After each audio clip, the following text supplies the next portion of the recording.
mientras estudiaba una maestría en Administración de Negocios en la Universidad de Cornell. No solo porque su familia ha estado dedicada a la agricultura en México desde hace 4 generaciones, sino porque trabajó con pequeños hortelanos que no conseguían acceso al tipo de soluciones financieras disponibles para quienes cultivan cereales o manejan hatos de ganado. A conversation between 2 experts in the field. We're going to have Mike Makers from Impact Frontiers and Alessandro Maffioli from IDB Invest.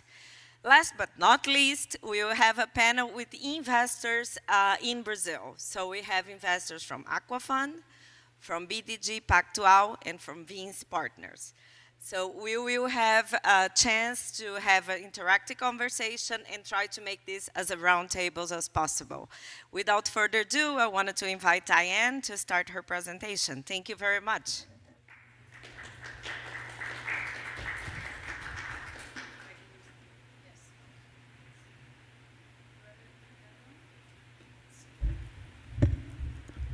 Yeah, that's going to be easier. Good morning, everyone here and everyone online, virtually. Thanks so much for coming today to talk about impact investing. Sustainability Week includes impact investing. It's just one subset of how you can invest to be sustainable. The operating principles for impact management were launched in 2019, and this was an initiative that was led by IFC, but it was in consultation with IDB Invest, many other public and private sector impact investors. The reason it came to be is because we had principles for responsible investing for ESG, we had the green bond principles for green bonds, but impact had nothing. There was no standard, there was no guideline to what does it mean or what does it take to actually invest for impact. So what the impact principles do is they provide a framework to ensure that investors incorporate impact throughout the life of an investment. So the 3 main components are you have an intentional impact that you target at the outset of an investment. Then you have to be able to talk about why your capital contributes to the impact achieved. And then you have to monitor and manage the impact throughout the investment and then measure the impact at the end. So it's the intentionality, the contribution, and the measurability that are the 3 main components of impact. And how is that distinct from sustainability or ESG? Sustainable investing and responsible investing are kind of a higher level, meaning that they encompass more types of investing. And impact investing is both responsible and it is sustainable, but it's a subset of the 2. ESG is critical. You need to have an ESG framework as a foundation for impact because you have to first account for the potential negative effects of an investment before you can actually talk about why you're having a positive impact.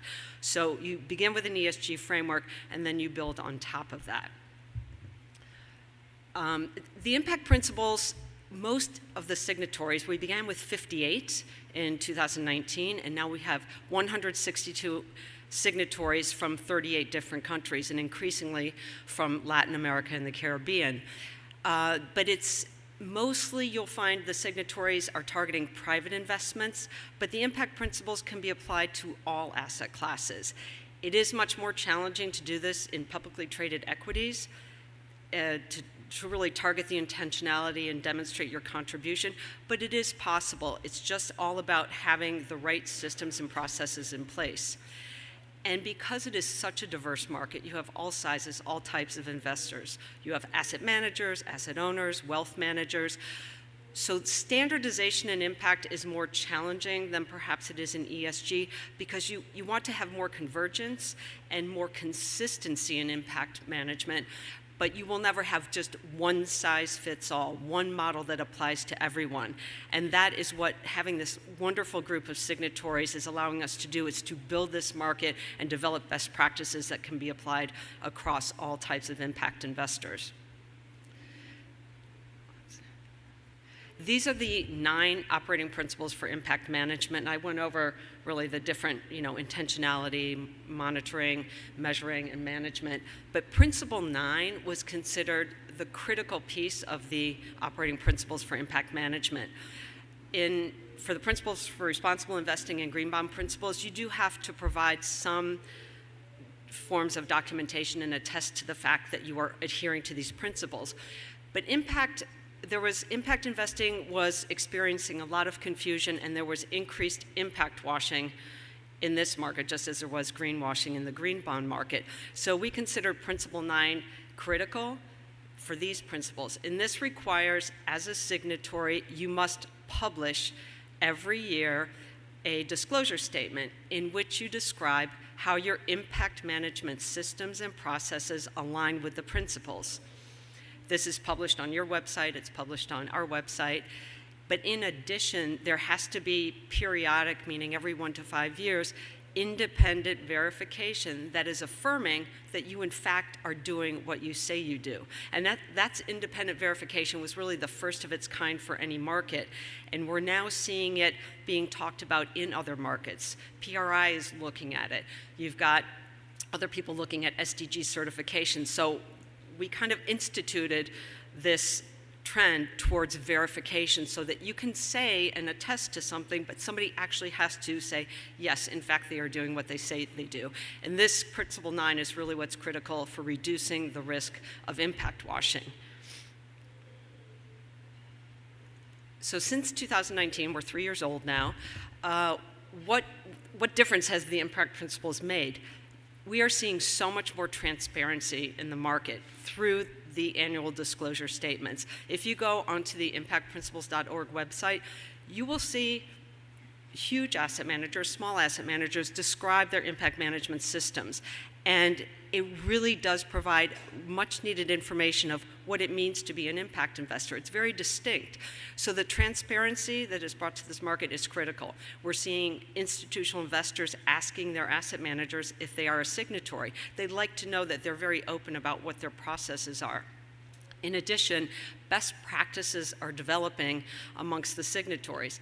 And if you are an impact investor, which many of you might be, it's the most generous community that I have ever known.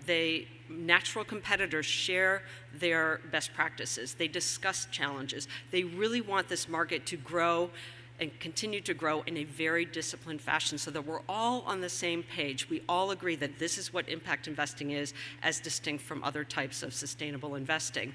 So that community of signatories has been a wonderful group to work with, and they continue to grow. And one of the things that we did this year is we created regional committees, one of which is a Latin America and Caribbean regional committee. There's one for Asia, there's one for Africa and the Middle East. And this was to allow the signatories in the region to talk to each other more frequently, talk about what are the opportunities in the region, what are the challenges in the region, how can we engage and mobilize more capital to Latin America for impact investing. So I really look to the regional committees, and we have the head of the Latin American Regional Committee here, Patrícia Genelhú, who will talk later. But this group of organizations is really helping to lead best practices and lead this market forward. The other areas that we're working on are the harmonization of impact metrics, impact performance, which is still a work in progress. There's really not a lot of consistency in impact performance, but we'll get there.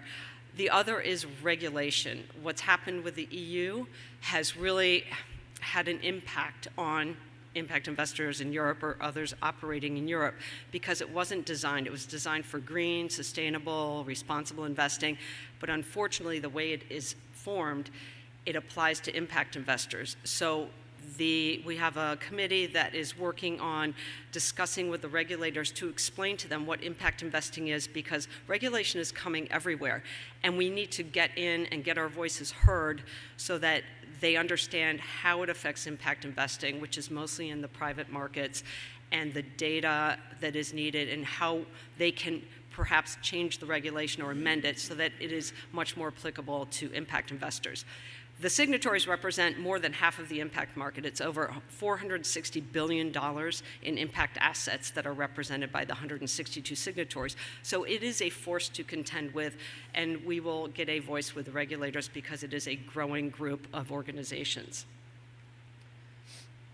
And just briefly, people ask me when they get in touch with me about how do you become a signatory, what does that mean? It really means that you have established an impact management system and process that aligns with these 9 principles. and then that you will commit to doing your annual disclosure statement and the periodic independent verification. And that's really what it is. You want to stand up and uphold the standard saying, I'm an impact investor. It's very important that we have a standard and that it distinguishes you from other organizations that aren't quite in impact investing. They might be doing great things, but impact investing is very distinct. So if you're a signatory, you are already in that group of investors. What we do, I run 2 workshops at least a year. Of course, unfortunately, they've been virtual, but we discuss topics of great interest to the signatories. We have speakers come in. You're going to hear Mike McCreelis next, who was actually at one of our workshops, and he's doing some really interesting things that signatories are participating in. We also provide feedback to other organizations that are trying to build frameworks and best practices for impact investing because they need the feedback from our signatories before they move forward. And that's really, in sum, what it is. Now, I just want to highlight, we have several signatories here. We have CAF, Corporación Andino de Fomento, we have IDB Invest, we have Vinci Partners, BTG Pactual, Aqua Capital. We may have Deepkin Impact, I'm not sure if they're here or not, but there are several signatories here that would be happy to answer your questions. You can always reach me through the website, and I'm also here to answer questions. But this standard has really helped this market grow and grow in a very disciplined way. And now people have a better understanding of what it means to be an impact investor and what you need to do to be an impact investor. And with that, if there's any questions, I'm here. Other than that, we can go to the next group. Thank you so much.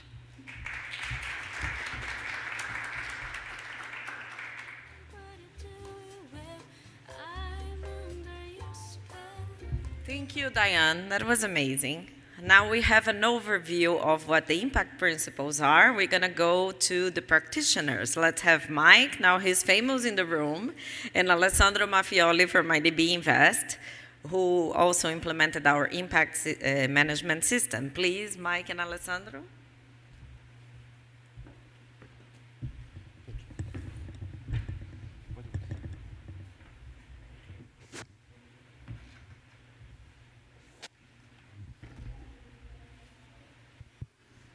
Oh, it's true that from here we cannot see the audience. Everybody would say that and I wouldn't believe. So, thank you, Mike and Alessandro, for participating in this panel. We just heard Diane tell us that there is more than 160 signatories. So with that, we know that there are 160 ways that we can manage impact. So I would ask you, Mike, what are the key ingredients for us to really measure impact? I don't know if could you please get us started, set the stage, answering that question for us? Of course. Let's see, is the microphone? Yeah, great. First of all, thank you, Viviani and Alessandro, for the opportunity. It's so nice to be here, and Diane, wonderful to see you too, and to see all of you, and also online. We always like to begin by grounding our approach in decision making. You know, what decisions do you have to make, and then what information do you need to inform those decisions, is a way of avoiding getting lost in this, you know, sea of metrics and frameworks and sort of reporting for its own sake. So the first thing, and if I'm honest, something that IDB Invest is really excellent at, is focusing on what decision do you need to make and with what information to make that decision. We're at a nice time now where the market, as Diane said, has converged on what are some of those key elements of what is the common recipe for how to make those decisions. And I like to think of it as being 3 parts: practices, metrics, and dimensions. So what do I mean by that? The practices are what Diane just said. It's the common set of practices that any impact investor should be doing in some form or another to make sure that they're managing and measuring their impact and improving it over time. And the principles did a great job of articulating those practices in a way that's specific enough to be meaningful, but flexible enough that they can be implemented in ways that are customized to each organization's unique context. So you have some flexibility in how you do it, but you have to be doing something. Once you have some practices, you'll need metrics, which is a sort of geeky term, but I just think, how would you know if what you're doing is working? And you can, for that, go to the IRS Plus system maintained by the Global Impact Investing Network, which maintains a terrific database of metrics as well as guidance for how to choose them. And you can also look at HIPSO or other metric sets in other sectors as well. And then for the dimensions of impact, in my mind, this is how do we check to make sure we're not missing something? The dimensions of impact originated with the facilitation of the Impact Management Project, which I worked at for several years and which has just recently wound down its 5-year term. But in building consensus with investors from all over the world, over 3,000 investors and companies, heard from investors that when they measure and manage impact, even though the metrics may differ, they're always thinking about the same 5 ideas, the 5 dimensions of impact. So that's the who, the what, the how much, the contribution, and the rest. So who is being reached? Who is experiencing the impact, and how underserved were they? What is the nature of the impact, and how important is it to that stakeholder? The how much is the how many people, or maybe what geographic span of impact is occurring in the environment? How deep is the change, and how long does it last?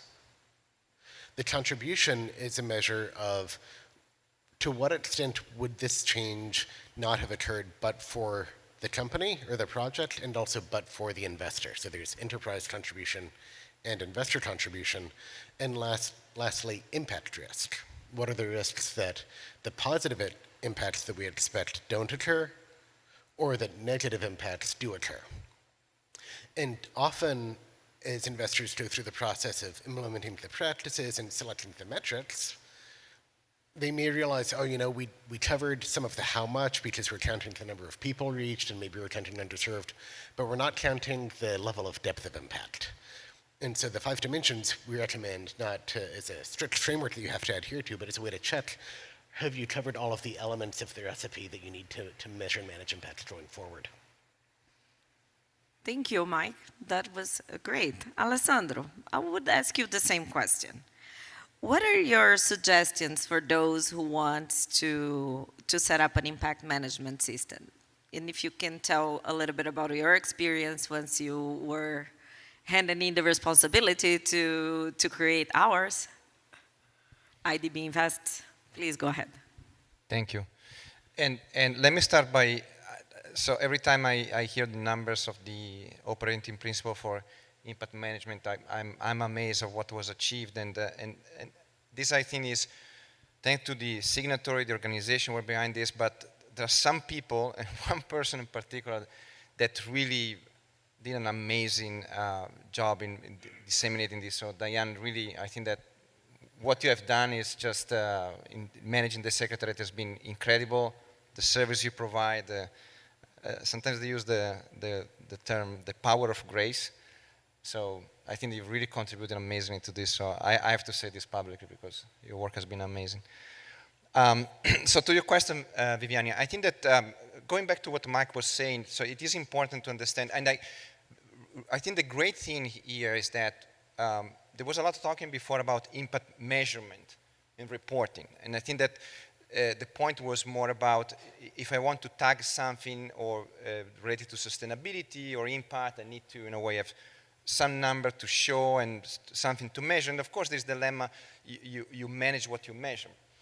But here I think it really shifted from the idea of I need to report on something to the idea I need to manage this investment, which I think is a big change. So, and going back to Mike's point, when you, it is important that you think about the decision you have to make throughout the cycle. And I think this is why I think the operating principle are great, because they give a guidance in a way to help you think what are the type of decisions if you really want to manage your organization for impact and building a portfolio for impact. For instance, you have to make decisions on where you look for deals, so how you originate. So what is guiding you in your origination process? And that is the very first decision you have to make, because there are a lot of deals out there. You cannot just, you know, so you have to have this idea of intentionality is really guiding and putting you in the condition to make those decisions. That is basically how you allocate the resources for origination. Your investment decision, are we going to take this deal or not? And then when you have investments in your portfolio, there are things happening and there are risks materializing. So events happening. So how do you manage those situations? And for that, you need to have metrics that help you to understand what is going on with your portfolio. And last but not least, something that has proven very important for us, if you really invest having something in mind as your priority, you really need to learn from your investment experience. Every investor, I think that the main thing they want to do, if they make a mistake and invest in something that didn't have the return they expect, at least they say, well, let's try not to do it again. Minimal lesson to be learned. So, and this is why I think that this, the principle set down a flow that, as Diane was saying, is an end-to-end way of looking at this series of decisions. And I think Mike mentioned that could be a little bit overwhelming when you start, because you have, if you start and of course, the first step usually is to say, how do we guide the investment decision? So the really attentive, and probably it's right to start from that. But my advice when you think about this is always to maybe start small, but think big. So when you start doing this, or you start setting up in a system that in the end you really want to be able to guide you in your investment decision, which are throughout the cycle, you want to start from wherever you need to start, and usually it's from the origination or investment decision moment. But think about how a system will be consistent throughout the cycle, so that really can support in a consistent way the decision you are taking. The other suggestion we have, and this is in this also the work with some of the initiatives that Mike is leading, is to have a continuous improvement approach.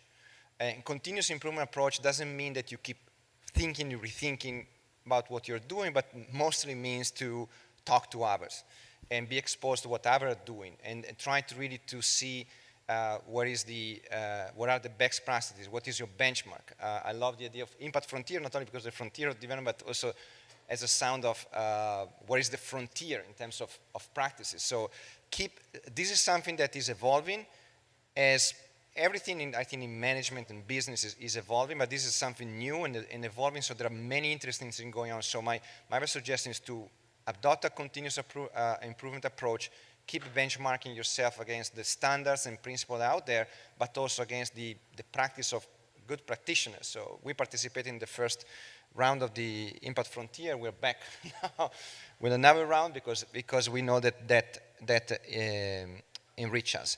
And the final point I would say that I think is very critical for many, because sometimes I feel that the industry maybe is not there yet. This is about the results. So it's not really about only tagging investments. It's really understand what has, and we had this conversation, the panel, what was that? Looks like a week ago, on Tuesday.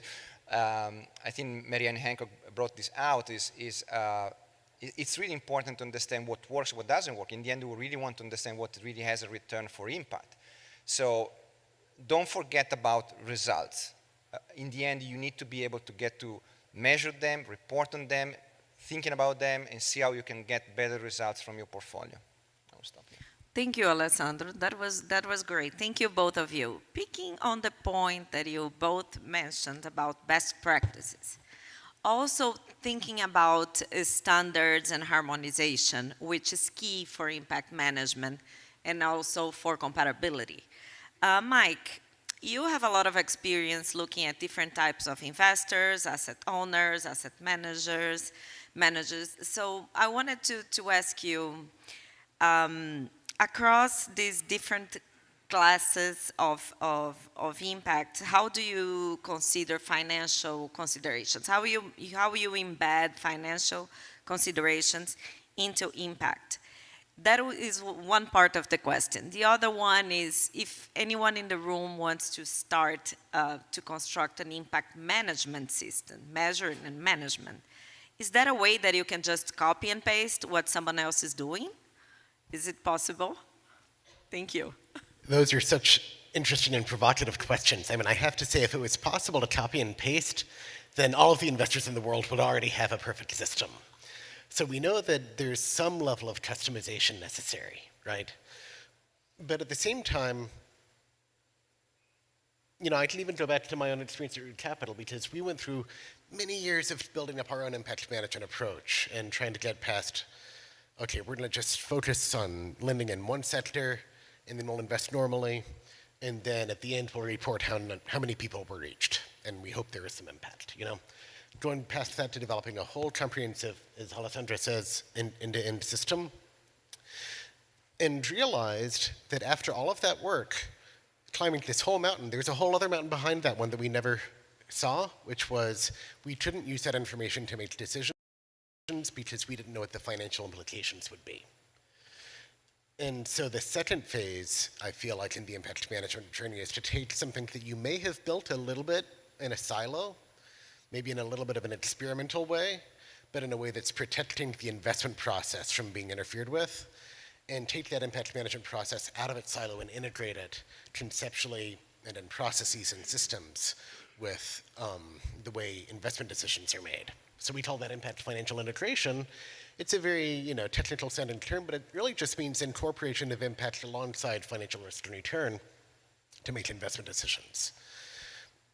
Actually, Alessandro and the IDB Invest developed an unbelievably good system for doing this that in many ways even exceeded what Capital did, and so that's why we invited Alessandro to be one of the core participants of the first cohort, and they continue to be a leader in the space, which is why we keep on pressuring them to come back and back again.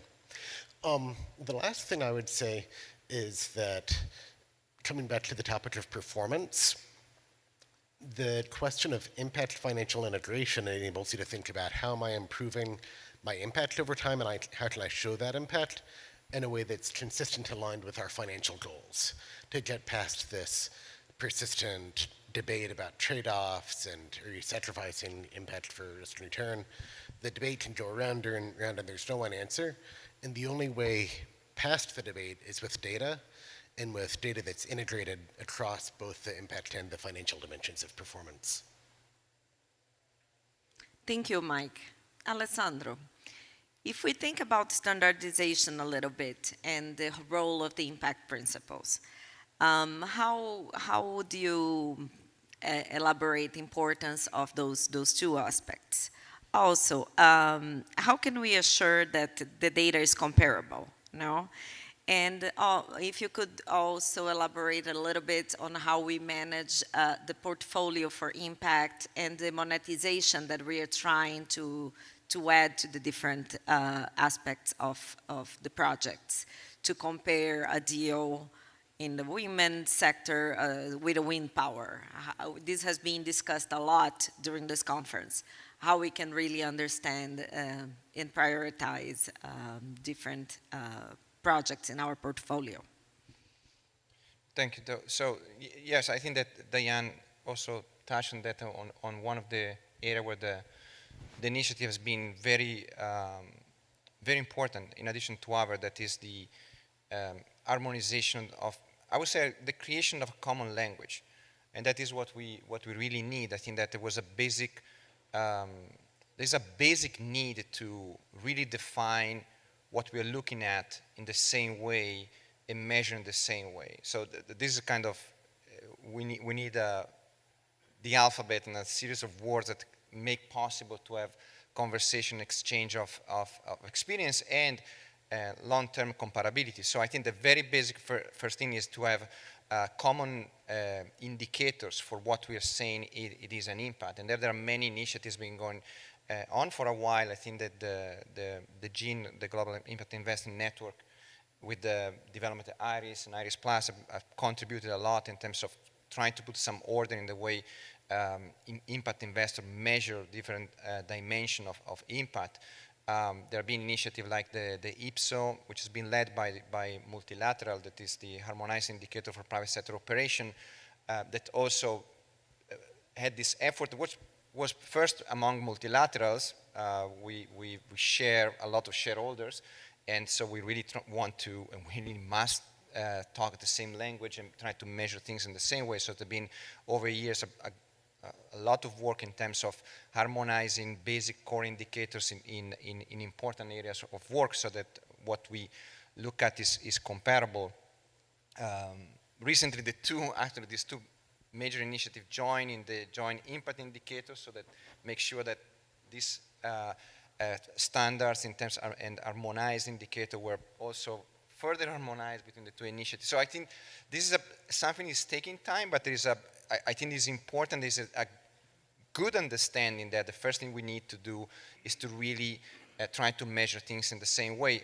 Other initiatives being taken, we see the urgency of 2030 coming, the objective set by the SDGs, so that there was, I think for most of the investors, an interest to show how we are contributing to SDGs, so I also work there in terms of how this is done, how do we, of course, with also the UNDP step into this area, how do we can show that we're substantially contributing to the SDGs. And going back to the point of, as Mike was saying, for us, was very important since the beginning for many that participated in this initiative to make sure we reintegrate financial decision and impact decision together, so manage a portfolio that allow us to be financially sustainable and while maximizing impact. For every investor to say, reach my target return while I have this also return on impact. So having a portfolio approach is super important. This is something that, again, is something that's becoming, I think, more standard. There's a push towards standardization. That way you need to look at both sides. So how you measure impact, how you measure financial contribution. And there way you add also the need to create also this synthetic impact measure, really ratings. There are different being in the industry. We develop one, but other organizations develop theirs. And there you understand that the need to have this synthetic view, because when you look at a portfolio and taking decision, different type of investment, probably when you compare from very different sectors the index help. And though you still want to have a look at subsectors, so compare, but in terms of overall decision, you need something that is comprehensive. And finally, I close with what I personally think is very important. I think there is movement, and it was mentioned also in the panel the other days, is impact valuation. So how we move towards measuring in an harmonized and standardized way these outcomes to give a monetary value to this outcome. Why this is important to me? Because in a way, when you talk about making financial decision, for instance, what I think we are aiming to do is really maximize the return, the economic and social return of the society to a certain investment. And that way you can have the full comparability within a portfolio and the comparability with our investor. It is complicated, but there are initiatives, especially on the accounting side, that start to develop standards. Actually, some of them are open for consultation, so please have a look at those and contribute if you want to. That are trying to say, okay, how do we monetize, give a monetary value to certain impacts that we are all looking at. That I think is also something that in terms of standardization, and it is a long road, yes, but I think that I don't believe, Mike, that in the financial sector the convergence towards certain metrics and the way decisions are taken was easy. I mean, they've just been doing that for much longer, so now this is why certain measures, in terms of financial return are established, comparable, adopted, sometimes customized, but there's a common language, so there is work to be done, but I think that we started it and we need to keep going on in that direction. So we'll stop here. Thank you so much. You answered part of my last question, but I'll push the envelope, push you a little bit to answer one question for us. What is next in this industry? I think you touched on some of these points, and the impact valuation, I think it is a priority in the agenda, but I want to hear from you guys. What do you think is next? I I would pick out 3 themes as being next. So the 3 are interoperability, performance, and portfolios. What do I mean by interoperability? So here I'm talking about the different standards and how they work together. You know, when you come to this space for the first time and people talk about, oh, there's the alphabet soup of different standards and acronyms, and how do I know, do I adopt IRS or do I adopt the operating principles for impact management?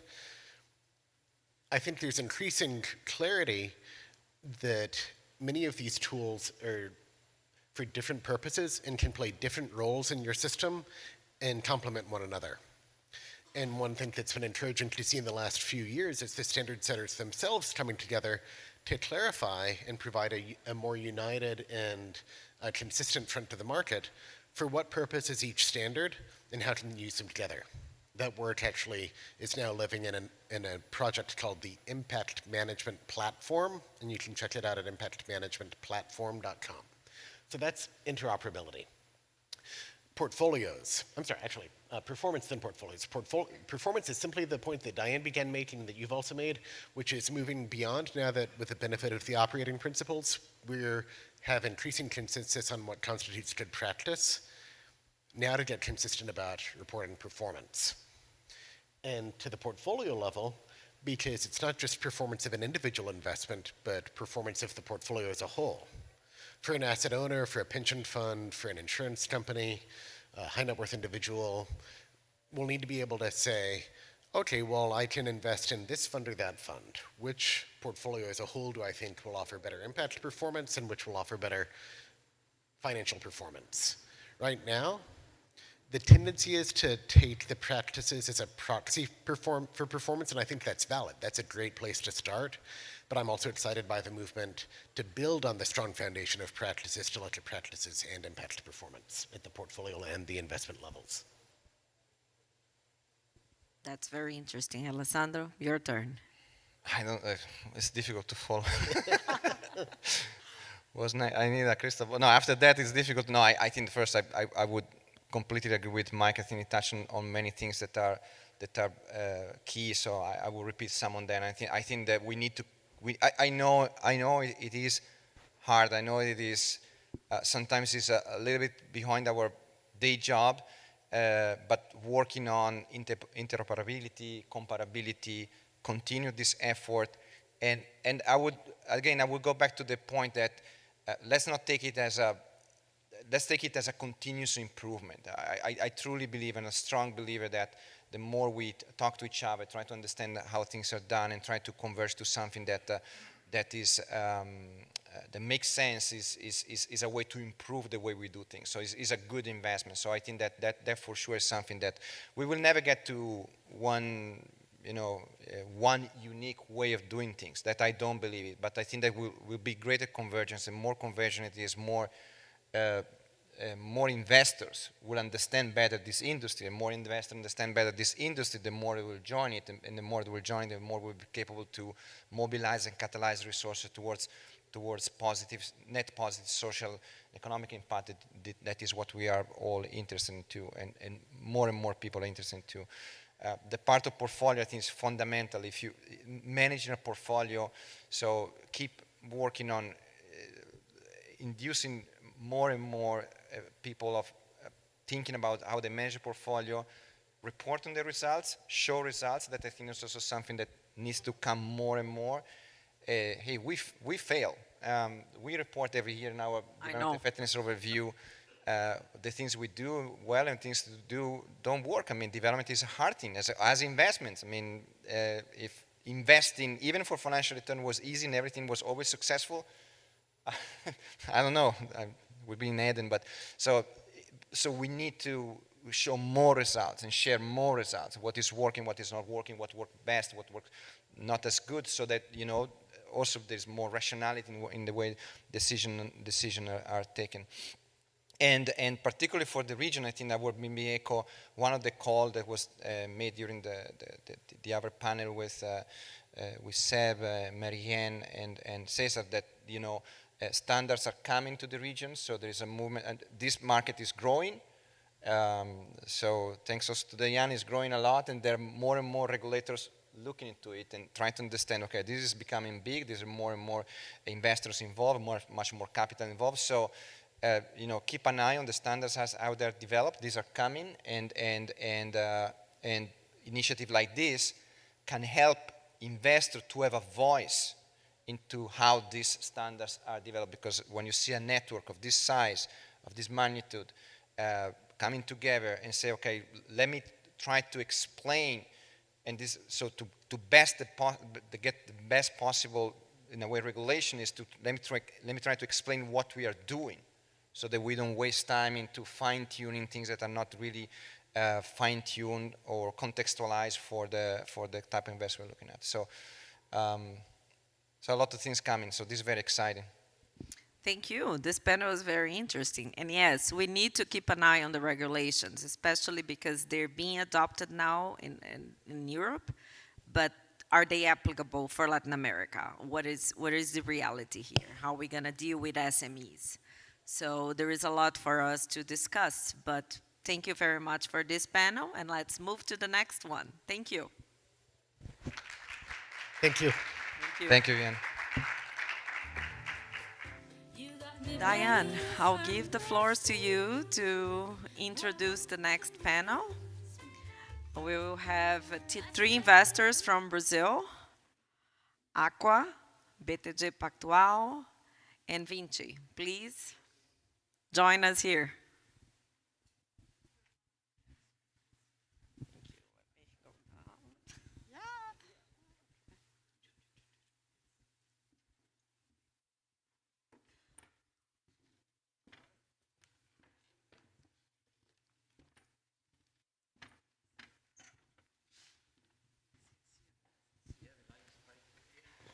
Hi again.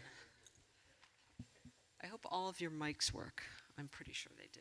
So this is exciting for me because we have 5 signatories from Brazil. I'll share. And all of them joined during COVID. So while we were home working from our houses, the Brazilians got very active in stepping up to be leaders in impact investing. And this is the first time that we've all met in person, so it's great, except apparently Gustavo and I met in 2019 when he was at somewhere else, and right after we did the launch of the impact principle, so it's nice to see you again. So with that, these are 3 investors from Brazil, well-known impact investors, so we'll probably focus a lot on Brazil, but it's also very applicable to all over Latin America. And just as a question for any of you, since you all became signatories in the past year, can you just name like one key reason that you became a signatory, and how have you seen it help you in your investing in your business? Sure. I think for Aqua, Diane, it was a lot of what you mentioned in the past, in the sense that we're not formally an impact fund. We have been doing ESG since day one.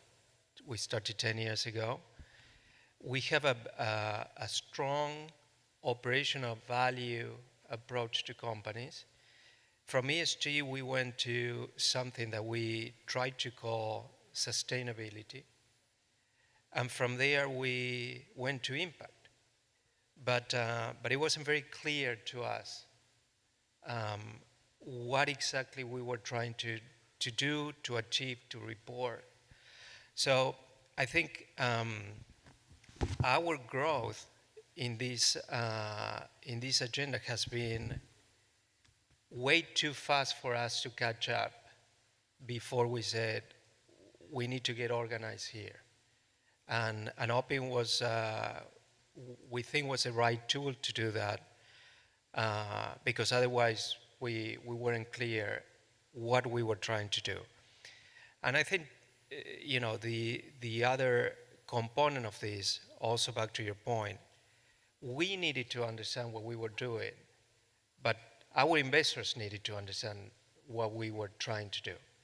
And at some point we said, I remember in a very specific case, we were talking about our pipeline with one of our largest investors, and they said, "Well, what is here the force for good, or what is the angle here?" And we were struggling to respond in a very clear, systematic way. So, you know, at some point we said, we also want to be diligenced by someone else. Otherwise, it's basically what we think, what we try to do, but it's never in a very formal way. And that was the beginning of the end. Beginning of the beginning. The beginning of the beginning. Yeah, and we share a lot of your own experience from our end at BTG Pactual. And I guess that when we decided to create a sustainable and impact investing division back in 2020, we knew that BTG, as the large player we are, would set benchmarks in the market. So we had this huge responsibility in terms of what are the first products we're going to develop and how is the market going to read them? How are investors going to look at them? So we wanted to do everything with major consistency. And that means we would look at impact investing as serious as we look at traditional investing in terms of delivering solid returns. And that is a key aspect for us. But at the same time, looking at the embryonic stage of the impact investing industry in Brazil or in Latin, we should deliver the highest level of consistency on impact measurement and management as well.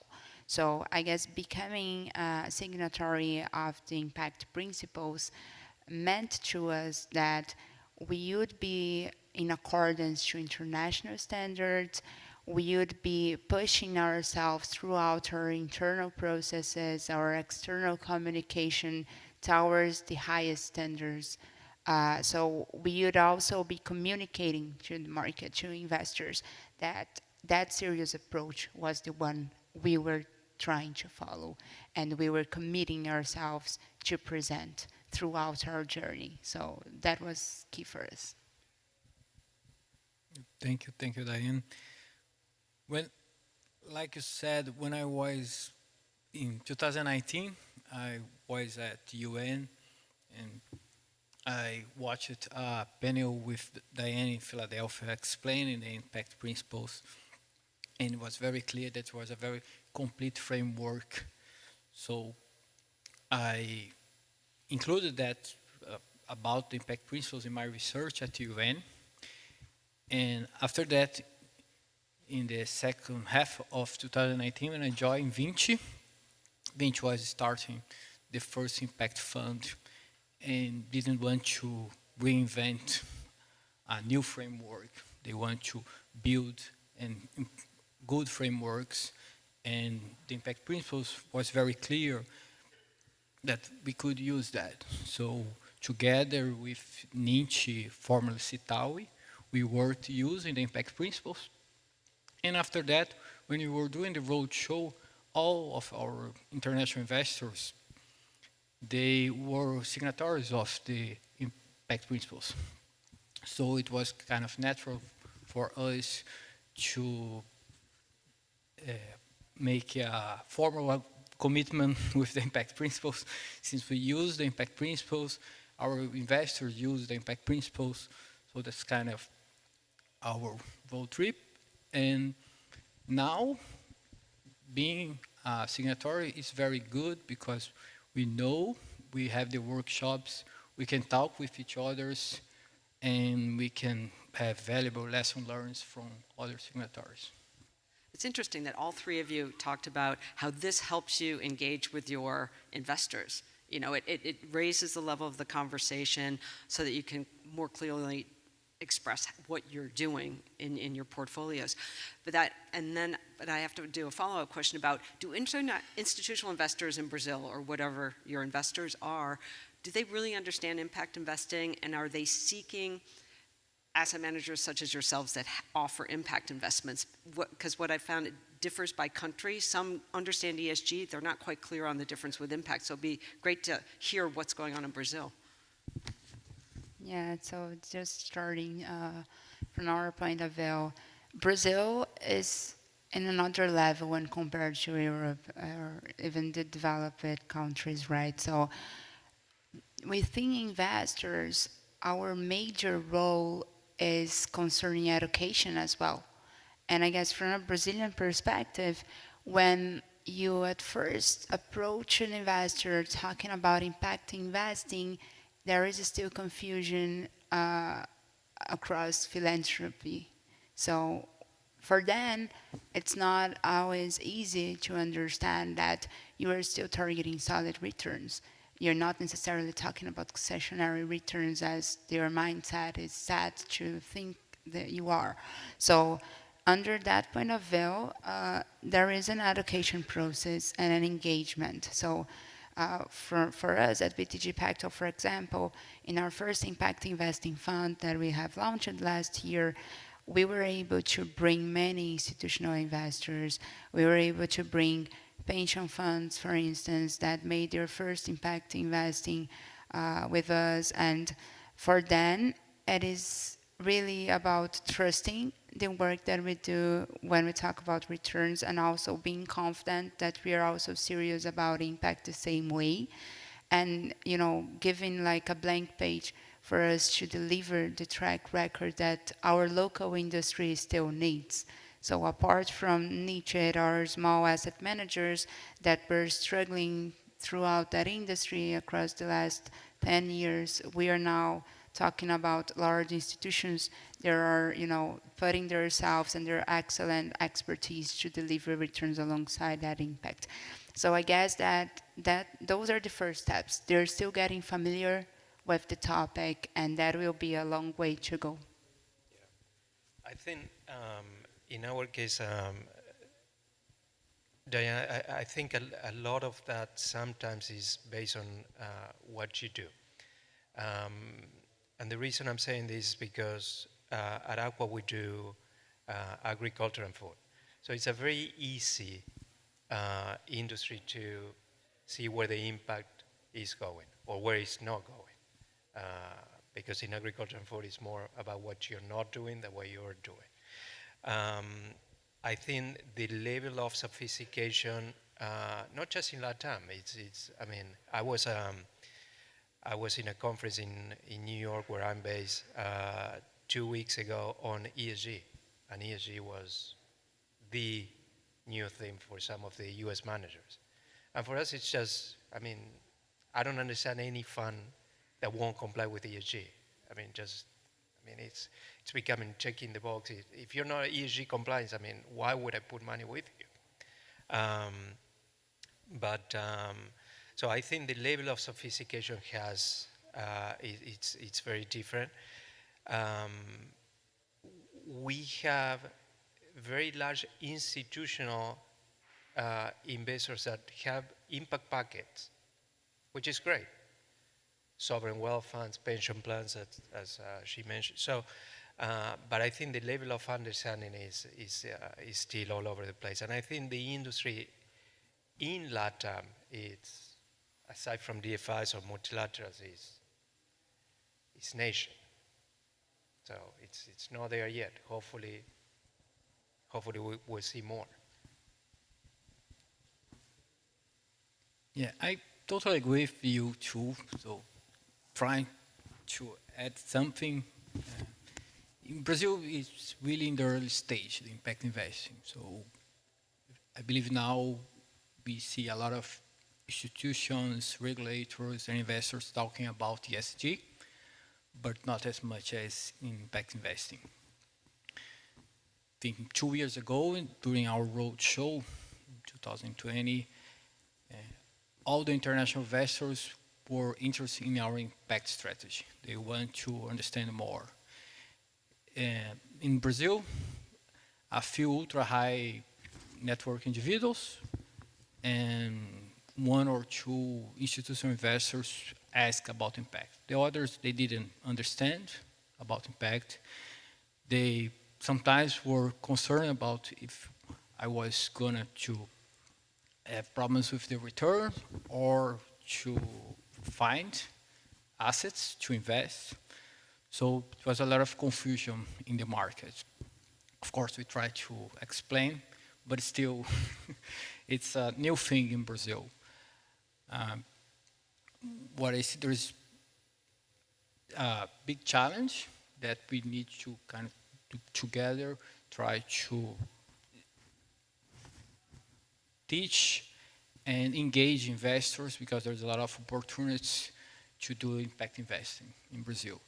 And giving some big numbers, using the impact principles numbers, there is 5 signatories in Brazil and 168 in the whole world.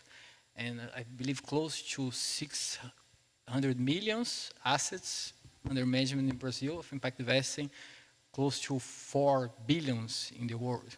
So it's a very small market, and the investors, they didn't get that.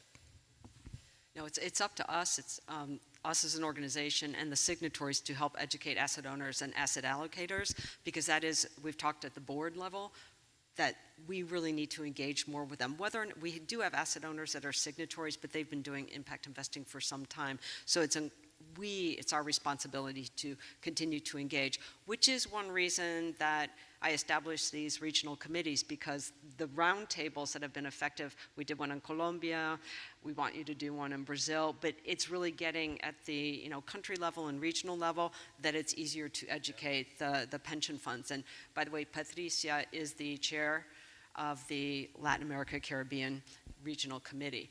So it might be helpful, I know you're in agriculture, talk about the opportunities for impact investing in Brazil, or if you're investing in other parts of Latin America. But I think it's really exciting to talk about what you're seeing, and that there's places that you can have a nice financial return, but also do some really good work. So anyone would like to share a case study, that would be great. Okay, I can start. And Brazil has a big market with thousands of ESME. We at Vinci, our fund, a growth equity fund that invests in equity in SME companies. We see that they have a huge potential to make return and impact. And we try to show that to investors, that opportunity. And giving an example, our first investment in our fund, ProInfusion, it was a healthcare service company that, using a differentiate process, they are able to bring more, reduce the cost and bring more efficient to produce drugs and treatment to oncology patients. So with that, we were able to give more access to healthcare to low-income population. They were focused only one city in Brazil. They have a problem with a complex tax system and very concentration clients and products. We invest and support them to grow. So now they are in 4 different cities. We were able to do some M&As. We were able to help them with the tax problem and reach, when we invest, they were close to 200 million revenues. Now they have close to 400, they will be in the end of the year, close to 400 million revenues. So it was a very good case, and we reached close to 5,000 clients and treatments. With all that improvement, a big strategic player in Brazil look for us and start to discuss that they want to enter that segment, and they make an offer, and we signed last month the exit. It's very good, but one good thing is the strategic buyer is Vivio, and they believe ESG is very important, they want to do more. So first with our help, then with Vivio help, ProInfusion will be able to grow even more and increase even more the impact. So that's one example. There, like at ProInfusion, there's lots of other examples of SME in Brazil that with support of investors, like Vinci, Aqua, or BTG, could be more professional, accelerate their growth, and have huge opportunities of return and impact, doing good and well to together. Great, thanks.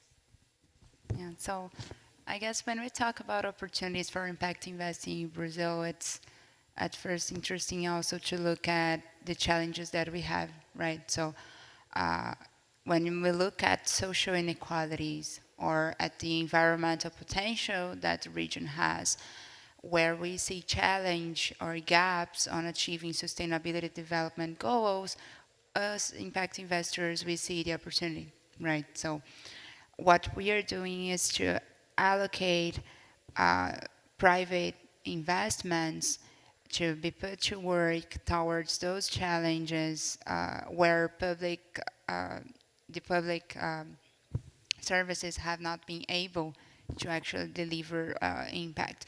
So the region has this huge opportunity. We are a very significant market, and we also have local capital that is being put to work alongside international capital among those opportunities.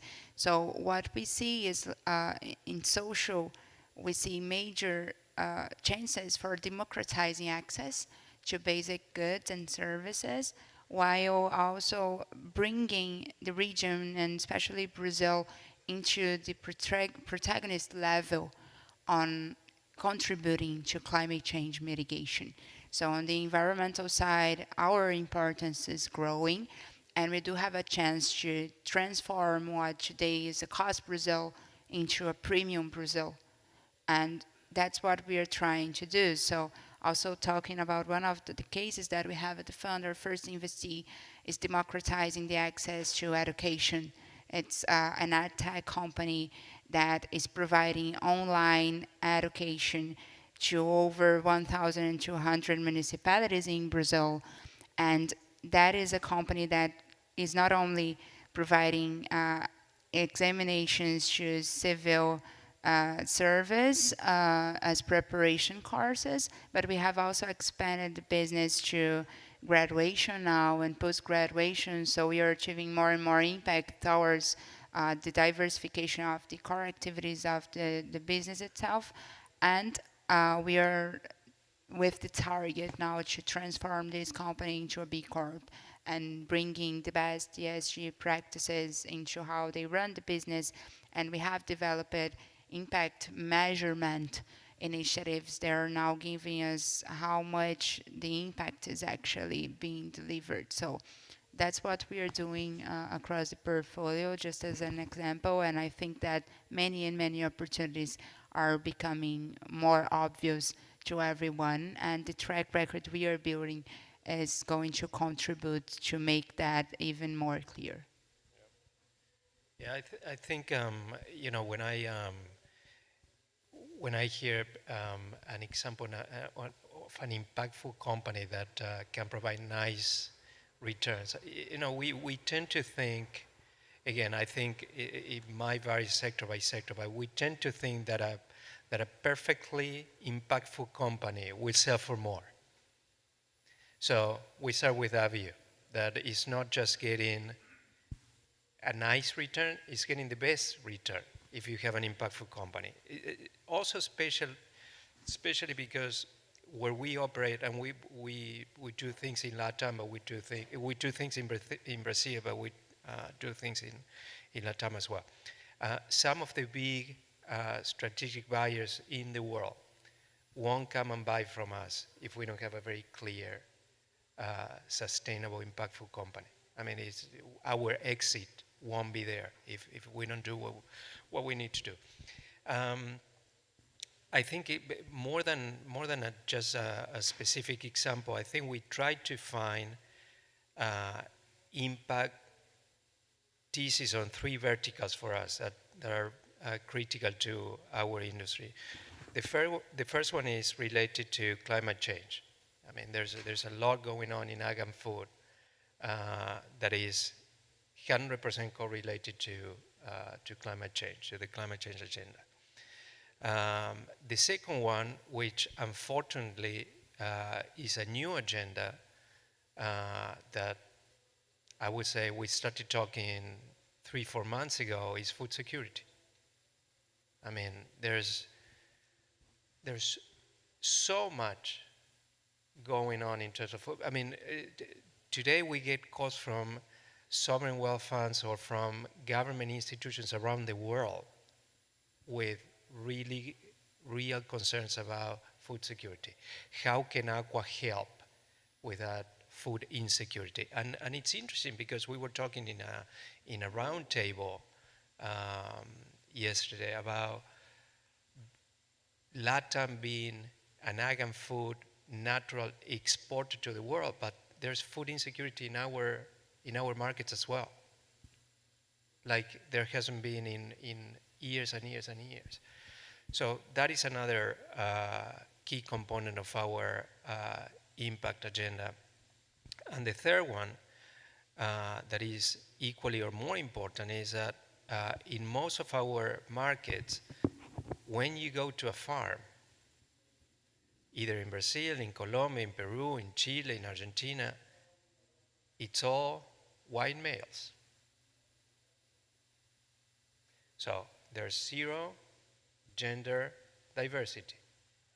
So we are trying to push initiatives on our companies. We have women on board from the UN. We have different programs that we institute at Aqua.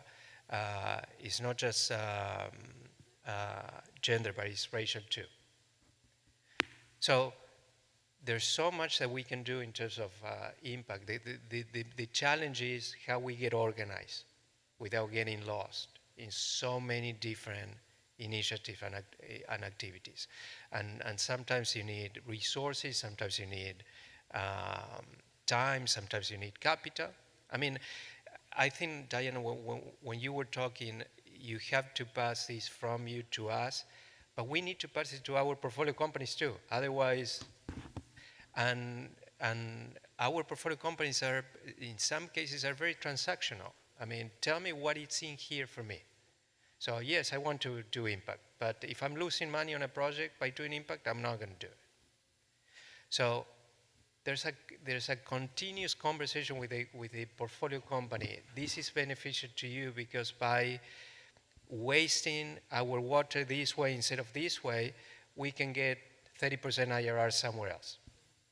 I don't know. So it's an interesting ecosystem, to say the least.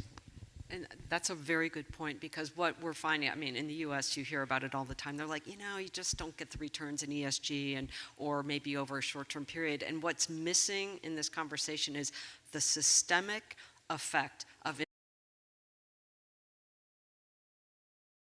impact investment.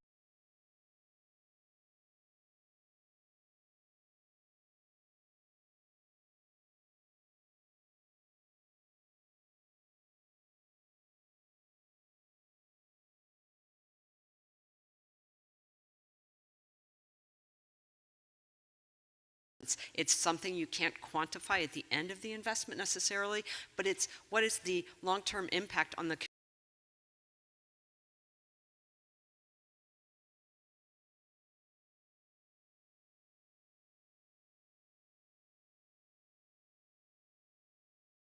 community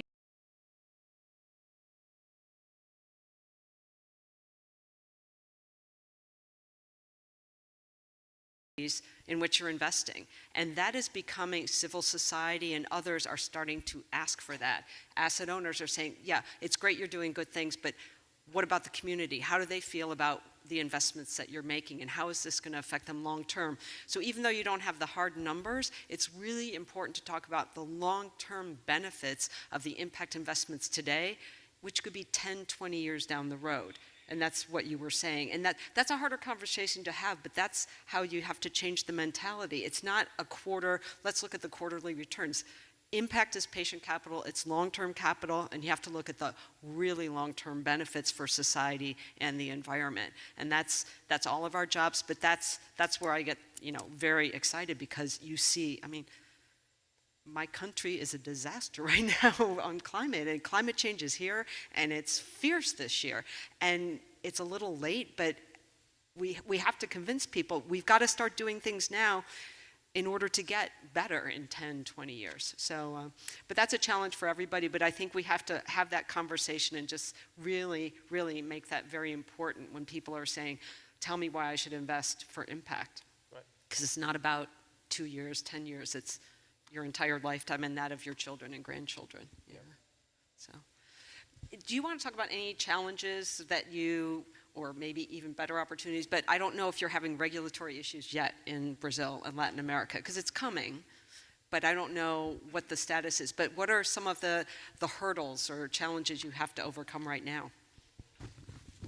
Okay, so there are a few challenges, and we have already mentioned one, which is educating not only investors, but the market itself. And by doing that, one thing that is a challenge, even when we talk about the impact principles and all the international standards or frameworks that are, being constantly improved, is how do we bring them to your own context? How do you actually contextualize what's happening across, for example, impact metrics towards what's material for Brazil or for each segment in Brazil? So tropicalizing that discussion, tropicalizing not the standards themselves, but how they are contextualized, that's one of the challenges that we have. And I also think that when we look at capital that is being put to work into impact investing, we are just starting. We are like this huge opportunity. We can look at many of the challenges that can be addressed, combining returns and positive social or environmental impact, and we are still just starting. So building track record will contribute for the capital, for investors to feel more confident and to understand that the opportunity is real and that it can be done with consistency. So I guess that many of the challenges that we face are comprised in that universe of the later stage of the topic coming to our region, and that's what we are trying to do. And I guess the regional committee as well tries to address a bit of those challenges. So we as signatories that are working in the same direction here in the region, we have synergies that can be explored, and we can contribute one to the other on trying to deliver those targets that we have established for ourselves, not only having business synergies between us, but also exchanging. And in the previous conversation, it was mentioned how it's important for you not to benchmark yourself against best practices, but also to the other practitioners that are conducting the best way they can. And that's what we are trying to do as well on facing those challenges. I think one of the part of your question was if we are facing challenges in terms of regulation or with the government. We're not seeing that. I mean, I think quite the opposite. I think the government and some institutions are pushing this agenda for better. Again, we see quite a lot on our sector in terms of, for example, deforestation. I mean, I think you have clear, we're not there yet, but we have clear rules today that we had 10 years ago. I think in countries like Colombia or Peru, you need to be very, very careful how you label your food in a supermarket. And I think that is positive. I mean, you can't be consuming poison anymore. Or at least you need to disclose it, that's poison, right? So I think there are initiatives that are positive. We have done something with the government a few months ago, which I thought also was very interesting, which is we own a large ag input retailer, yeah, and this is a company that if you come to us and you try to buy 100 liters of fertilizer, but in our records we know that you have 5 acres of land, there's something that is not adding up. Because for 5 acres you should be buying 20 liters, not 100 liters. So that might mean that you're using land that is not registered, it's not permitted, it's not, and we need to report that. We need to report that to the government. It was our own initiative, but obviously it was very welcome. And by the way, we're losing sales. We're losing sales in that. I mean, instead of selling 100 liters, I'm selling only 20 or nothing. But it's the right thing to do. So I think the challenge is internally in terms of trying, as you said, in terms of trying to figure out how to capture all these in the way that Open is asking you to capture. But I think externally, no, I think it's quite the opposite.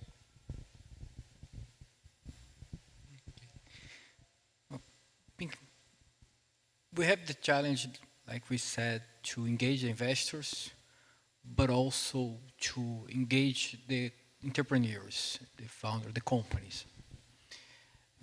Now in Brazil, small company has a lot of issues that the entrepreneur is used to, like tax, higher interest rate, inflation, informality.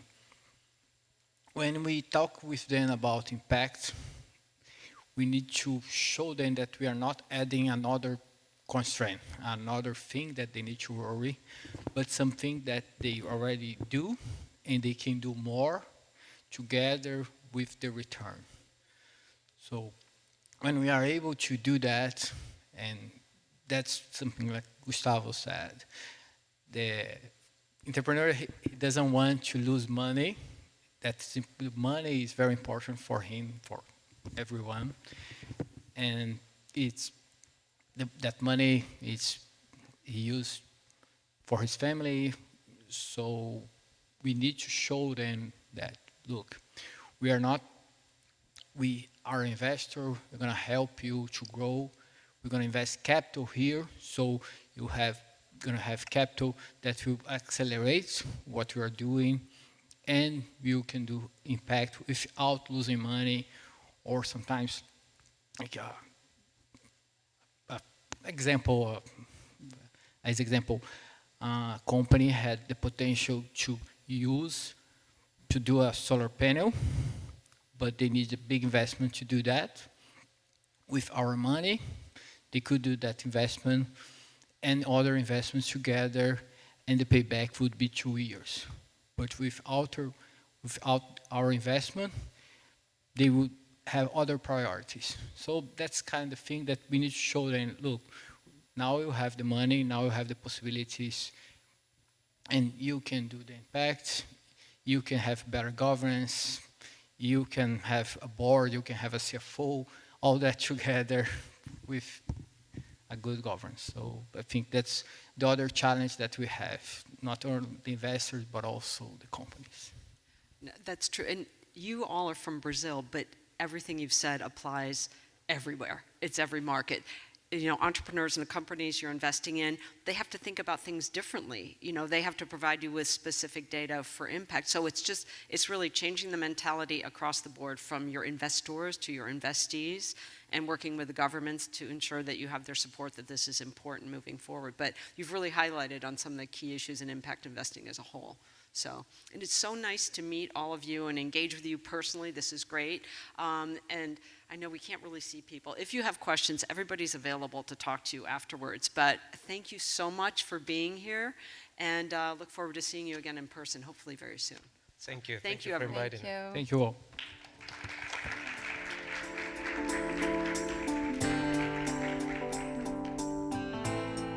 Is it getting better? Or do you feel the same? Will it make it easier on you now? You got someone to blame. Thank you for the panels and for this interesting morning. We're gonna offer some closing remarks. First from Patrícia, who is the head of the Latin America Committee, and then from Alessandro Maffioli, and we will close the event. But it would be great if we can stay around and just have coffee and chat more about this interesting panel. The panelists are available for questions. And it was great. Thank you so much.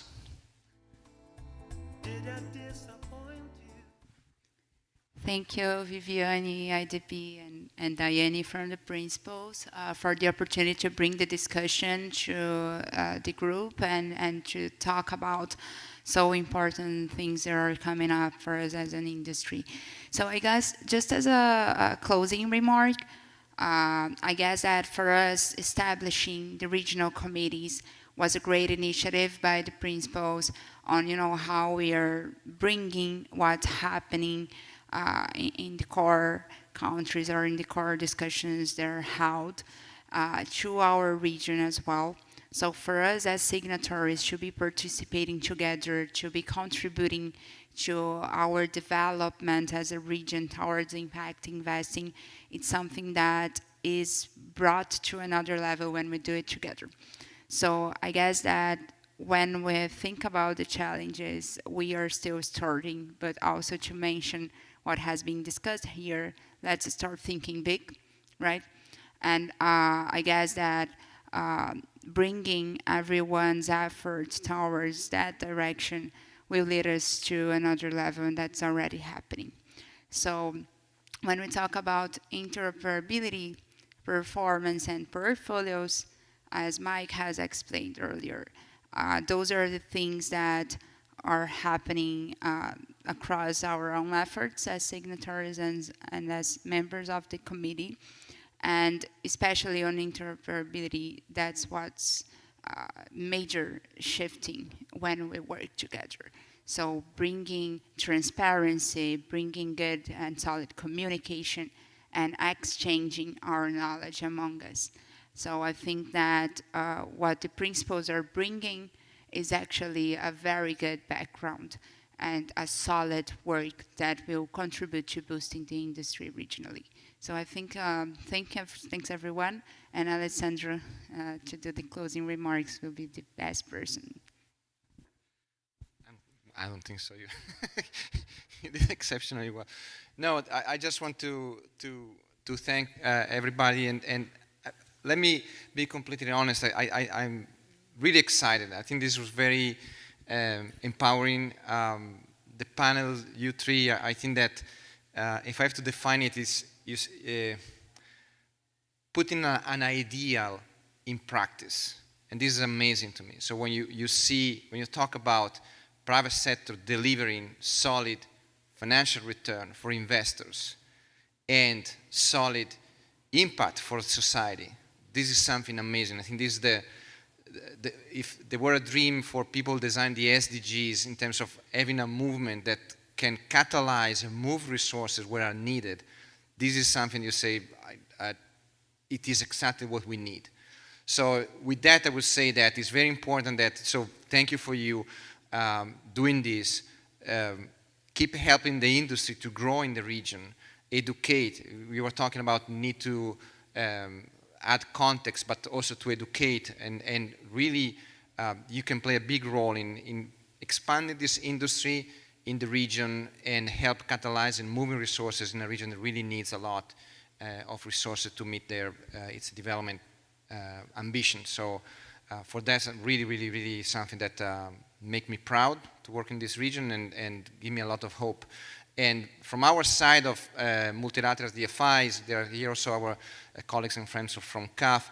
Of course, this is our mandate to work on this topic, so we're glad to be with you in this path. You can always count on our support and everything we can do to move this agenda as well. And of course, we need to close with a call to action. Let's have more investors sign to the operating principle. I think you witness and you hear how they're important in terms of giving order, helping to shape the way you operate and signaling to the market what you're doing. So let's keep this going. Let's try to have, what is the goal in the end, Diane? How many you want from the region? Or globally?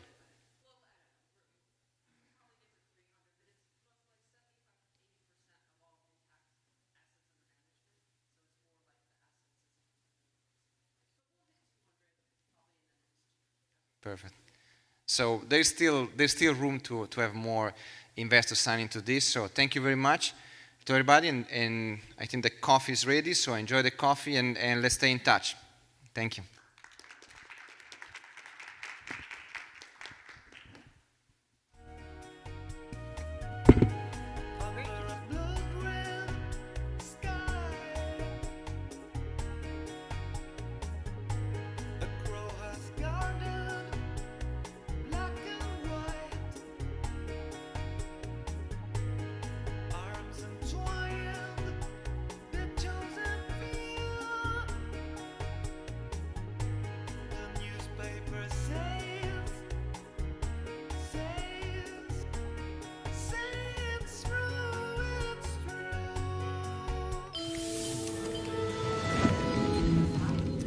A calling to serve business. With nearly 140,000 employees, Atento is one of the world's largest customer relationship management and business process outsourcing companies. Although it serves the global market, its operations are largely concentrated in Latin America. The company, which is present in Argentina, Brazil, Chile, Colombia, El Salvador, Costa Rica, Guatemala, Mexico, Panama, Peru, and Uruguay, frequently shows up at the top of lists of best places to work for in the region. One of the reasons for Atento's stellar reputation is the opportunities it provides women, who make up 64% of its workforce. Under a project backed by a revolving credit facility of up to $50 million from IDB Invest, the company plans to pursue an EDGE certification, the leading assessment standard for gender equity and inclusion in the workplace. In turn, the financing from IDB Invest will enable Atento to replace shorter-term obligations with longer maturing debt, as well as provide working capital for new service contracts that will demand hiring and training more staff, expanding call centers, and acquiring IT equipment. Atento also plans to step up its investments in developing next-generation services involving technologies such as artificial intelligence, data science, automation, and machine learning. So this is our initial deal in the PPO Sierra Marina, and we expect it to be the first of many investments to promote nearshoring and the export of business services from Latin America and the Caribbean.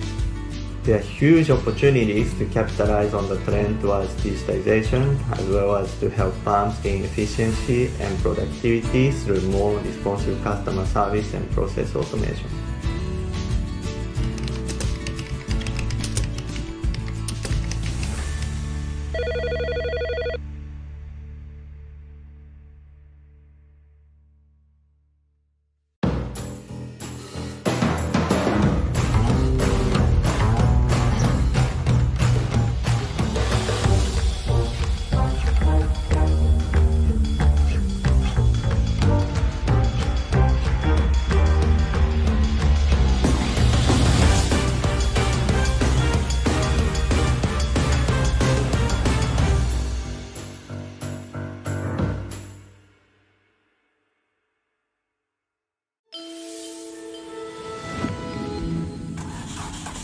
Gigante de la movilidad verde. Para una empresa que comenzó con un solo camión, Simpar ciertamente ha llegado muy lejos. Las distintas divisiones de este holding brasileño emplean a más de 32,000 personas y tienen una flotilla combinada de más de 150,000 vehículos. Simpar no solo es una de las mayores empresas de alquiler de automóviles, camiones y maquinaria pesada de América Latina. También tiene una enorme operación de logística que sirve a grandes industrias, una unidad especializada en soluciones de transporte y movilidad para el sector público, incluyendo autobuses y camiones de residuos, y una vasta red de ventas de vehículos nuevos y usados. A futuro, sin embargo, Simpar tiene un gran desafío: lograr que sus operaciones sean más verdes. Para combatir el cambio climático, Brasil se ha comprometido a reducir sustancialmente sus emisiones de gases de efecto invernadero a lo largo de las próximas décadas.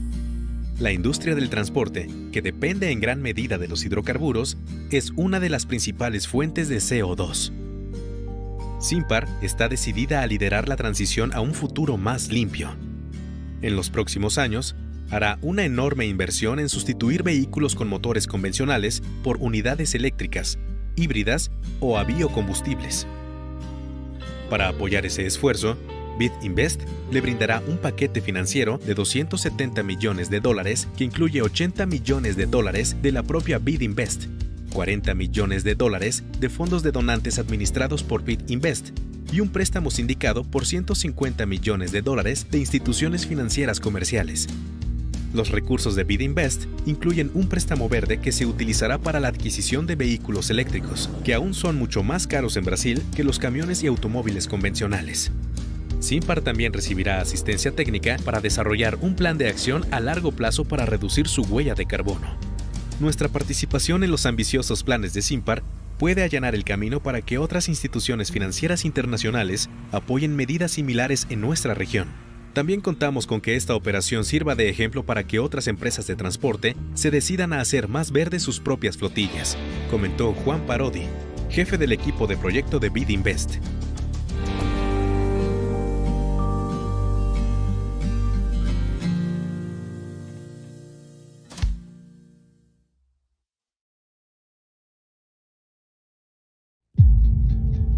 The world is facing an extraordinary combination of environmental, social, and governance challenges. For Latin America and the Caribbean, these challenges hit close to home.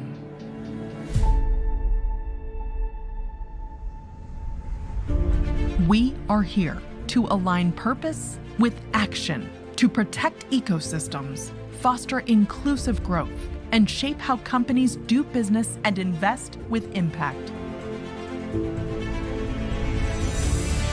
Because we need to act now to build resilience in our businesses and economies to leverage the power of the private sector. Act now to expand access to ESG solutions and sustainability-linked financing that are beneficial for more than 600 million people, the private sector, and the planet. Act now to strengthen sustainable value chains with environmentally and socially conscious mindsets. Act now to accelerate the best use of data and technology to empower businesses and people.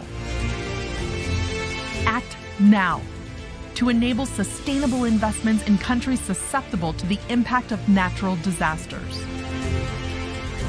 Act now to lay down a roadmap for a green transition of the private sector that is just, gives voice to communities, and leaves no one behind.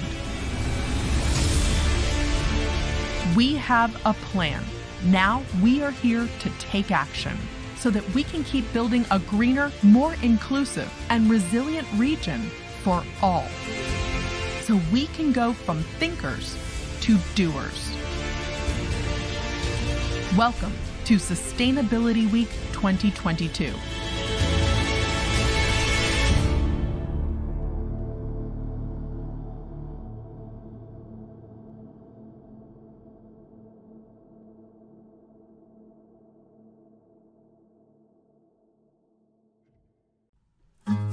Affordable zero-carbon housing that anyone can buy is a game changer in the fight against climate change.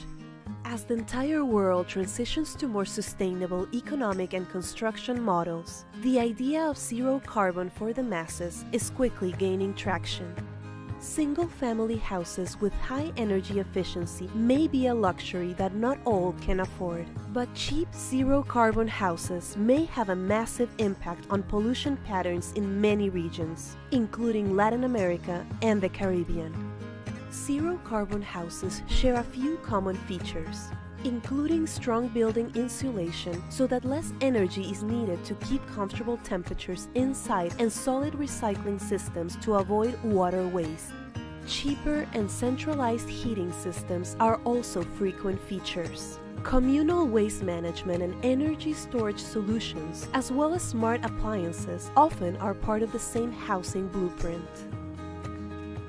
The construction of zero-carbon houses also involves carbon emissions. That's why carbon offsetting projects, for example through reforestation, are conducted to offset these emissions and stay true to the zero-carbon ideal.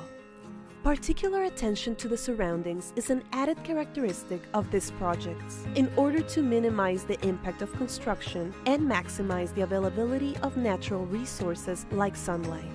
This may sound like a pipe dream, but rather it's something that is already well underway in the region. IDV Invest has announced an investment of up to $10 million in a fund run by Paladin that is the first zero-carbon affordable housing fund in the region. The fund seeks to raise as much as $100 million that will be invested in building housing for first-time homebuyers earning less than their country's gross national income per capita.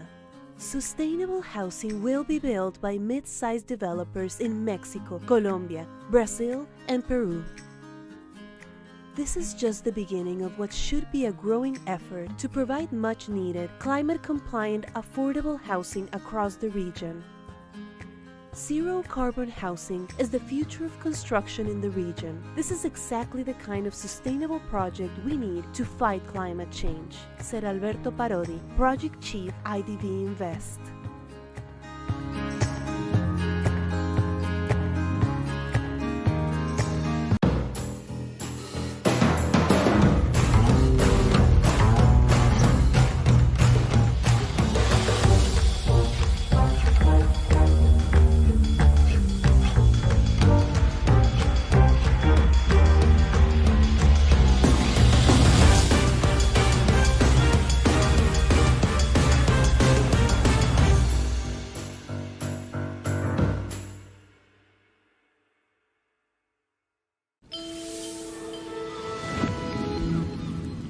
La vuelta a la actividad en las playas.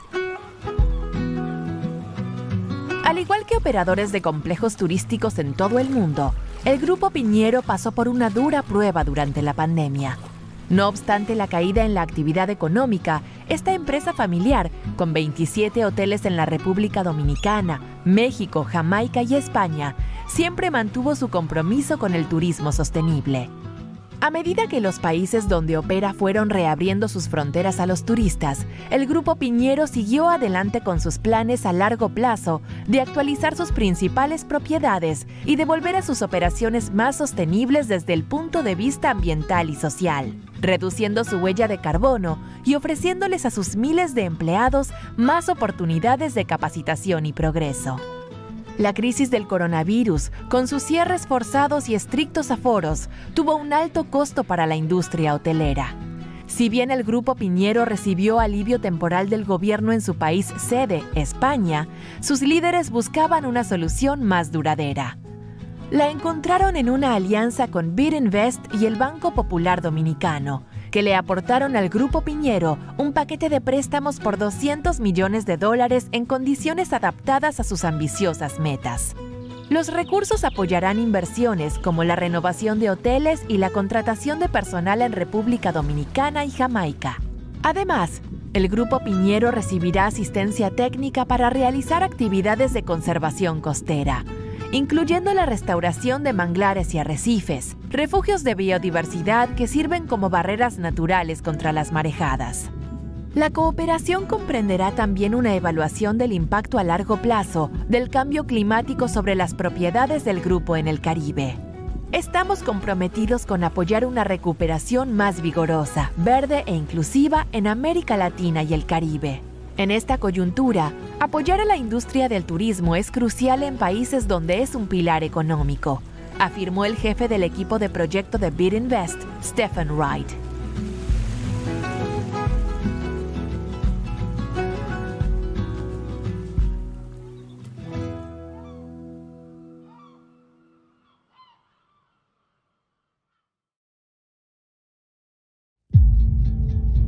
world is facing an extraordinary combination of environmental, social, and governance challenges. For Latin America and the Caribbean, these challenges hit close to home.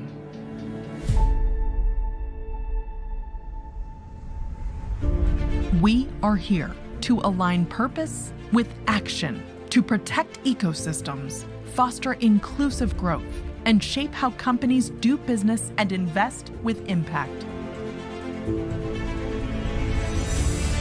Because we need to act now to build resilience in our businesses and economies to leverage the power of the private sector. Act now to expand access to ESG solutions and sustainability-linked financing that are beneficial for more than 600 million people, the private sector, and the planet.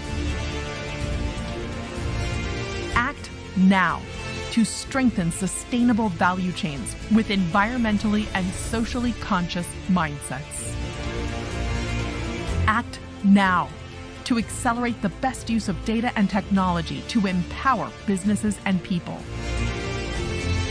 Act now to enable sustainable investments in countries susceptible to the impact of natural disasters. Act now to lay down a roadmap for a green transition of the private sector that is just, gives voice to communities, and leaves no one behind. We have a plan. Now we are here to take action so that we can keep building a greener, more inclusive, and resilient region for all. So we can go from thinkers to doers. Welcome to Sustainability Week 2022.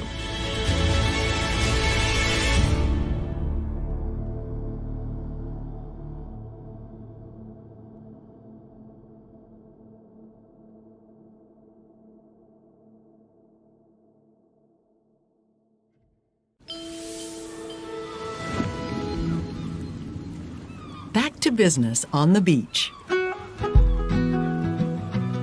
Like beach resort operators around the world, Grupo Piñero went through a very trying period during the COVID pandemic. Despite the turndown, the family-owned chain, with 27 hotels in the Dominican Republic, Mexico, Jamaica, and Spain, always stood by its commitment to sustainable tourism. As the countries where it operates reopened their borders to foreign visitors, Grupo Piñero continued with its long-term plans to upgrade its marquee properties and to make its operations more environmentally and socially sustainable by reducing its carbon footprint and offering its thousands of employees more training and opportunities for advancement. But the coronavirus crisis, with its forced closures and strict limits on occupancy, took a huge financial toll on the tourism industry. While Grupo Piñero had received temporary aid from the government in its home country, Spain, its leaders were looking for a lasting solution. They found it in an alliance with IDB Invest and Banco Popular Dominicano, which provided Grupo Piñero a $200 million loan package on terms suited to their ambitious goals.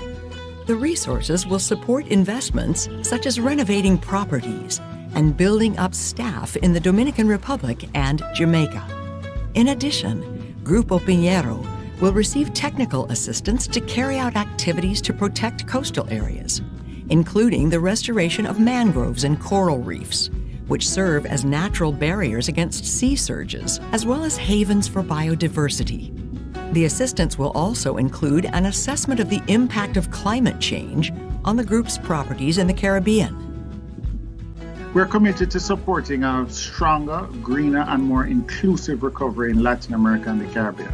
At this juncture, supporting the tourism industry is essential in countries where it is an economic mainstay.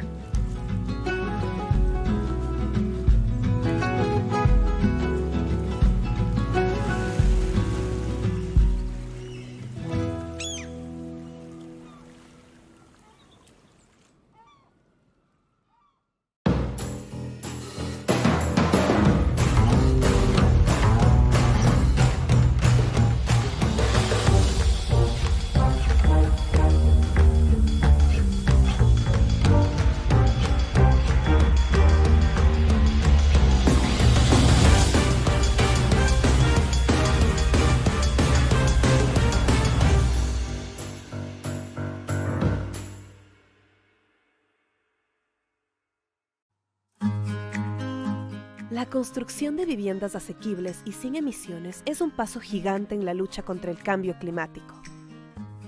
A medida que todo el mundo se mueve hacia modelos económicos y de construcción más sostenibles, la idea de emisiones cero está ganando terreno rápidamente. Las casas unifamiliares con alta eficiencia energética son un lujo que no todos pueden pagar. Pero las viviendas asequibles con cero emisiones pueden tener un impacto masivo en los patrones de contaminación en muchas regiones, incluida América Latina y el Caribe. Estas viviendas comparten características comunes, incluidos sólidos aislamientos, de modo que se necesite menos energía para mantener temperaturas agradables en el interior y sólidos sistemas de reciclaje para evitar el desperdicio de agua. Los sistemas de calefacción centralizados y más baratos también son características frecuentes. Las soluciones comunitarias de gestión de residuos y almacenamiento de energía, así como los electrodomésticos inteligentes, a menudo forman parte del mismo proyecto. La construcción de casas con cero emisiones implica emisiones. Es por eso que se llevan a cabo proyectos de compensación, por ejemplo, a través de la reforestación, que permiten mantenerse fiel a la idea de cero carbono. La especial atención al entorno es una característica añadida de estos proyectos, con el fin de minimizar el impacto de la construcción y maximizar la disponibilidad de recursos naturales, como la luz solar. Esto puede parecer una quimera, pero es algo que ya está en marcha en la región. BidInvest ha anunciado una inversión de hasta $10 millones en un fondo administrado por Palladium, que es el primer fondo de vivienda asequible con cero emisiones de carbono en la región. El fondo busca recaudar hasta $100 millones, que se invertirán en la construcción de viviendas para nuevos compradores con ganancias por debajo del ingreso nacional bruto per cápita de su país. Estas viviendas sostenibles serán construidas por promotores en México, Colombia, Brasil y Perú. Este es solo el comienzo de lo que debería ser un esfuerzo creciente para promocionar viviendas asequibles y respetuosas con el clima, muy necesarias en toda la región. La vivienda de emisiones cero es el futuro de la construcción en la región.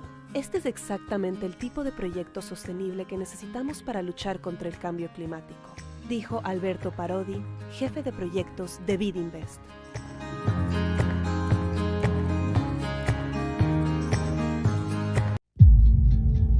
The world is facing an extraordinary combination of environmental, social, and governance challenges. For Latin America and the Caribbean, these challenges hit close to home.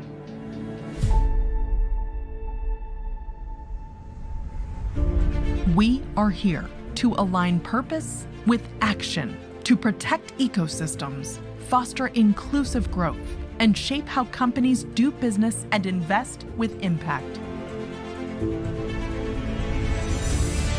Because we need to act now to build resilience in our businesses and economies to leverage the power of the private sector.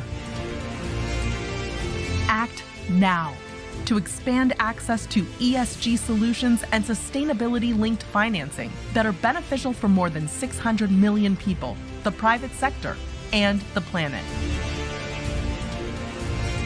Act now to strengthen sustainable value chains with environmentally and socially conscious mindsets. Act now to accelerate the best use of data and technology to empower businesses and people. Act now to enable sustainable investments in countries susceptible to the impact of natural disasters. Act now to lay down a roadmap for a green transition of the private sector that is just, gives voice to communities, and leaves no one behind. We have a plan. Now we are here to take action so that we can keep building a greener, more inclusive, and resilient region for all. So we can go from thinkers to doers. Welcome to Sustainability Week 2022.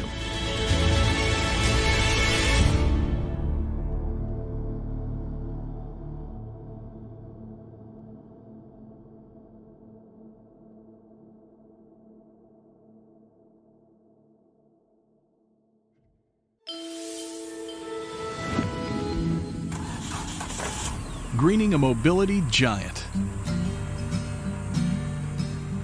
For a business that started with a single truck, Simpar has certainly gone far. The Brazilian holding company's different divisions now employ more than 32,000 persons and boast a combined fleet of more than 150,000 cars and trucks. Simpar not only runs one of the biggest car, truck, and heavy equipment rental operations in Latin America, it also has a huge logistics business that serves several key manufacturing industries, a specialized unit that offers mobility and transportation solutions to the public sector, including passenger buses and garbage trucks, and a network of dealerships that sell new and used vehicles.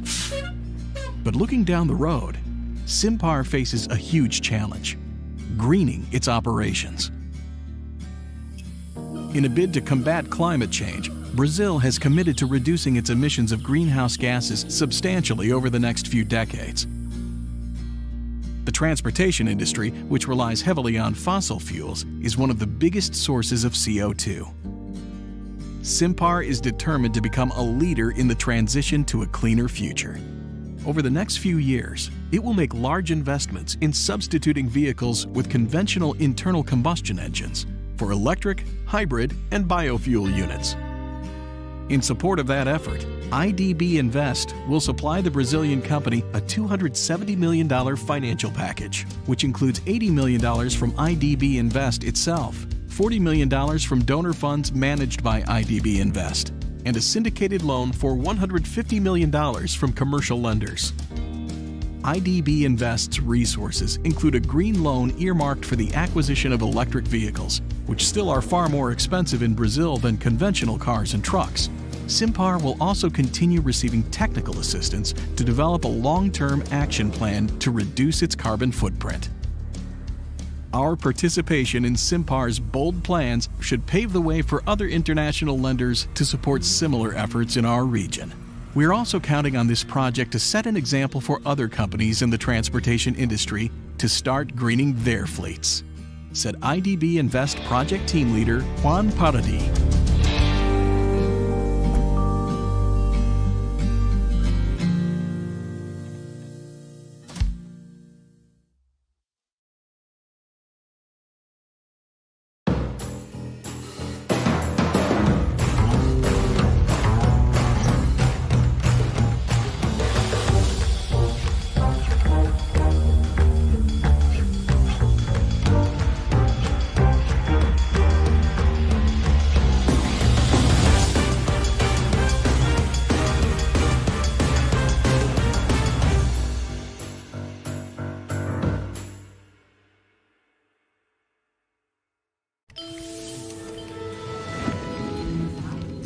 Una vocación de servicio. Con casi 140,000 empleados, Atento es una de las mayores empresas de gestión de relaciones con clientes y tercerización de procesos de negocio, CRM, BPO por sus siglas inglesas, del mundo. Aunque sirve a un mercado global, la mayoría de sus operaciones están concentradas en América Latina. La compañía, con presencia en Argentina, Brasil, Chile, Colombia, Costa Rica, El Salvador, Guatemala, México, Panamá, Perú y Uruguay, figura frecuentemente en listas de los mejores lugares para trabajar en la región. Una de las razones de esa reputación estelar es que Atento le brinda muchas oportunidades a las mujeres, que constituyen 64% de su fuerza laboral.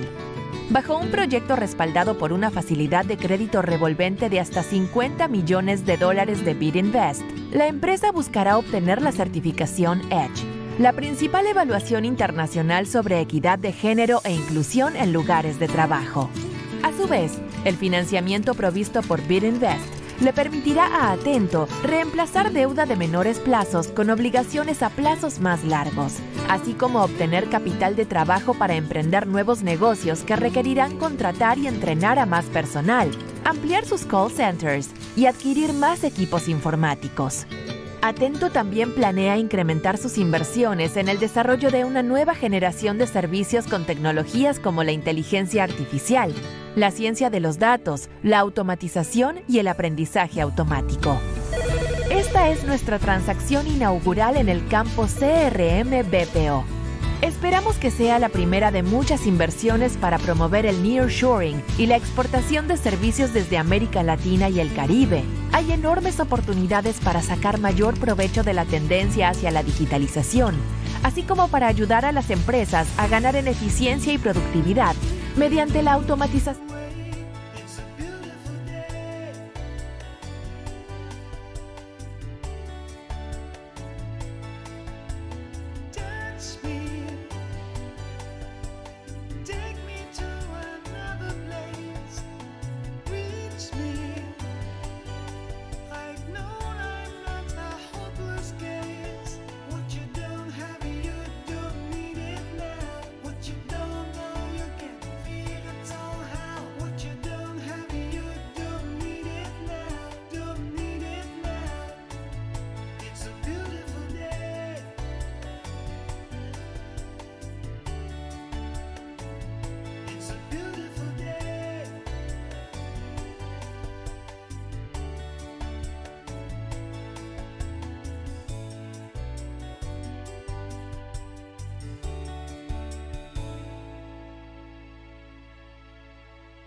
Welcome, everyone, both online and on site, to day 3 of Sustainability Week.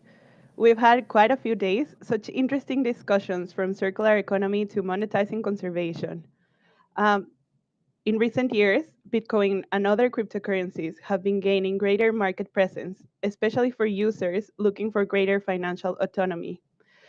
However, there is still a gender gap in the cryptocurrency market where men are overrepresented 5-1.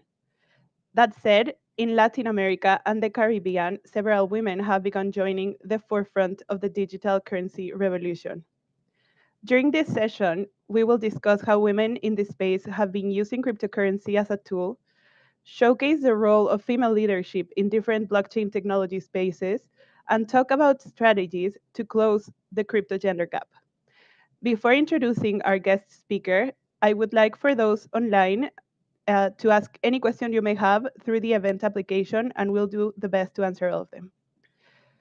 One such leader is Magdiela Rivas, Global Partner Manager for Chainalysis, where they provide data, software services, and research in over 70 countries to analyze the flow of funds in the blockchain and promote the adoption of this new technology in a way that is safe for all. Magdiela was one of the first Mexican women to lead in this space. Magdiela, we're so excited to have you here today. You have quite an interesting story in your journey to become an expert in this space. Tell me and tell us, how did you first dive into the world of crypto?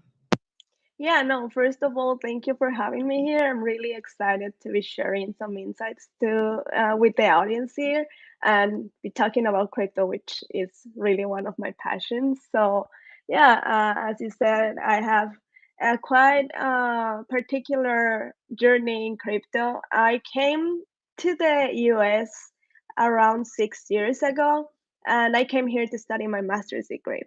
So that was the first time that I heard about Bitcoin, and it was because I was trying to send money to my mom.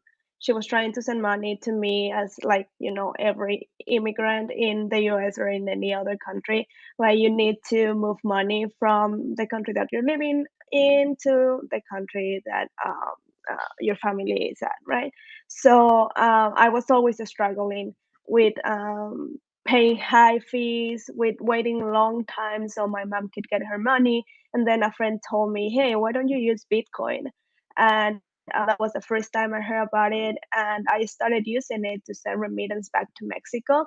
So I got introduced to Bitcoin from the remittance use case, it was fascinating for me because I got really impressed by the potential of the technology to facilitate payments across borders in a really fast and affordable way.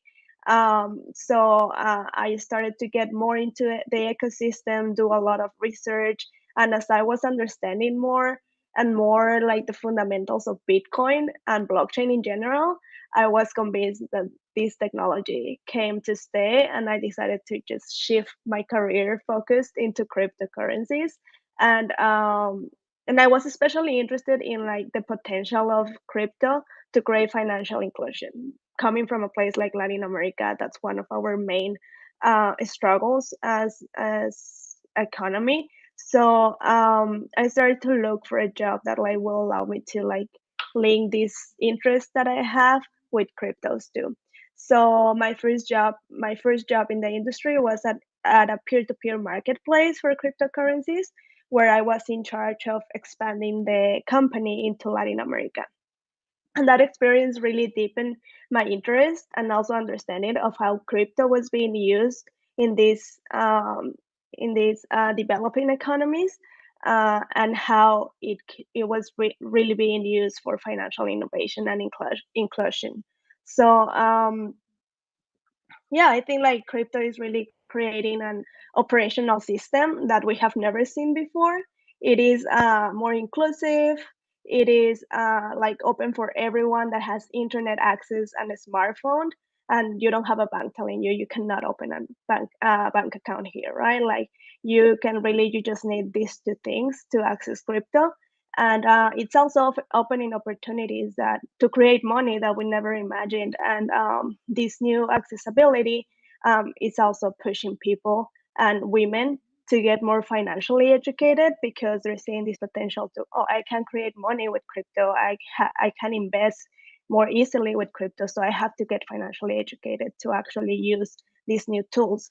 And I think like this is like pushing us to like be part of a financial system that we were not part before. There's still a long way to go in like this journey to like democratize finance, and I think like crypto is doing a really good job into democratizing bringing finance to everybody. But yeah, we need education, regulation, and services that take like their development in with like they do a more like inclusive um, like way to start innovating and start doing things differently in the space.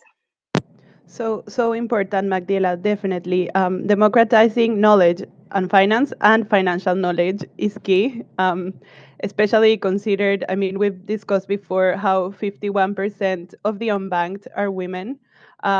And also, women entrepreneurs still face constraints, especially in our region, right? To access finance and to access markets in comparison to their male counterparts. So, Magdala, along those lines, what can you tell us about the adoption and use of digital currencies in developing countries compared to developed countries, especially thinking about women's financial needs?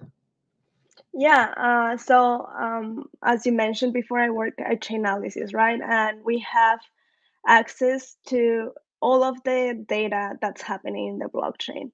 And every year we release these really famous now, like all the industries expecting our geography report that we roll out every year.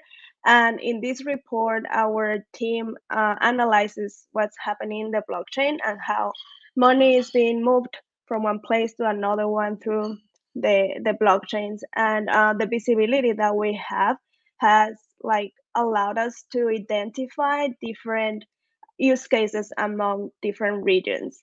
And one thing that I would like to highlight before I start like talking about the different use cases that we see in the different regions is that in our last report that was for the year 2021, we saw a increase in adoption of cryptocurrencies of 2,300%. So it was like a huge increase from the year before in 2020. And our research like showed that the reason of adopting cryptocurrency differs from region to region, as I said. In emerging markets like Latin America, many people turn into cryptocurrencies because they want to preserve their currency from devaluation. They see it as a way to preserve their wealth, and then they also see it as a way to move money from their country to another country, which is like my example, right? Like they use it for remittances. And also like to carry on like business transactions that are like more retail focused. And in comparison to developed economies like the US, Europe, it's that they use cryptos like a way to like do like investing, or like we see more like in institutional investing too in the markets in these more developed economies. So we really see like a really huge difference in how like people in developing markets are using it in comparison to developed economies. Yeah, and and in our adoption, we have like this adoption index. And one thing that it's really impressive is that the majority of the markets that are leading this adoption index are in developing economies like Southeast Asia, Africa, Latin America. All of these countries are really leading the adoption because they need access to different financial instruments to really like empower themselves and have access to also like traditional finance through cryptocurrencies. So it's really like the circumstances that they live push them to use more cryptocurrencies in these type of economies. Yes, for the adoption amongst women, we like really don't have a lot of data about gender right now. It's like I think the studies has started to like increase, but like we don't have really like data that like identifies how women are using crypto in comparison to men. But anecdotally, sorry, I can say that, for example, during my last position in this peer-to-peer marketplace, I was in charge of Latin America, as I'd say, and we saw that a lot of women were using the platform to start their own business because crypto facilitates like the generation of income from your home. Like they didn't have to leave home to start generating an extra income. So we saw like these cases were like really increasing as more people were hearing more about cryptos and Bitcoin. Women were adopting cryptocurrencies and were using the platform to start their own business from their homes. And this facility really like um, adapts to different lifestyles, and that helped a lot of women to really become or independently be independent in their finance from their families, or just like have an extra income for themselves, which was really impressive and empowering for me to see. That's so interesting, Magdiela. And definitely, isn't that the story for every single effort for gender? We always need more data, right? Sex disaggregated data is key for financial inclusion, including for the adoption of digital currencies. But it's fascinating what you're saying, no? It seems like we're only just beginning to understand the different ways digital currency can help women and adapt to their financial lifestyle and to their needs. Innovation, flexibility, connectivity, they all are needed definitely to close gender gaps. Magdela, so going beyond adoption and thinking more about women leaders, tell me, why is it so important to have women leading in this space? Yeah, well, I think like one of the main promises of Bitcoin and crypto lies in this potential that everybody's talking about, right? About like how it has the potential to tackle financial gender inequality. And but in reality, like we need to incorporate, as you said, like different point of view and more women and more diversity into these spaces to really build new products, to educate other people in the technology under like and identify like okay how this technology can serve different communities, right? So we need, as you said, like more people, more women involved in these discussions. And being completely realistic with you, the crypto sector, and I think you also mentioned it at the beginning, it's still really segregated in this sense. The majority of participants are still men, and both in number of users of the technology, like people that's investing or like exploring these different crypto use cases, or also the number of professionals that are in the space, in the crypto space. But for example, a recent study by BlockFi, which is this crypto platform, revealed that 94% of women have heard about crypto, but only 9% of that 94% have invested in crypto, or like yeah, in some digital asset. So like we think that this could be because of several reasons, right? But one reason could be that like uh we're still like carrying the burden of years of inequality that like have been uh, like driven by the tradition that like man is in charge of the household, right? And that has naturally pushed us out as women from these spaces. But we see like a little bit of advancements too. Women are getting more involved into crypto little by little. We see that like, for example, in the last year, this study that a crypto wallet did, I'm lacking the name right now, sorry. But there was this study that they put out in the media that nearly like 60% or around 60% of women that own crypto today invested in crypto last year. So if we compare the percentage of women invested in crypto 2 years ago to the percentage of women investing in crypto 6 months ago, it more than doubled. So it's slowly like growing, and we see like more participation of women in the economy. um, and one thing that I like to like also mention here is that we have to remember that the crypto industry is really new. Like Mhm. Bitcoin started in 2009. It's like 12 years old. It's like still like a child. It's in its infant stages, right? And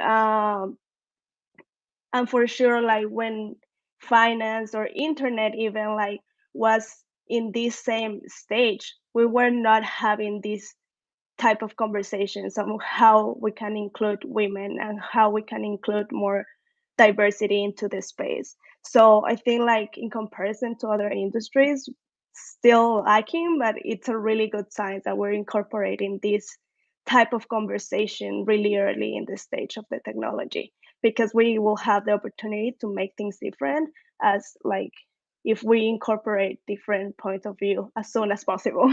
And I think like the industry is trying to do that, and it's really working on that.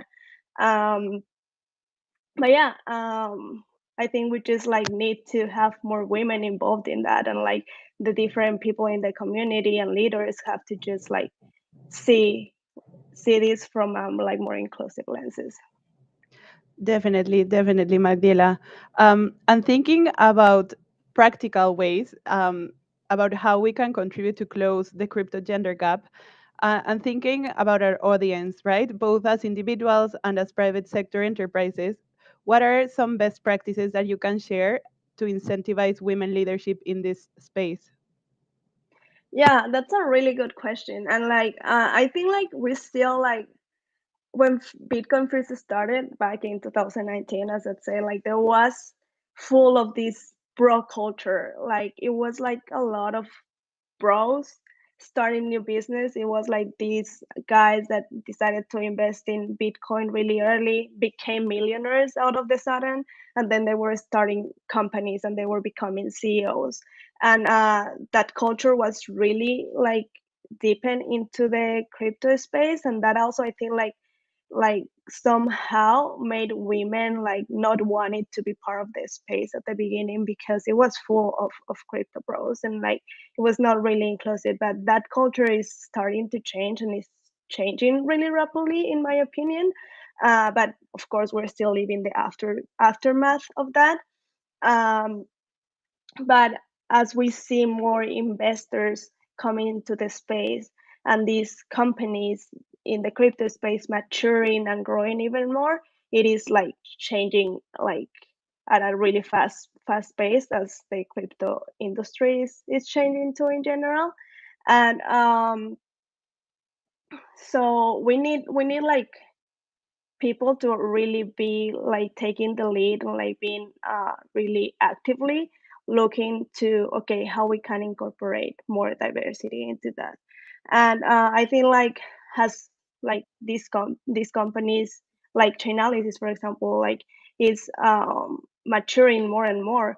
We need to incorporate like in our company organization or culture like several practices that promote these inclusive like points of view.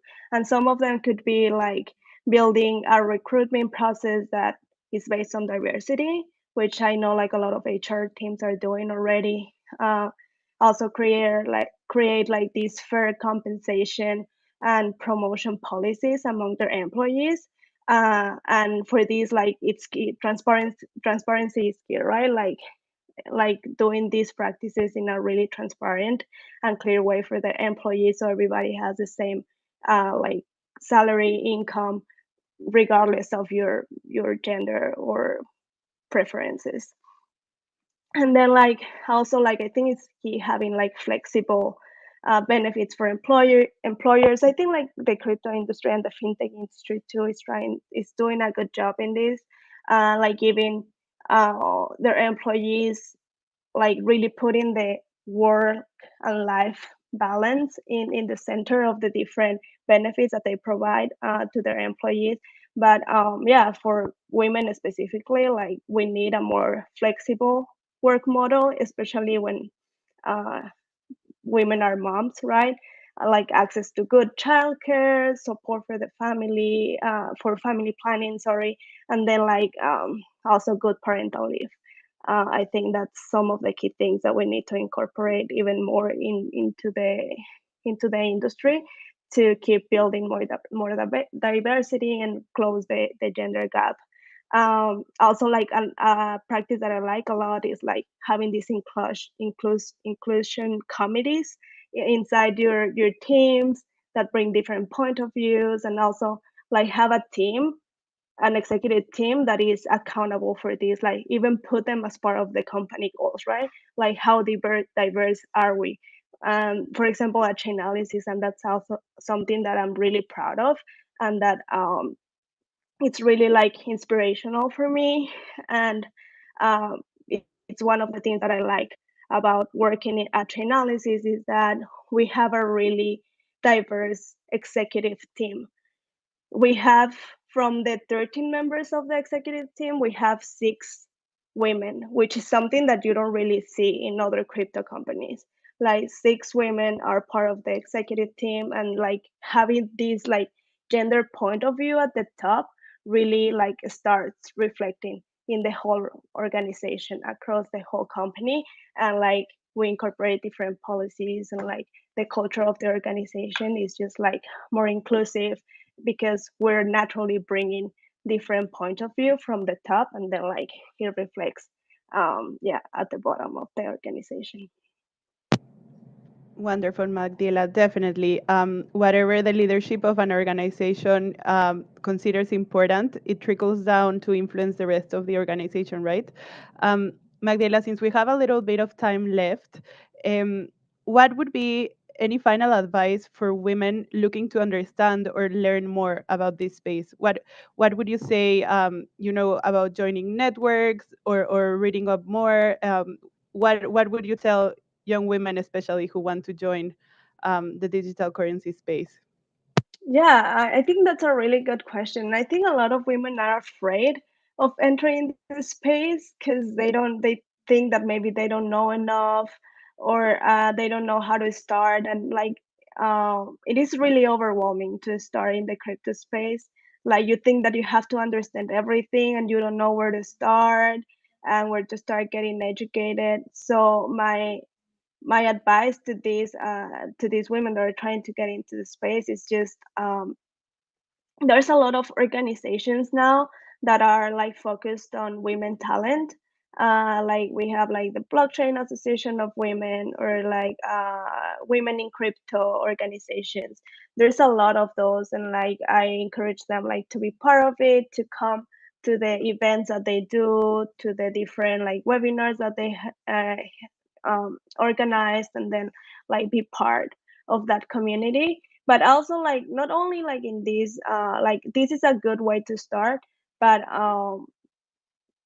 the space is also like my experience, right? Like, when I started, i was I was also like not knowledgeable about crypto, and I just like put aside my insecurities, right? About like, oh, I'm going to ask, and what is people going to think about me because I don't know this. Like, you have to lose that fear of like asking or saying like, I don't know, can you explain it to me too? Like, can you be, and like a lot of women in this space are just like really eager to teach more women, because we need more women in this space. So like, I'm really like happy every time somebody like reaches out to me and like, hey, can you give me time to talk about crypto? And of course, like, I'm gonna give that out. Like, so I just like go out and ask people. I'm sure like people in this space will be more than willing to help other women out. Especially like, I think like that's something that I really liked about like the crypto community, right? Especially amongst women, I see like a lot of them are just like helping each other, and it's really different from like other industries.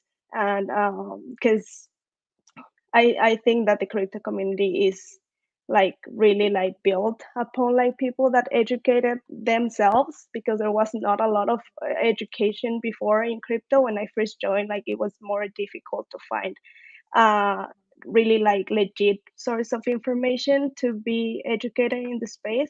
So we come from this like self-educating path, and now like we want to help other people like go through that path in a more smooth way. Yeah.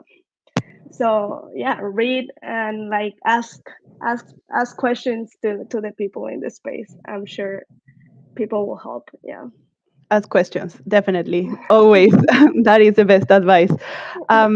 So Magdiela, so many things learned from you today. We design the world as one sees the world, right? And as digital currency and blockchain technology is opening a new frontier, not only for peer-to-peer exchanges, but for how capital will flow and business agreements will happen. Um, and especially in our region, it's so important to ensure that it reflects a diversity of experiences, a diversity of needs. We definitely need more women adopting, but especially women leading blockchain technology spaces. Um, so just to close, I'll say that I am personally excited to witness the potential for closing gender gaps that digital currency will bring.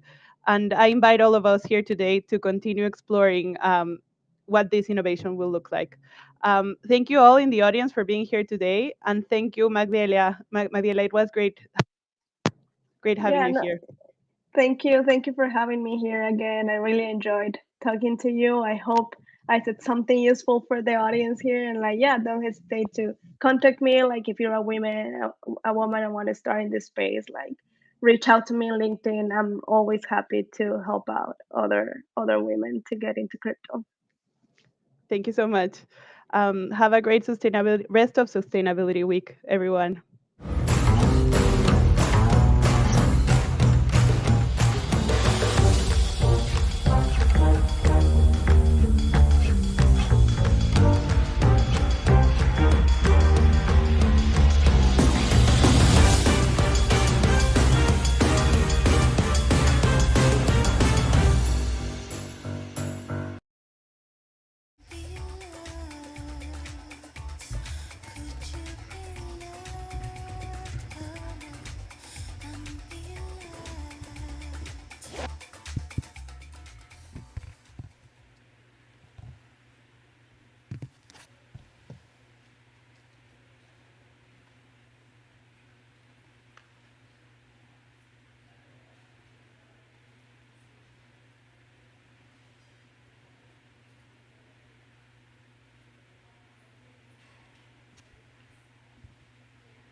Buenas tardes.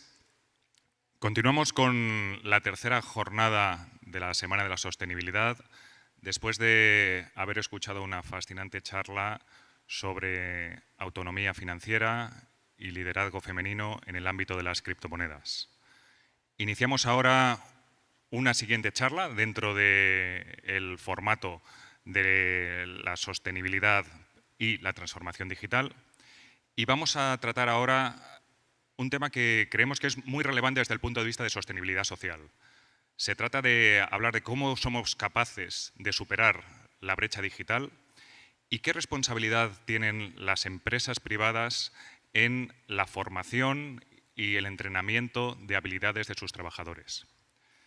Para esta ocasión tenemos la gran suerte de contar con Pedro Uribe, representando a Microsoft.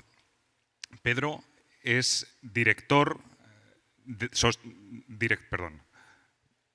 Pedro tiene más de 35 años de experiencia, de los cuales ha pasado los últimos 22 en Microsoft. Es director de desarrollo de mercados globales Américas y de sector público a nivel mundial.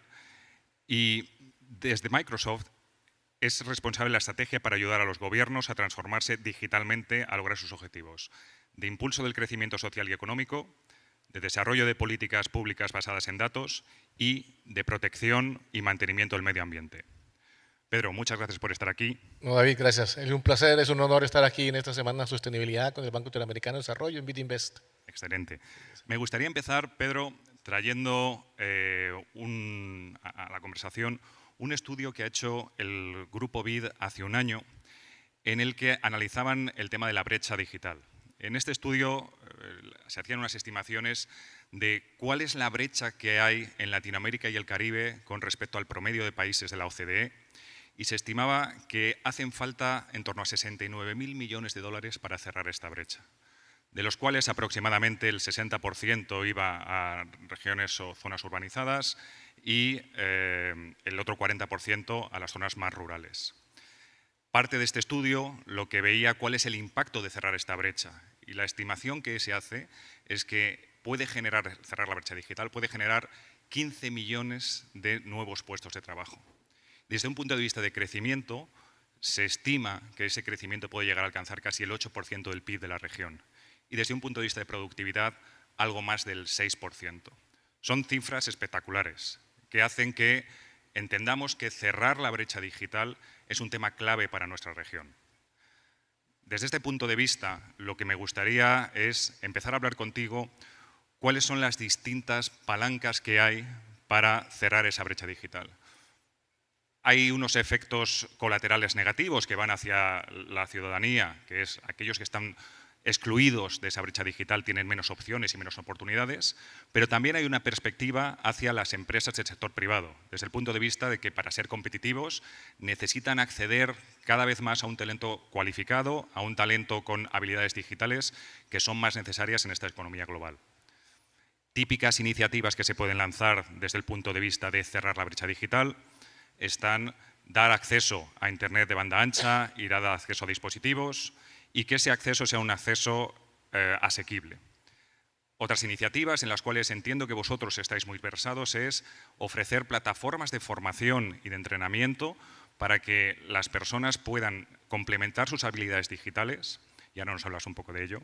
Y quizás hay una tercera palanca, que es empezar a crear grupos compartidos de trabajo dentro de las organizaciones donde aquellas personas con más experiencia y conocimiento en habilidades digitales puedan compartir distintos equipos de trabajo con personas que tienen menos habilidades y empiecen a romper también esos tabúes, esas brechas digitales y romper esos hilos. Me gustaría que nos contaras un poco cuál es la visión de Microsoft y cuáles son las distintas plataformas que habéis puesto en el mercado y, sobre todo, motivado por la pandemia que habéis lanzado últimamente. Hay una que tiene un éxito espectacular, que espero que nos hables ahora, Claro, sí.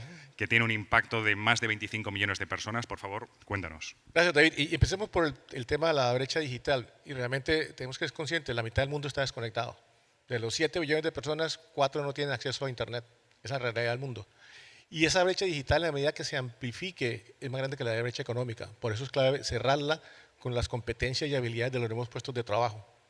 Pero también hay otra brecha que yo diría digital que se está creando a nivel profesional, es que En el 2025 van a haber 146 millones de puestos en tecnología de información, desarrolladores de software, ciberseguridad, y hoy solamente el 3% de las carreras universitarias es de tecnología de software, y el cual el 18% son mujeres. Hay un gap muy grande digital en cómo llenarlo. Entonces, nuestro compromiso y yo diría responsabilidad que tenemos como compañía de tecnología es fortalecer y crear las habilidades digitales de las personas en todos sus estados de vida.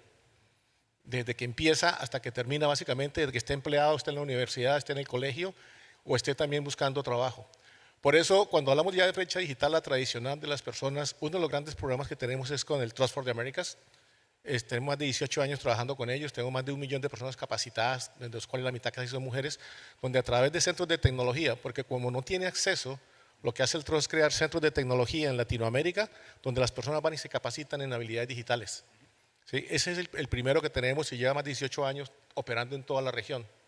Pero también tenemos otro que va hacia las empresas a crear habilidades digitales en los empleados. ¿Por qué? Porque para el 2025 el 80% de los puestos de trabajo van a requerir una habilidad digital. No es que yo me convierta en un ingeniero de sistemas, es que voy a manejar o un celular o un computador o voy a operar un dron. Entonces esa fluidez digital es necesaria. También puedo crear una brecha ahí. Y también estamos trabajando con las empresas lo que se llama Microsoft Learn, que es nuestra plataforma de capacitación y entrenamiento y también para búsqueda de empleos, que está disponible en general para las personas, es sin acceso, pero también para las universidades. Y en esa plataforma pueden aprender las habilidades digitales y las certificaciones, que es fundamentales, porque hoy en día no solamente la carrera universitaria, sino también es válida una certificación de una empresa de tecnología, que permite realmente tener más posibilidades de tener un acceso. Entonces, cuando ve el foco como lo vemos nosotros, empezamos desde la educación, incluso en K12, buscamos que haya habilidades STEM, ciencia, tecnología, ingeniería, desde casi de kinder, programación. En la parte de educación superior tenemos las certificaciones con Microsoft Learn, de tal manera que cuando salgan prácticamente certificación le da una seguridad de un empleo. Y luego, cuando viene la transformación digital y sabemos que más o menos en Latinoamérica el 50% de los puestos de trabajo se pueden reemplazar, tenemos que pensar junto con las empresas del gobierno cómo creamos esas habilidades digitales para los futuros puestos que se están generando y cómo con las universidades cerramos la brecha de los nuevos trabajos que se va a dar. Entonces, Microsoft Learn es uno que tenemos con nosotros. El otro que mencionaste, uno de la pandemia, es empezamos a mirar cuáles eran las carreras o los puestos, no carreras, carreras que necesitaban más demanda, perdón. Y junto con LinkedIn liberamos diferentes entrenamientos que se llaman Learning Paths o rutas de aprendizaje, no solamente de tecnología. Por ejemplo, yo puedo aprender ahí diseño gráfico o puedo aprender mercadeo digital, porque esas eran carreras que se estaban demandando. Y logramos, eso está en un objetivo de 25 millones de personas. Se llama opportunity.linkedin.com y pueden buscar el Learning Path, pero no solamente tú te capacitas. El segundo paso es hacer un match entre tus habilidades que tengo en LinkedIn con las posiciones abiertas. Si estudié mercadeo digital, terminé, ahora le digo, mire, estas son mis habilidades y esto es lo que requiere un mercadeo digital. Me hace un match y me dice, estos son los potenciales ofertas de trabajo que hay. Y fuera de eso, el tercer paso, a través de inteligencia artificial, me simula una entrevista de trabajo. Es la manera como venimos operando desde ahora y desde hace muchos años para fortalecer y crear habilidades digitales en cualquier estado de vida de las personas. Perfecto. Me gustaría retomar uno de los temas que has dicho. Hablabas de que más del 50% de los puestos de trabajo van a ser reemplazados en el futuro. El reto de la transformación digital, la inteligencia artificial, la automatización, sin duda es un reto que tenemos que acometer como sociedad civil, como sector público y como sector privado, pero este nuevo esquema, este nuevo impulso de la transformación digital, sin duda trae muchas nuevas oportunidades. Y esas oportunidades están vinculadas a empezar a formarse en cuáles son esas nuevas habilidades y empezar a habilitarnos para las nuevas oportunidades que están creando las tecnologías actuales. En ese sentido, y entendiendo que la transformación digital, lógicamente, impactará más en aquellos puestos de bajo valor, tareas más repetitivas y que no generan tanto valor hacia una empresa y, por lo tanto, son más descartables en una primera etapa. ¿Cómo podemos hacer para establecer un esquema de medio o largo plazo donde las personas que están ahora mismo en el mercado laboral y que puedan verse amenazadas por una potencial disrupción tecnológica que pueda afectar su continuidad laboral, tengan la capacidad de transformarse, de formarse y de adquirir esas nuevas habilidades para seguir manteniendo una prosperidad laboral en el futuro. Sí, de entrada, primero, cualquier proyecto o programa de transformación digital tiene que incluir el tema de capacitación y recapacitación de las personas. Porque cuando tú haces el proyecto ya sabes qué tecnología vas a adoptar, qué potenciales tareas vas a automatizar, posiblemente no puestos completos, y cuáles a automatizar, qué funcionarios, personas se van a ver afectados y cómo empezar a hacer desde ese momento una ruta de aprendizaje. No cuando el trabajo se acabó, porque ya la persona se quedó mirando hacia dónde me muevo, sino incluso en muchos casos no hay ni siquiera un desplazamiento hacia afuera, hacia la misma empresa. Incluso cuando solamente automatizo tareas, parte de las tareas que le quedan al empleado son de mayor valor agregado, como dijiste. Si me automatizan la que hago en el día a día, que nadie debería hacer, automáticamente empiezo a tener tareas como atención mejor al cliente y no dedicarme solamente a la transaccionalidad de atención al cliente. Entonces, esos proyectos de transformación digital deben contemplar un programa de capacitación y entrenamiento que además debería ser permanente, porque en la medida que yo capacite a mis empleados, obviamente voy a tener una mayor competitividad, incluso así capacite de tal forma que sean atractivos para el mercado. ¿Sí? Pero ese para mí es el principal punto. Nosotros tenemos un programa con nuestros clientes que se llama el Enterprise Skilling Initiative, que es nuestros clientes empezamos a capacitarlos en nuestra tecnología para irlos llevando a que se muevan dentro de esa escala hacia los nuevos puestos de trabajo. Pero también no solamente el sector privado, también es el gobierno. Por ejemplo, hicimos un ejercicio con el Sena en Colombia de crear carreras de futuro, de cosas que los potenciales empleados podían acceder y salir ahí. Entonces, el gobierno también tiene que tener en cuenta que es un efecto que ya tiene a nivel país y que sí, va a haber personas que posiblemente no hagan la transición y tienen que buscar fuera donde están hoy en día. Y esa transición tiene que darse desde la empresa, pero también crear unas redes de seguridad, unas safety net del gobierno que permitan que caiga en un momento dado y volver a recapacitarse. Y también hay una responsabilidad personal, obviamente, ¿no? Yo también como persona tengo que ser responsable de mi desarrollo y mi capacitación, porque esto no va a parar. O sea, no es que yo me capacite hoy y ya estoy tranquilo, posiblemente ese puesto que conseguí, en el futuro vuelva y lo reemplaza. Sin duda, esto es algo que es un proceso que no acaba. En este sentido, ¿cómo hasta la fecha Microsoft ha ido cambiando como corporación con la implementación de inteligencia artificial y la automatización? Hacia adentro, ¿cuáles son los cambios que habéis tenido en los últimos años y cuáles son los cambios que estáis viendo hacia afuera, hacia los corporativos, del sector privado y también hacia las pequeñas y medianas empresas? O sea, nosotros como compañía tuvimos un cambio grande interno, sobre todo desde que llegó el nuevo presidente de Satya. Si mira, Microsoft en algunos tiempos estuvo cuestionado si realmente iba a seguir o no. ¿Sí? Cuando hubo el cambio interno y lo que dijo Satya primero, la misión de Microsoft es empoderar a todas las personas y las organizaciones en el planeta a lograr más. En ninguna parte menciona tecnología. Empezamos a cambiar la cultura interna y nos volvimos una compañía de servicios. La nube se volvió lo que es una nube inteligente, inteligencia artificial, una nube hiperescalable, responsable, una compañía de servicios donde vamos a modernizar el puesto de trabajo, vamos a generar inteligencia artificial, vamos a generar una nube y vamos a convertirlo en una compañía de servicios. Al interior nosotros tenemos un programa permanente de capacitación, la tecnología cambia rapidísimo. ¿Sí? Y prácticamente mantener el ritmo es muy complicado. Entonces hay un programa permanente de capacitación con incentivos, pero también un programa de cambio cultural y la compañía cambió. Y obviamente lo que más impacta es inteligencia artificial. Hacia afuera, en el 2020 hicimos un estudio del impacto de inteligencia artificial en el empleo en Latinoamérica, país por país. De ver de aquí al 2030, de las horas de trabajo que se iban a ejecutar, cuántas horas reemplazarían las soluciones de inteligencia artificial. En promedio en cada país era un 50%, más o menos las horas. Pero cuántos nuevos puestos de trabajo generaría la inteligencia artificial y si realmente habían políticas, prácticas, iniciativas para aprovecharla al máximo. Cuando se aprovechaba al máximo, realmente esa brecha del 50 se disminuye como a un 15 o un 10%, o sea, sí hay una pérdida de horas de trabajo, pero generaban casi como un 27 o más de nuevos puestos de trabajo. Esa es la realidad. Para llegar a ese aprovechamiento de inteligencia artificial se requiere de la alianza sector público-privado, educación y sociedad civil. Es la manera de aprovecharla, porque si no, hay una automatización, pero no estamos listos para los nuevos puestos que hoy en día, si miramos también en educación, estamos creando jóvenes para puestos de trabajo que todavía no sabemos cuáles son realmente. ¿Sí? Y no es un cliché, porque si digo hoy en día, ¿quién se imaginó que ser un influencer en un puesto de trabajo, ¿sí? O ser un youtuber, ¿sí? O un generador de contenido, que es una economía que se está creando.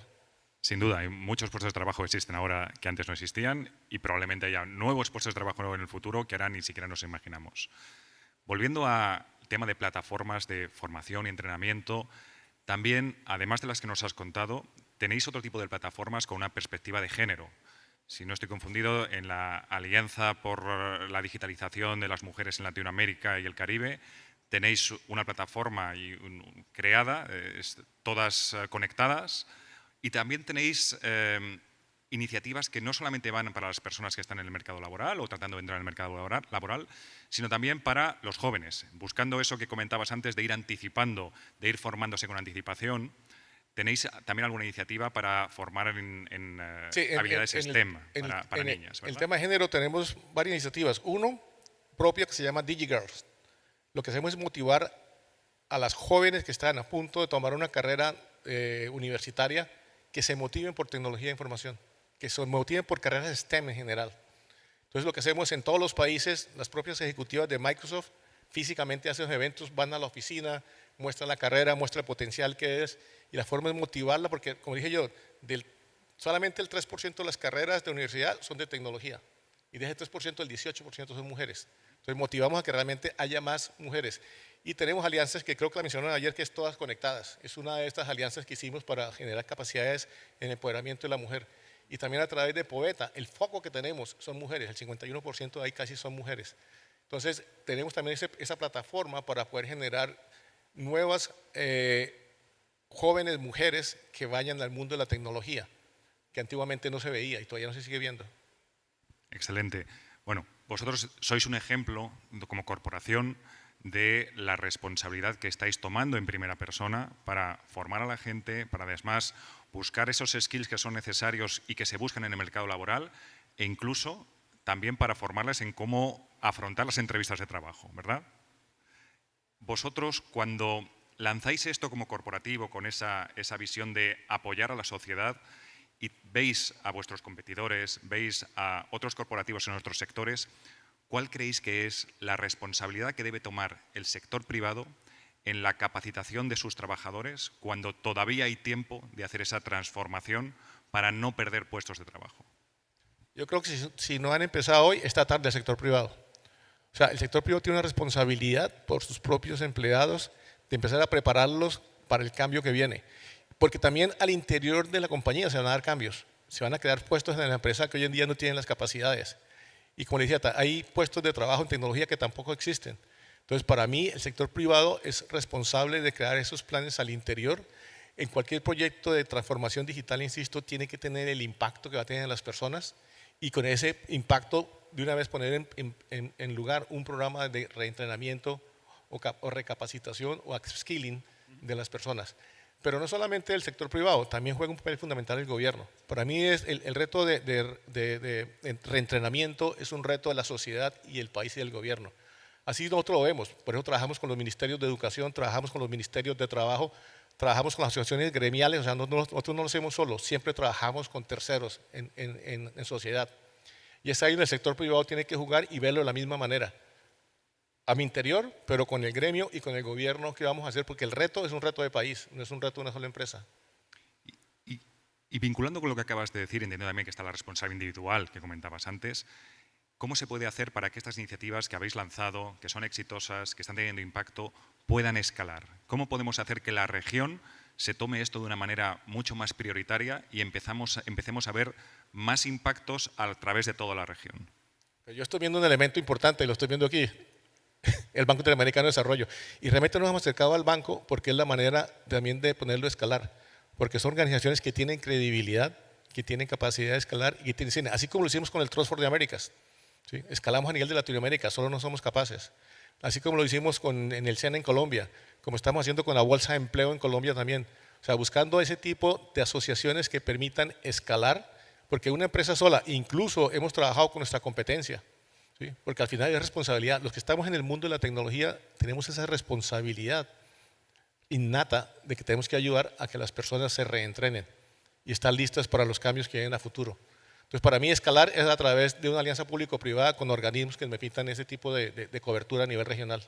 Excelente. Me encanta tu respuesta, porque el leitmotiv de toda esta sesión es From Thinkers to Doers. Es decir, no solamente estar debatiendo el qué y el cómo lo vamos a hacer, sino el poner todo eso en marcha. ¿Cuáles serían las 3 prioridades que identificas que podamos lanzar conjuntamente entre Microsoft y BidInvest para empezar a cambiar y a superar la brecha digital? Es una buena pregunta y me pusiste a pensar.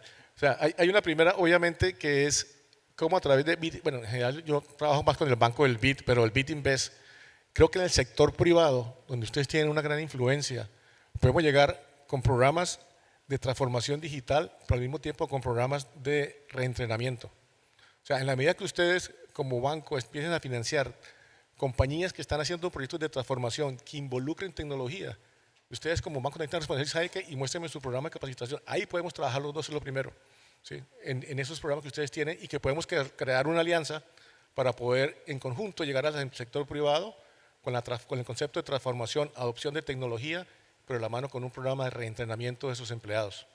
Para mí eso es fundamental en este momento.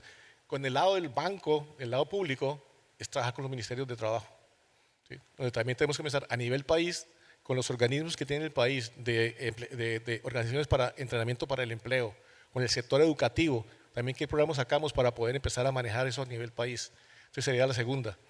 Y la tercera, hay un tema que no me gusta decir los soft skills, pero que van a ser los hard skills, no solamente pensar en los temas tecnológicos.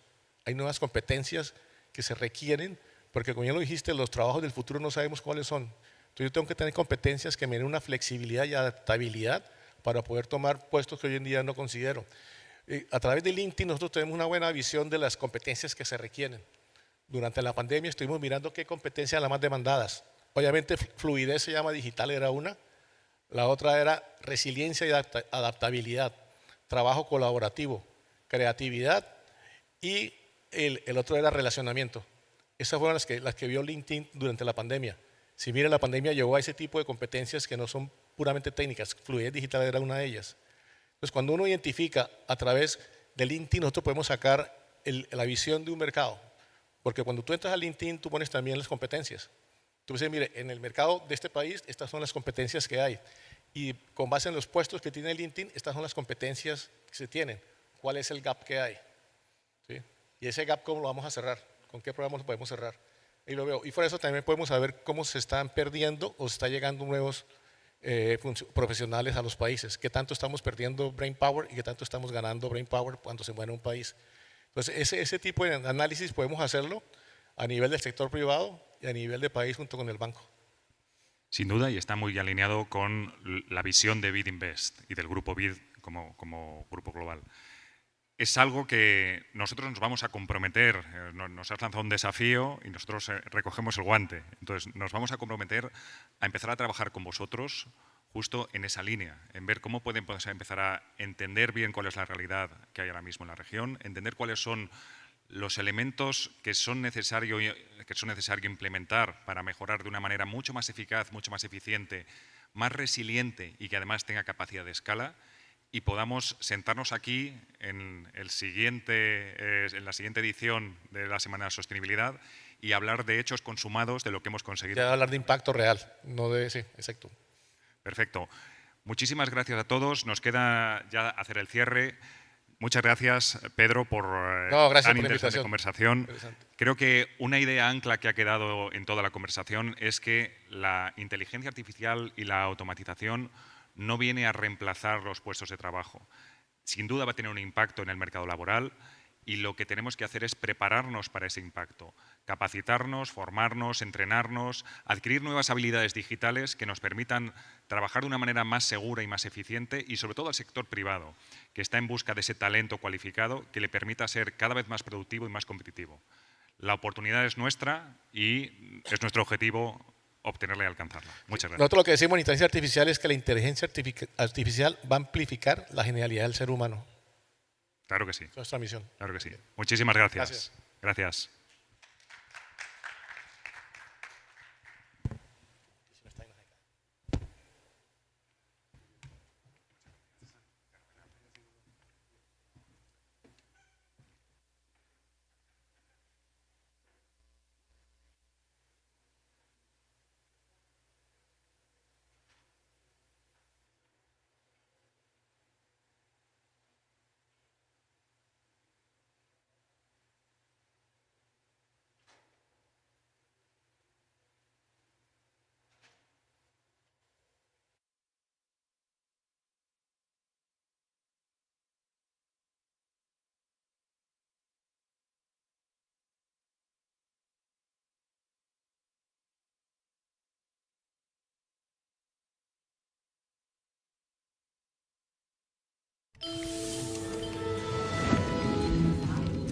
A calling to serve business. With nearly 140,000 employees, Atento is one of the world's largest customer relationship management and business process outsourcing companies. Although it serves the global market, its operations are largely concentrated in Latin America. The company, which is present in Argentina, Brazil, Chile, Colombia, El Salvador, Costa Rica, Guatemala, Mexico, Panama, Peru, and Uruguay, frequently shows up at the top of lists of best places to work for in the region. One of the reasons for Atento's stellar reputation is the opportunities it provides women, who make up 64% of its workforce. Under a project backed by a revolving credit facility of up to $50 million from IDB Invest, the company plans to pursue an EDGE certification, the leading assessment standard for gender equity and inclusion in the workplace. In turn, the financing from IDB Invest will enable Atento to replace shorter-term obligations with longer maturing debt, as well as provide working capital for new service contracts that will demand hiring and training more staff, expanding call centers, and acquiring IT equipment. Atento also plans to step up its investments in developing next-generation services involving technologies such as artificial intelligence, data science, automation, and machine learning. So this is our initial deal in the PPO Sierra Marina, and we expect it to be the first of many investments to promote nearshoring and the export of business services from Latin America and the Caribbean. There are huge opportunities to capitalize on the trend towards digitization, as well as to help firms gain efficiency and productivity through more responsive customer service and process automation.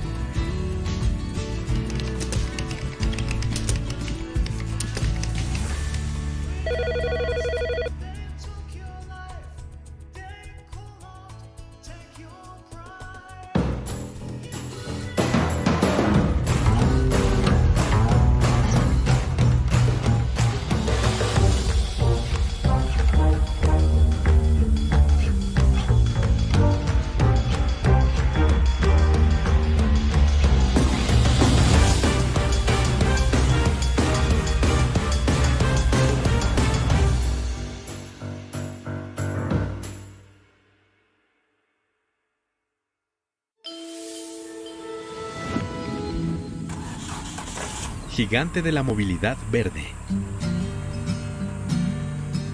Para una empresa que comenzó con un solo camión, Simpar ciertamente ha llegado muy lejos. Las distintas divisiones de este holding brasileño emplean a más de 32,000 personas y tienen una flotilla combinada de más de 150,000 vehículos. Simpar no solo es una de las mayores empresas de alquiler de automóviles, camiones y maquinaria pesada de América Latina. También tiene una enorme operación de logística que sirve a grandes industrias, una unidad especializada en soluciones de transporte y movilidad para el sector público, incluyendo autobuses y camiones de residuos, y una vasta red de ventas de vehículos nuevos y usados. A futuro, sin embargo, Simpar tiene un gran desafío: lograr que sus operaciones sean más verdes. Para combatir el cambio climático, Brasil se ha comprometido a reducir sustancialmente sus emisiones de gases de efecto invernadero a lo largo de las próximas décadas. La industria del transporte, que depende en gran medida de los hidrocarburos, es una de las principales fuentes de CO2.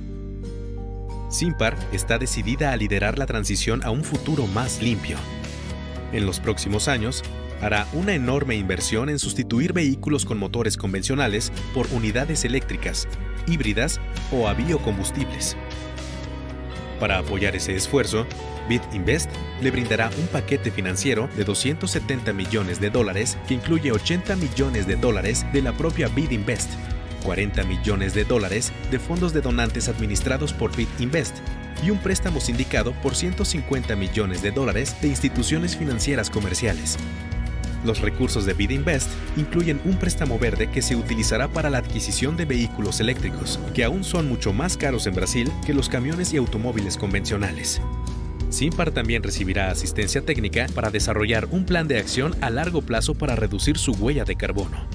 Nuestra participación en los ambiciosos planes de Simpar puede allanar el camino para que otras instituciones financieras internacionales apoyen medidas similares en nuestra región.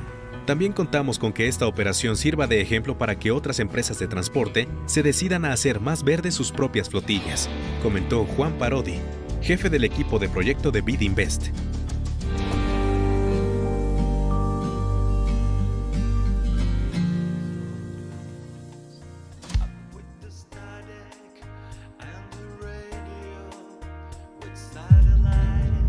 The world is facing an extraordinary combination of environmental, social, and governance challenges. For Latin America and the Caribbean, these challenges hit close to home.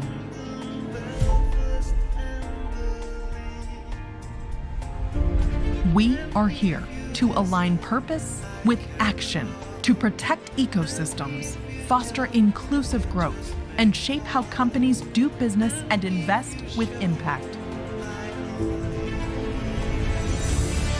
Because we need to act now to build resilience in our businesses and economies to leverage the power of the private sector. Act now to expand access to ESG solutions and sustainability-linked financing that are beneficial for more than 600 million people, the private sector, and the planet.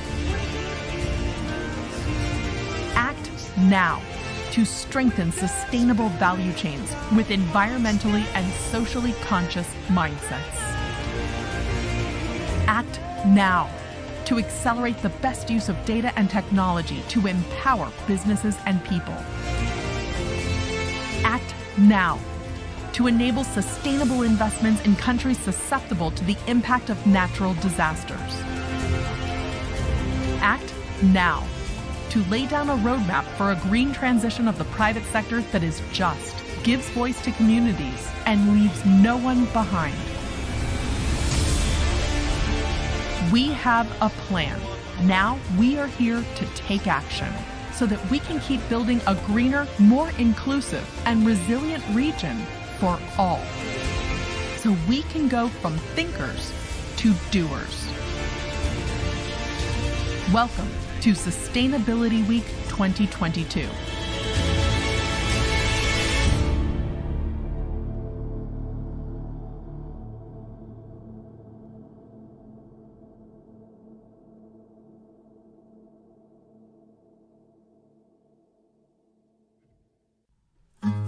Affordable zero-carbon housing that anyone can buy is a game changer in the fight against climate change. As the entire world transitions to more sustainable economic and construction models, the idea of zero carbon for the masses is quickly gaining traction. Single-family houses with high energy efficiency may be a luxury that not all can afford, but cheap zero-carbon houses may have a massive impact on pollution patterns in many regions, including Latin America and the Caribbean. Zero-carbon houses share a few common features, including strong building insulation so that less energy is needed to keep comfortable temperatures inside and solid recycling systems to avoid water waste. Cheaper and centralized heating systems are also frequent features. Communal waste management and energy storage solutions, as well as smart appliances, often are part of the same housing blueprint. The construction of zero-carbon houses also involves carbon emissions. That's why carbon offsetting projects, for example through reforestation, are conducted to offset these emissions and stay true to the zero-carbon ideal. Particular attention to the surroundings is an added characteristic of these projects in order to minimize the impact of construction and maximize the availability of natural resources like sunlight. This may sound like a pipe dream, but rather it's something that is already well underway in the region. IDV Invest has announced an investment of up to $10 million in a fund run by Paladin that is the first zero-carbon affordable housing fund in the region. The fund seeks to raise as much as $100 million that will be invested in building housing for first-time home buyers earning less than their country's gross national income per capita. Sustainable housing will be built by mid-sized developers in Mexico, Colombia, Brazil, and Peru. This is just the beginning of what should be a growing effort to provide much-needed, climate-compliant, affordable housing across the region. Zero-carbon housing is the future of construction in the region. This is exactly the kind of sustainable project we need to fight climate change, said Alberto Parodi, Project Chief, IDB Invest. Hola, sí,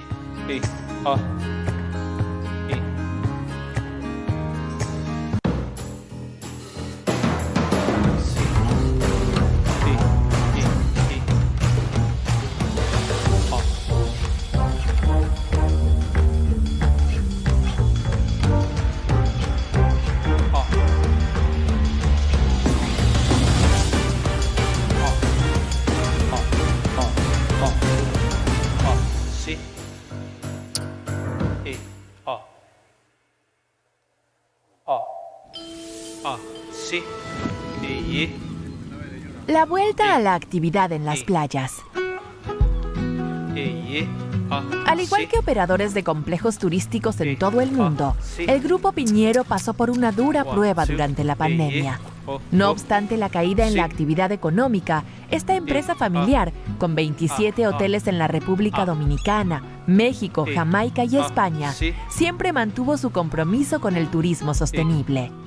A medida que los países donde opera fueron reabriendo sus fronteras a los turistas, el Grupo Piñero siguió adelante con sus planes a largo plazo de actualizar sus principales propiedades y de volver a sus operaciones más sostenibles desde el punto de vista ambiental y social, reduciendo su huella de carbono y ofreciéndoles a sus miles de empleados más oportunidades de capacitación y progreso. La crisis del coronavirus, con sus cierres forzados y estrictos aforos, tuvo un alto costo para la industria hotelera. Si bien el Grupo Piñero recibió alivio temporal del gobierno en su país sede, España, sus líderes buscaban una solución más duradera. La encontraron en una alianza con Bid Invest y el Banco Popular Dominicano, que le aportaron al Grupo Piñero un paquete de préstamos por $200 millones en condiciones adaptadas a sus ambiciosas metas. Los recursos apoyarán inversiones como la renovación de hoteles y la contratación de personal en República Dominicana y Jamaica. Además, el Grupo Piñero recibirá asistencia técnica para realizar actividades de conservación costera, incluyendo la restauración de manglares y arrecifes, refugios de biodiversidad que sirven como barreras naturales contra las marejadas. La cooperación comprenderá también una evaluación del impacto a largo plazo del cambio climático sobre las propiedades del grupo en el Caribe. Estamos comprometidos con apoyar una recuperación más vigorosa, verde e inclusiva en América Latina y el Caribe. En esta coyuntura, apoyar a la industria del turismo es crucial en países donde es un pilar económico, afirmó el jefe del equipo de proyecto de Bid Invest, Stephen Wright.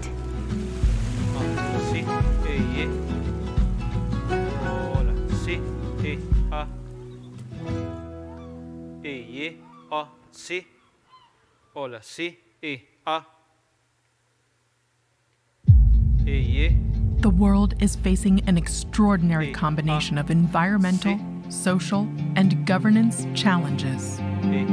For Latin America and the Caribbean, these challenges hit close to home.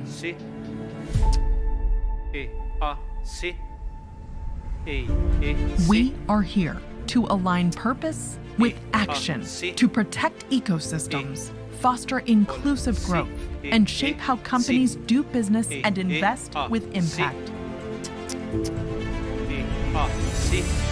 Because we need to act now to build resilience in our businesses and economies to leverage the power of the private sector. Act now to expand access to ESG solutions and sustainability-linked financing that are beneficial for more than 600 million people, the private sector, and the planet. Act now to strengthen sustainable value chains with environmentally and socially conscious mindsets. Act now to accelerate the best use of data and technology to empower businesses and people. Act now to enable sustainable investments in countries susceptible to the impact of natural disasters. Act now to lay down a roadmap for a green transition of the private sector that is just, gives voice to communities, and leaves no one behind. We have a plan. Now we are here to take action so that we can keep building a greener, more inclusive, and resilient region for all. So we can go from thinkers to doers. Welcome to Sustainability Week 2022. Hola, sí. Sí. 1, 2. Hola, 1, 2. Sí. Sí. 1, 2. Sí. Back to business on the beach. 1, 2. Like beach resort operators around the world, Grupo Piñero went through a very trying period during the COVID pandemic.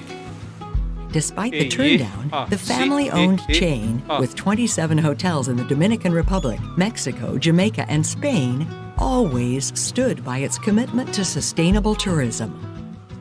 As the countries where it operates reopened their borders to foreign visitors, Grupo Piñero continued with its long-term plans to upgrade its marquee properties and to make its operations more environmentally and socially sustainable by reducing its carbon footprint and offering its thousands of employees more training and opportunities for advancement. But the coronavirus crisis, with its forced closures and strict limits on occupancy, took a huge financial toll on the tourism industry. While Grupo Piñero had received temporary aid from the government in its home country, Spain, its leaders were looking for a lasting solution. They found it in an alliance with IDB Invest and Banco Popular Dominicano, which provided Grupo Piñero a $200 million loan package on terms suited to their ambitious goals. The resources will support investments such as renovating properties and building up staff in the Dominican Republic and Jamaica. In addition, Grupo Piñero will receive technical assistance to carry out activities to protect coastal areas, including the restoration of mangroves and coral reefs, which serve as natural barriers against sea surges, as well as havens for biodiversity. The assistance will also include an assessment of the impact of climate change on the group's properties in the Caribbean. We're committed to supporting a stronger, greener, and more inclusive recovery in Latin America and the Caribbean. At this juncture, supporting the tourism industry is essential in countries where it is an economic mainstay.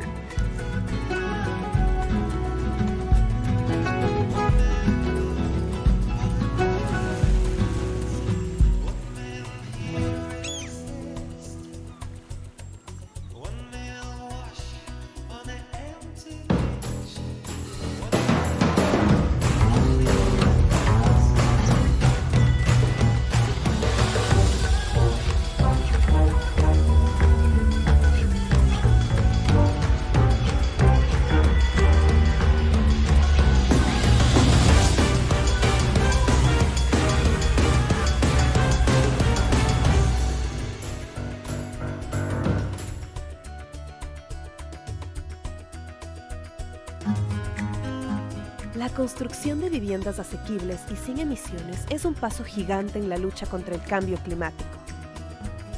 A medida que todo el mundo se mueve hacia modelos económicos y de construcción más sostenibles, la idea de emisiones cero está ganando terreno rápidamente. Las casas unifamiliares con alta eficiencia energética son un lujo que no todos pueden pagar. Pero las viviendas asequibles con cero emisiones pueden tener un impacto masivo en los patrones de contaminación en muchas regiones, incluida América Latina y el Caribe. Estas viviendas comparten características comunes, incluidos sólidos aislamientos, de modo que se necesite menos energía para mantener temperaturas agradables en el interior y sólidos sistemas de reciclaje para evitar el desperdicio de agua. Los sistemas de calefacción centralizados y más baratos también son características frecuentes. Las soluciones comunitarias de gestión de residuos y almacenamiento de energía, así como los electrodomésticos inteligentes, a menudo forman parte del mismo proyecto. La construcción de casas con cero emisiones implica emisiones. Es por eso que se llevan a cabo proyectos de compensación, por ejemplo, a través de la reforestación, que permiten mantenerse fiel a la idea de cero carbono. La especial atención al entorno es una característica añadida de estos proyectos, con el fin de minimizar el impacto de la construcción y maximizar la disponibilidad de recursos naturales, como la luz solar. Esto puede parecer una quimera, pero es algo que ya está en marcha en la región. Bid Invest ha anunciado una inversión de hasta $10 millones en un fondo administrado por Palado, que es el primer fondo de vivienda asequible con cero emisiones de carbono en la región. El fondo busca recaudar hasta $100 millones, que se invertirán en la construcción de viviendas para nuevos compradores con ganancias por debajo del ingreso nacional bruto per cápita de su país. Estas viviendas sostenibles serán construidas por promotores en México, Colombia, Brasil y Perú. Este es solo el comienzo de lo que debería ser un esfuerzo creciente para promocionar viviendas asequibles y respetuosas con el clima, muy necesarias en toda la región. La vivienda de emisiones cero es el futuro de la construcción en la región. Este es exactamente el tipo de proyecto sostenible que necesitamos para luchar contra el cambio climático, dijo Alberto Parodi, jefe de proyectos de Bid Invest.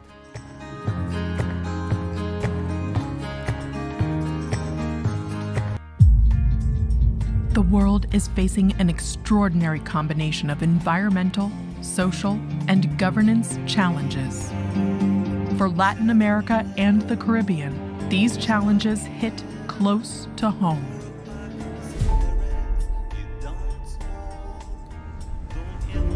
We are here to align purpose with action, to protect ecosystems, foster inclusive growth, and shape how companies do business and invest with impact. Because we need to act now to build resilience in our businesses and economies to leverage the power of the private sector. Act now to expand access to ESG solutions and sustainability-linked financing that are beneficial for more than 600 million people, the private sector, and the planet. Act now to strengthen sustainable value chains with environmentally and socially conscious mindsets. Act now to accelerate the best use of data and technology to empower businesses and people. Act now to enable sustainable investments in countries susceptible to the impact of natural disasters. Act now to lay down a roadmap for a green transition of the private sector that is just, gives voice to communities, and leaves no one behind. We have a plan. Now we are here to take action so that we can keep building a greener, more inclusive, and resilient region for all. So we can go from thinkers to doers. Welcome to Sustainability Week 2022.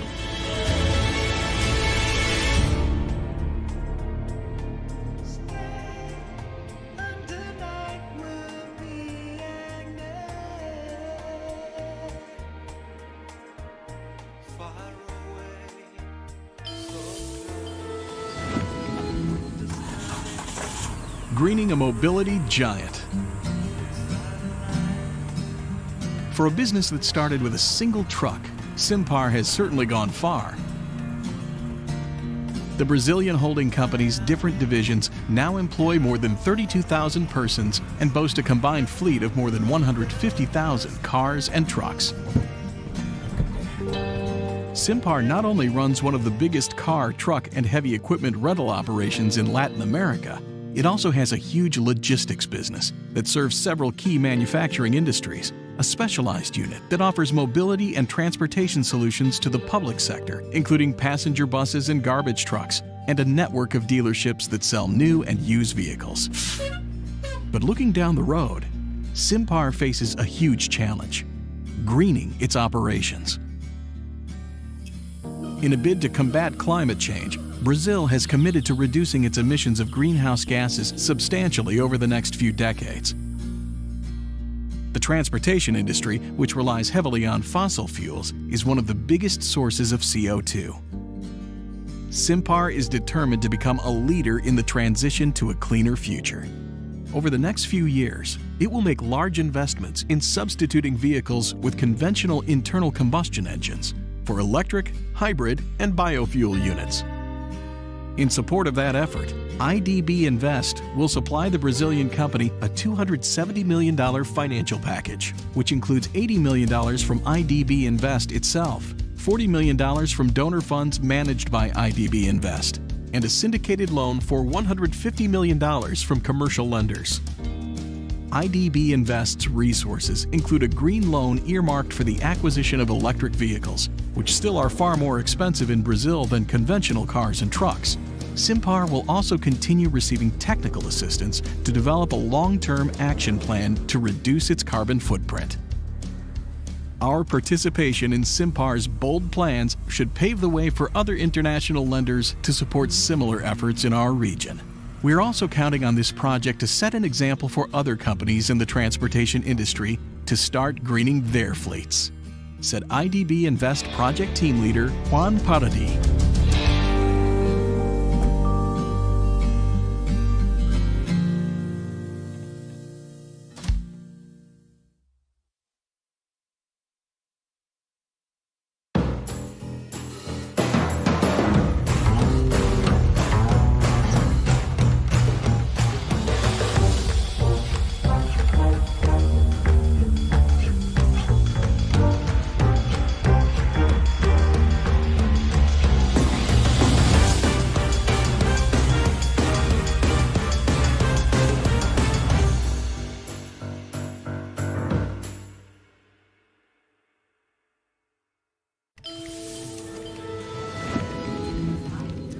Una vocación de servicio.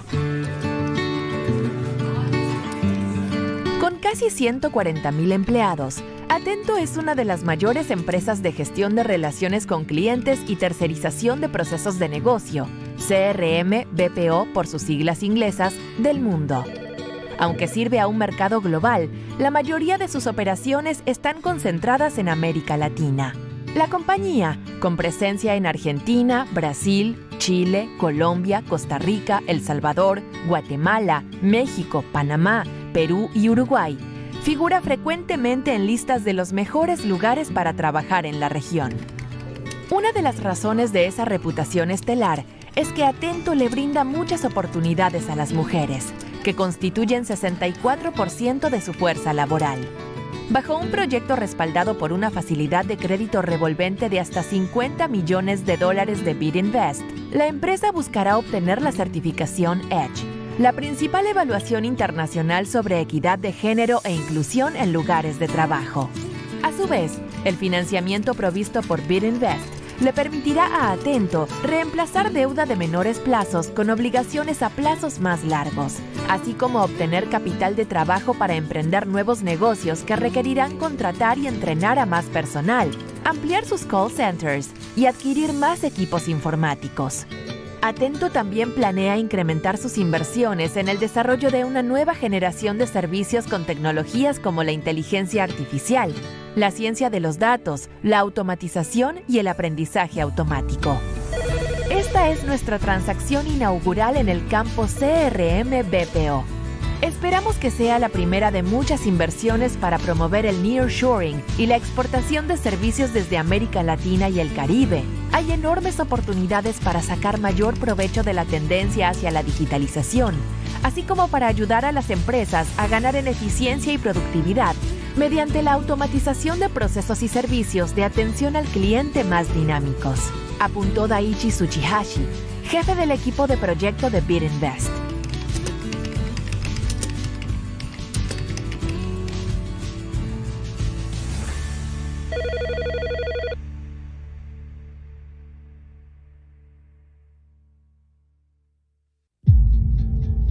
The world is facing an extraordinary combination of environmental, social, and governance challenges. For Latin America and the Caribbean, these challenges hit close to home.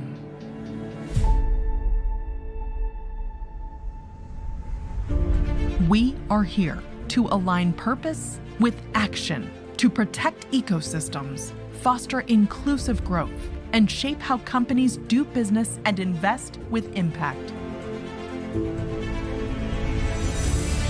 Because we need to act now to build resilience in our businesses and economies to leverage the power of the private sector.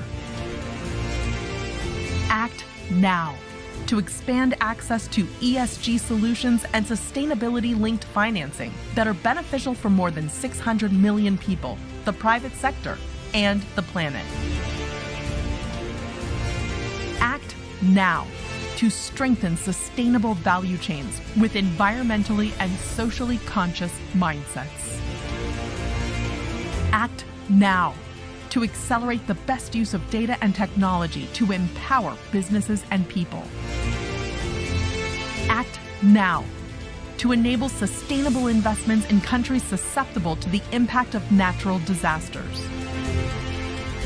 Act now to lay down a roadmap for a green transition of the private sector that is just, gives voice to communities, and leaves no one behind.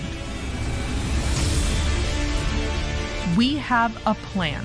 Now we are here to take action so that we can keep building a greener, more inclusive, and resilient region for all. So we can go from thinkers to doers. Welcome to Sustainability Week 2022.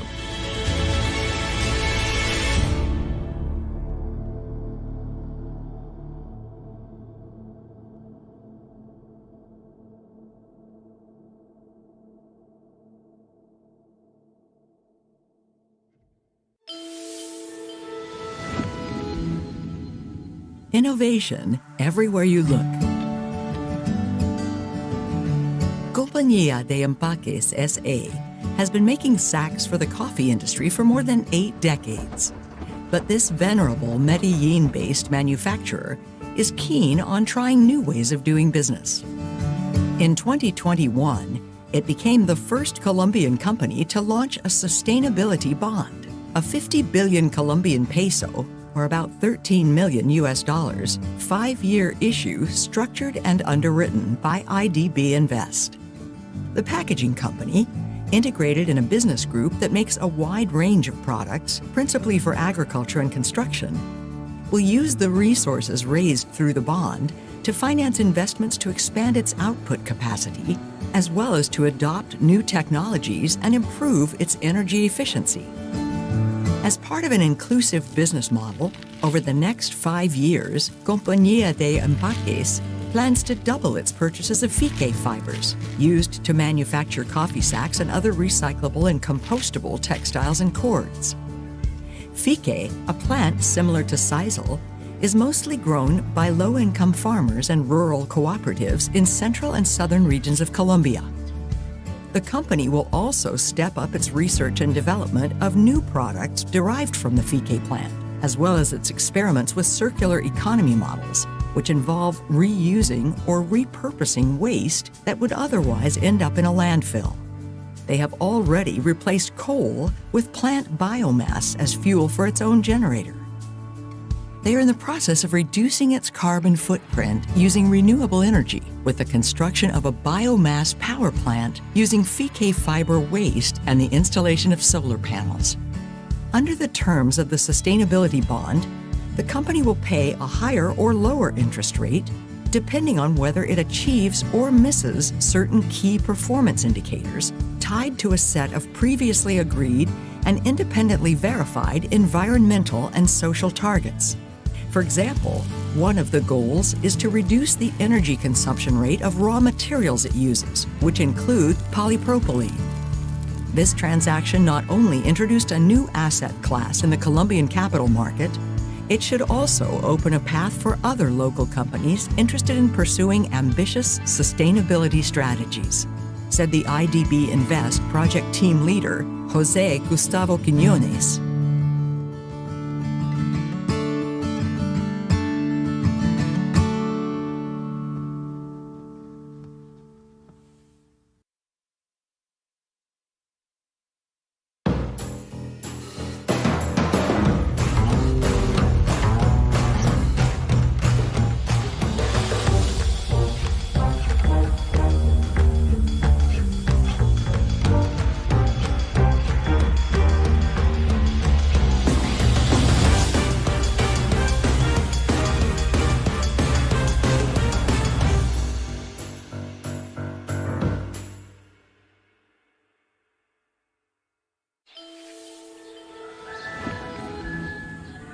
Una idea fresca para financiar a hortelanos. El presidente de Produce Pay, Pablo Borges Schwarzbeck, conocía de primera mano los obstáculos que enfrentan los productores de frutas y hortalizas mucho antes de que fundara su plataforma Actec, mientras estudiaba una maestría en Administración de Negocios en la Universidad de Cornell. No solo porque su familia ha estado dedicada a la agricultura en México desde hace 4 generaciones, sino porque trabajó con pequeños hortelanos que no conseguían acceso al tipo de soluciones financieras disponibles para quienes cultivan cereales o manejan hatos de ganado. Como las frutas y verduras suelen ser altamente perecederas y es difícil hallar precios de referencia, a los bancos comerciales les cuesta tomar tales cultivos como garantías, lo cual limita la capacidad de sus productores para utilizar el crédito para operar o ampliar sus negocios. La startup de Borges se propuso resolver ese problema financiero específico, así como a llenar el vacío de precios actualizados y normalizados de frutas y verduras. Sin dicha información, hasta al banco mejor predispuesto se le complicaría determinar cuánto podría prestar como adelanto de una cosecha. Como si esos dos obstáculos no fueran lo suficientemente complejos, Produce Pay se fijó un tercer objetivo aún más ambicioso: crear un mercado digital para que los hortelanos de cualquier parte del mundo puedan acceder al gigantesco mercado para las frutas y verduras frescas en los Estados Unidos. En los 7 años que lleva desde su creación, Produce Pay ha dado grandes pasos.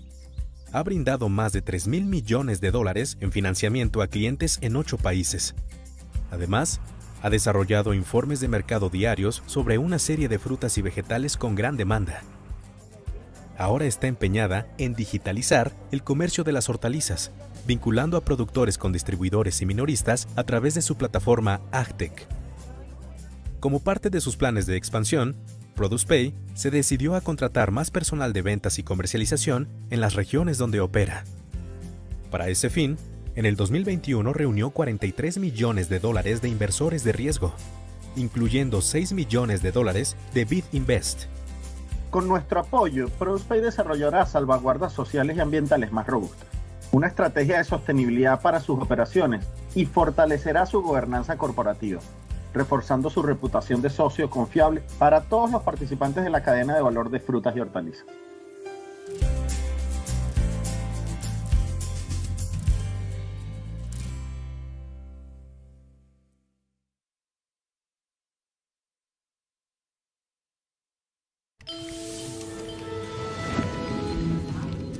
A calling to serve business.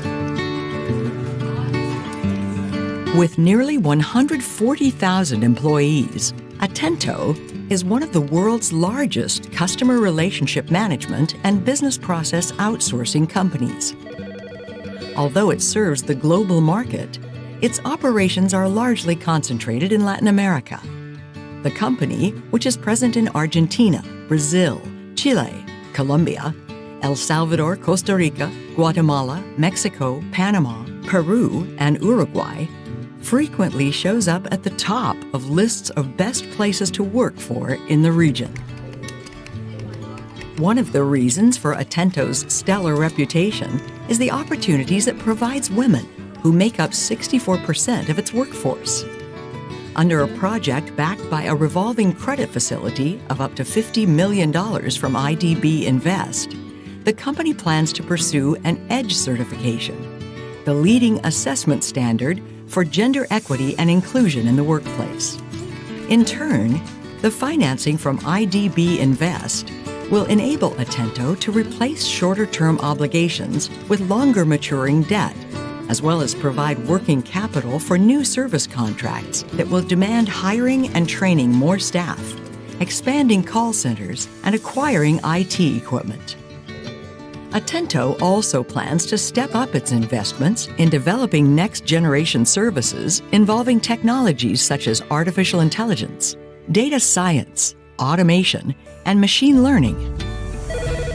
So this is our initial deal in the PPO Sierra Marina, and we expect it to be the first of many investments to promote nearshoring and the export of business services from Latin America and the Caribbean. There are huge opportunities to capitalize on the trend towards digitization, as well as to help firms gain efficiency and productivity through more responsive customer service and process automation.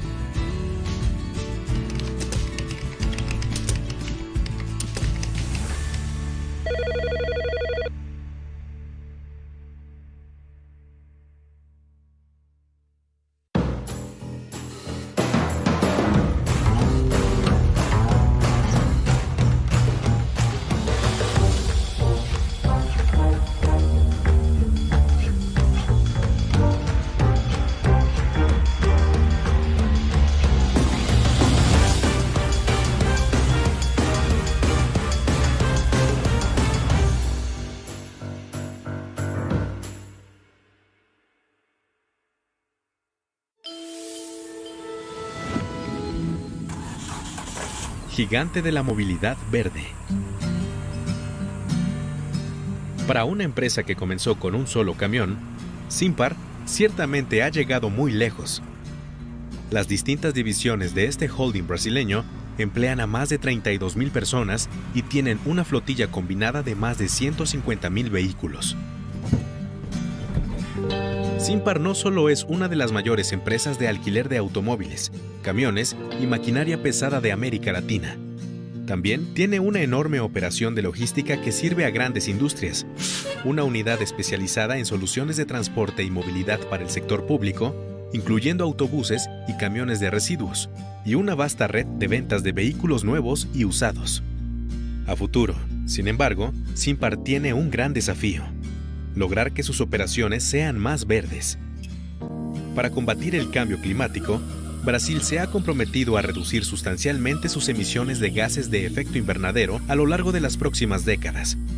La industria del transporte, que depende en gran medida de los hidrocarburos, es una de las principales fuentes de CO2. Simpar está decidida a liderar la transición a un futuro más limpio. En los próximos años, hará una enorme inversión en sustituir vehículos con motores convencionales por unidades eléctricas, híbridas o a biocombustibles. Para apoyar ese esfuerzo, BidInvest le brindará un paquete financiero de $270 millones que incluye $80 millones de la propia BidInvest, $40 millones de fondos de donantes administrados por BidInvest y un préstamo sindicado por $150 millones de instituciones financieras comerciales. Los recursos de BidInvest incluyen un préstamo verde que se utilizará para la adquisición de vehículos eléctricos, que aún son mucho más caros en Brasil que los camiones y automóviles convencionales. Simpar también recibirá asistencia técnica para desarrollar un plan de acción a largo plazo para reducir su huella de carbono. Nuestra participación en los ambiciosos planes de Simpar puede allanar el camino para que otras instituciones financieras internacionales apoyen medidas similares en nuestra región. También contamos con que esta operación sirva de ejemplo para que otras empresas de transporte se decidan a hacer más verdes sus propias flotillas, comentó Juan Parodi, jefe del equipo de proyecto de BidInvest.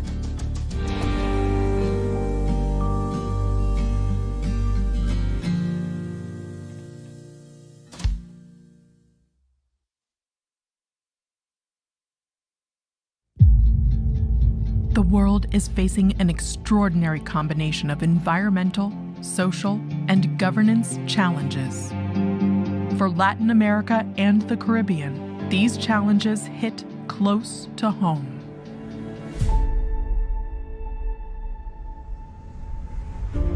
We are here to align purpose with action, to protect ecosystems, foster inclusive growth, and shape how companies do business and invest with impact. Because we need to act now to build resilience in our businesses and economies to leverage the power of the private sector. Act now to expand access to ESG solutions and sustainability-linked financing that are beneficial for more than 600 million people, the private sector, and the planet. Act now to strengthen sustainable value chains with environmentally and socially conscious mindsets.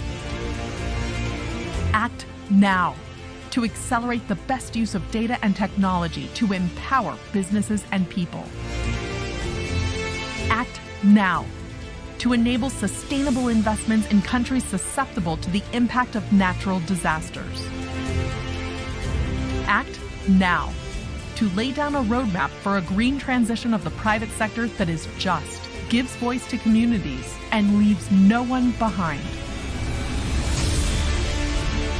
We have a plan.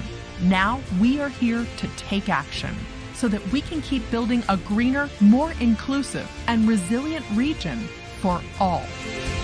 So we can go from thinkers to doers. Welcome to Sustainability Week 2022.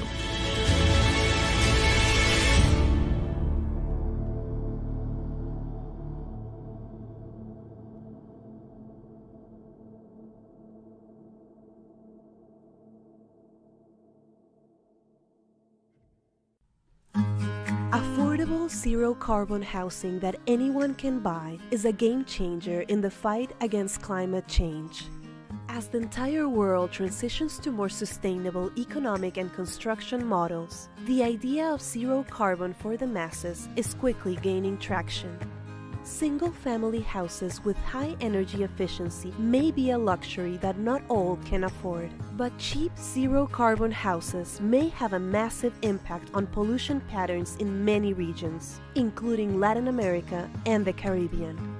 Zero-carbon houses share a few common features, including strong building insulation so that less energy is needed to keep comfortable temperatures inside and solid recycling systems to avoid water waste. Cheaper and centralized heating systems are also frequent features. Communal waste management and energy storage solutions, as well as smart appliances, often are part of the same housing blueprint. The construction of zero-carbon houses also involves carbon emissions. That's why carbon offsetting projects, for example through reforestation, are conducted to offset these emissions and stay true to the zero-carbon ideal. Particular attention to the surroundings is an added characteristic of these projects in order to minimize the impact of construction and maximize the availability of natural resources like sunlight. This may sound like a pipe dream, but rather it's something that is already well underway in the region. IDV Invest has announced an investment of up to $10 million in a fund run by Paladin that is the first zero-carbon affordable housing fund in the region. The fund seeks to raise as much as $100 million that will be invested in building housing for first-time homebuyers earning less than their country's gross national income per capita. Sustainable housing will be built by mid-sized developers in Mexico, Colombia, Brazil, and Peru. This is just the beginning of what should be a growing effort to provide much-needed, climate-compliant, affordable housing across the region. Zero-carbon housing is the future of construction in the region. This is exactly the kind of sustainable project we need to fight climate change, said Alberto Parodi, Project Chief, IDV Invest.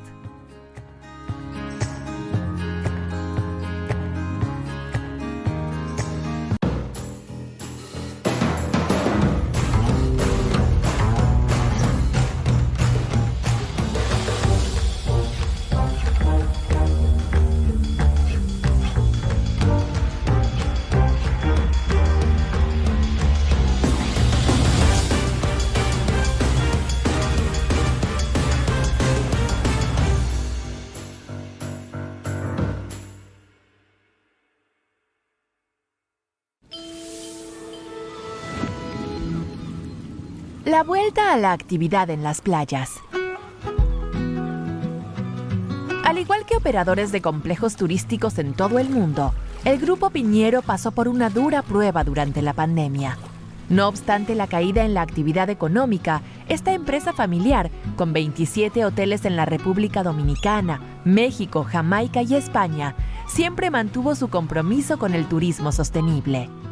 A medida que los países donde opera fueron reabriendo sus fronteras a los turistas, el Grupo Piñero siguió adelante con sus planes a largo plazo de actualizar sus principales propiedades y de volver a sus operaciones más sostenibles desde el punto de vista ambiental y social, reduciendo su huella de carbono y ofreciéndoles a sus miles de empleados más oportunidades de capacitación y progreso. La crisis del coronavirus, con sus cierres forzados y estrictos aforos, tuvo un alto costo para la industria hotelera. Si bien el Grupo Piñero recibió alivio temporal del gobierno en su país sede, España, sus líderes buscaban una solución más duradera. La encontraron en una alianza con Bidinvest y el Banco Popular Dominicano, que le aportaron al Grupo Piñero un paquete de préstamos por $200 millones en condiciones adaptadas a sus ambiciosas metas. Los recursos apoyarán inversiones como la renovación de hoteles y la contratación de personal en República Dominicana y Jamaica. Además, el Grupo Piñero recibirá asistencia técnica para realizar actividades de conservación costera, incluyendo la restauración de manglares y arrecifes, refugios de biodiversidad que sirven como barreras naturales contra las marejadas. La cooperación comprenderá también una evaluación del impacto a largo plazo del cambio climático sobre las propiedades del grupo en el Caribe. Estamos comprometidos con apoyar una recuperación más vigorosa, verde e inclusiva en América Latina y el Caribe. En esta coyuntura, apoyar a la industria del turismo es crucial en países donde es un pilar económico, afirmó el jefe del equipo de proyecto de Bidinvest, Stephen Wright.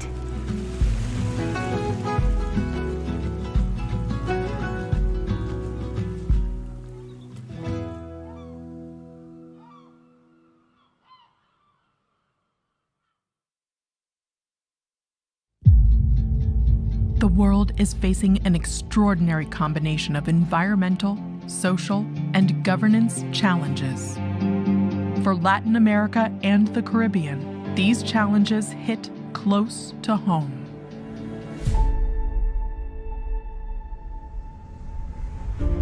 We are here to align purpose with action, to protect ecosystems, foster inclusive growth, and shape how companies do business and invest with impact.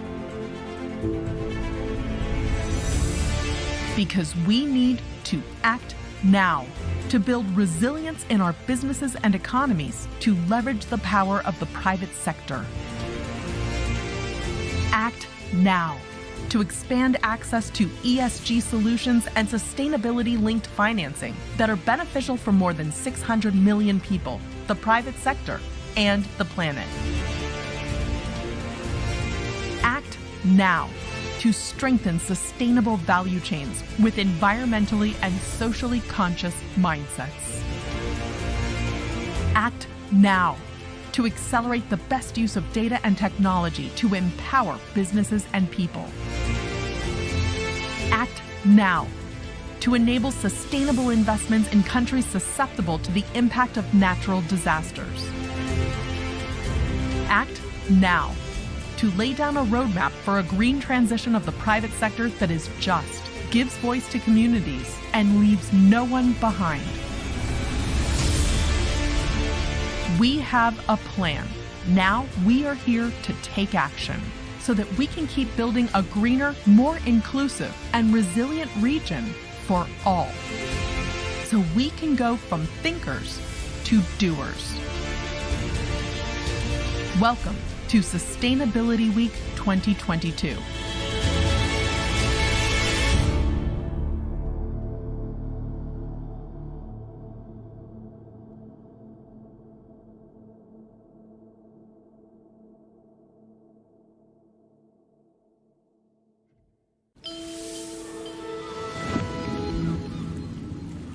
Back to business on the beach.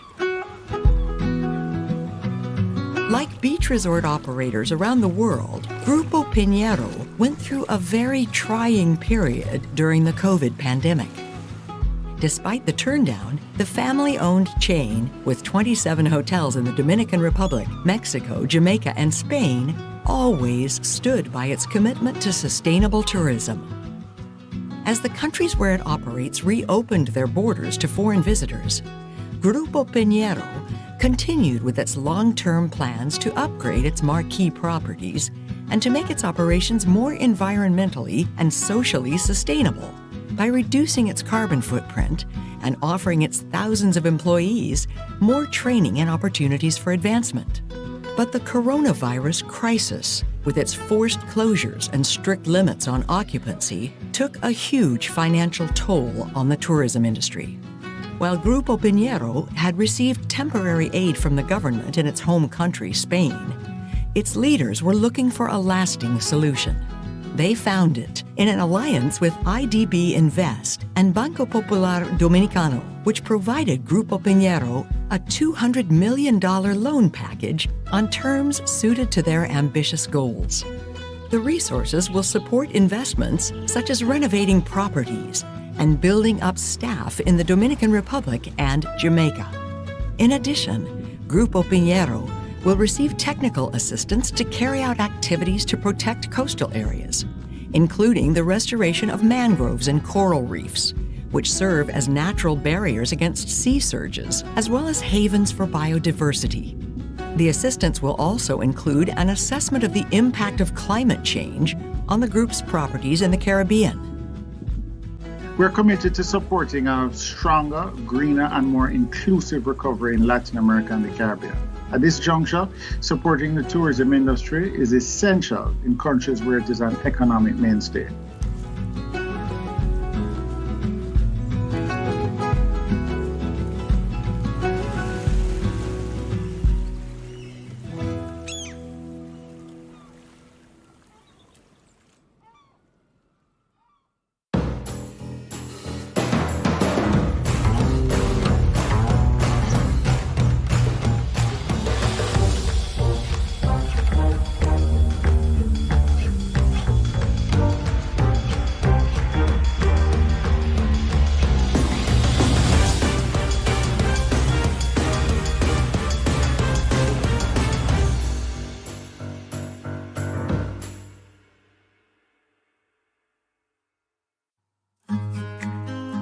La construcción de viviendas asequibles y sin emisiones es un paso gigante en la lucha contra el cambio climático.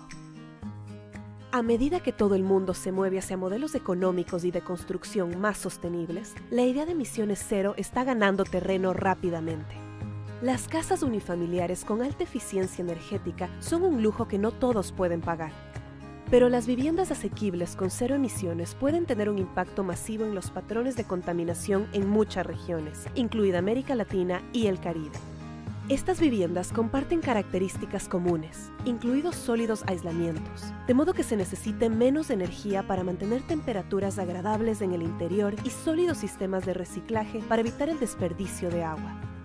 Los sistemas de calefacción centralizados y más baratos también son características frecuentes.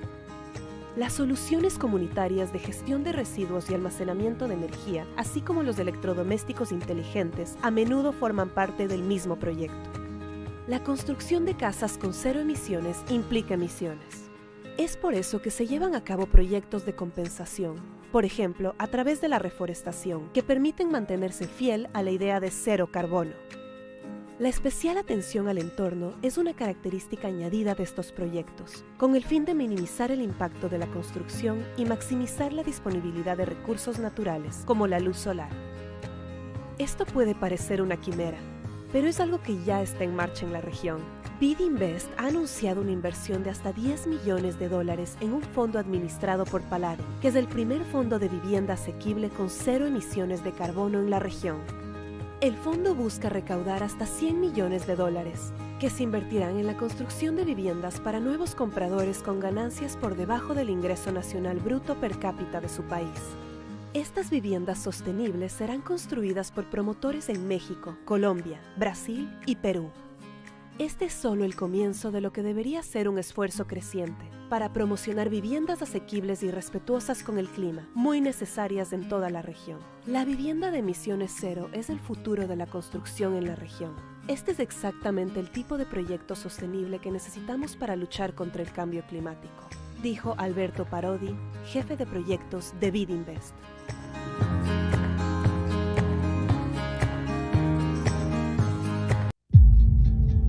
The world is facing an extraordinary combination of environmental, social, and governance challenges. For Latin America and the Caribbean, these challenges hit close to home.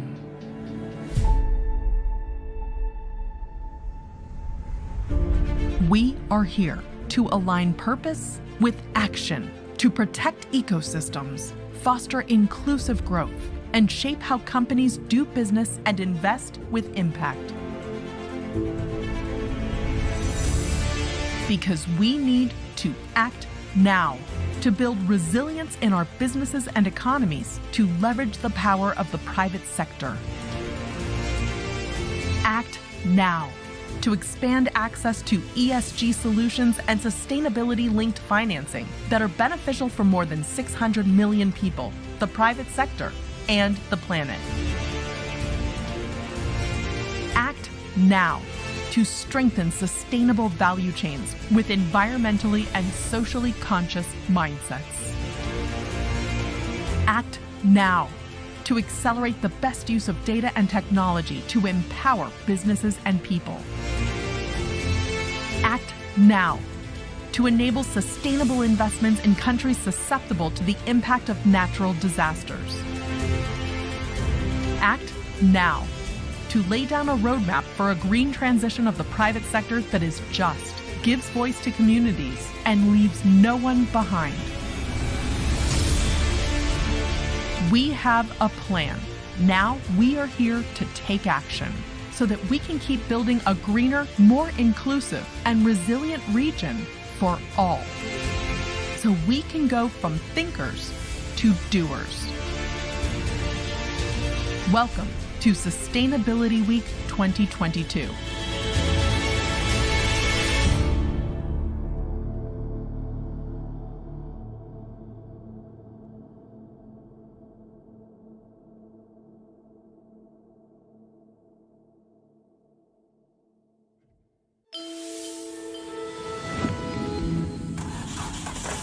Greening a mobility giant.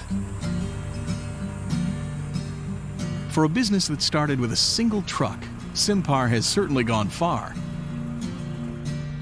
The Brazilian holding company's different divisions now employ more than 32,000 persons and boast a combined fleet of more than 150,000 cars and trucks. Simpar not only runs one of the biggest car, truck, and heavy equipment rental operations in Latin America, it also has a huge logistics business that serves several key manufacturing industries, a specialized unit that offers mobility and transportation solutions to the public sector, including passenger buses and garbage trucks, and a network of dealerships that sell new and used vehicles.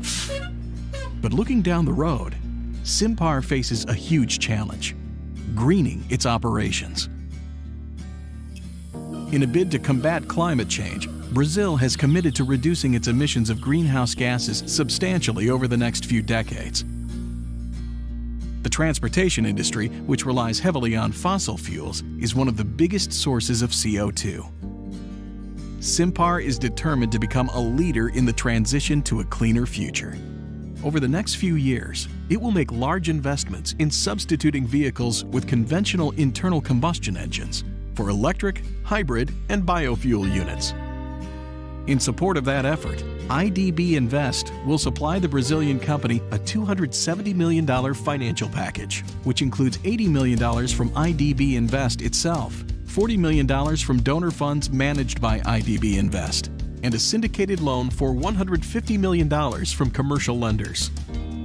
IDB Invest's resources include a green loan earmarked for the acquisition of electric vehicles, which still are far more expensive in Brazil than conventional cars and trucks. Simpar will also continue receiving technical assistance to develop a long-term action plan to reduce its carbon footprint. Our participation in SIMPAR's bold plans should pave the way for other international lenders to support similar efforts in our region. We're also counting on this project to set an example for other companies in the transportation industry to start greening their fleets, said IDB Invest project team leader Juan Paradis.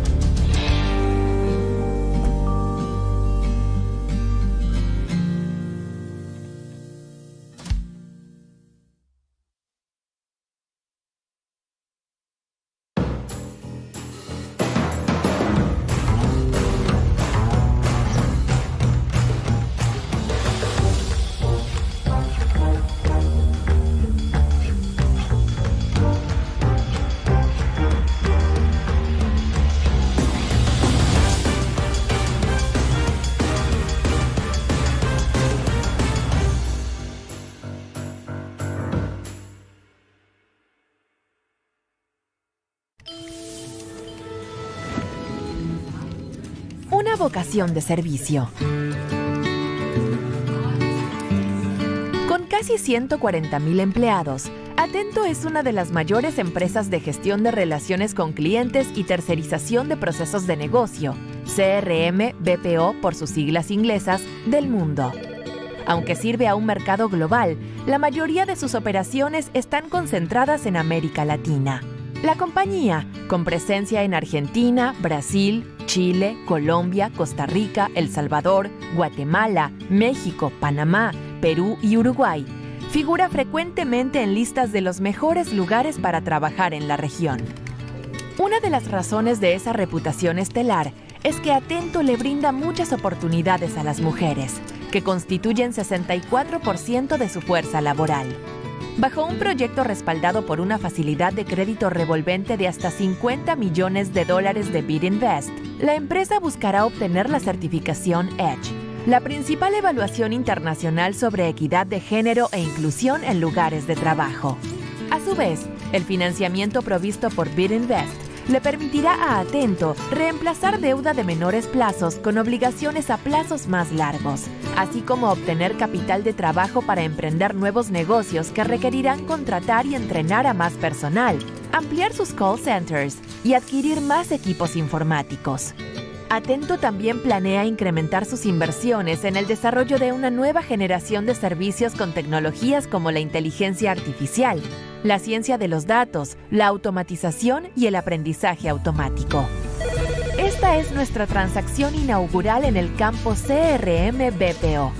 Esperamos que sea la primera de muchas inversiones para promover el nearshoring y la exportación de servicios desde América Latina y el Caribe. Hay enormes oportunidades para sacar mayor provecho de la tendencia hacia la digitalización, así como para ayudar a las empresas a ganar en eficiencia y productividad mediante la automatización de procesos y servicios de atención al cliente más dinámicos, apuntó Daichi Tsuchihashi, jefe del equipo de proyecto de Bid Invest.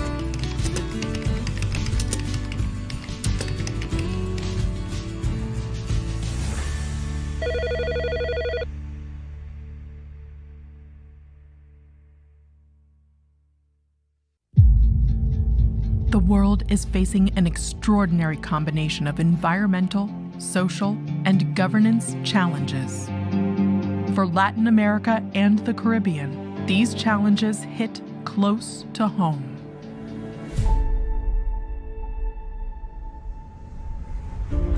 We are here to align purpose with action, to protect ecosystems, foster inclusive growth, and shape how companies do business and invest with impact. Because we need to act now to build resilience in our businesses and economies to leverage the power of the private sector.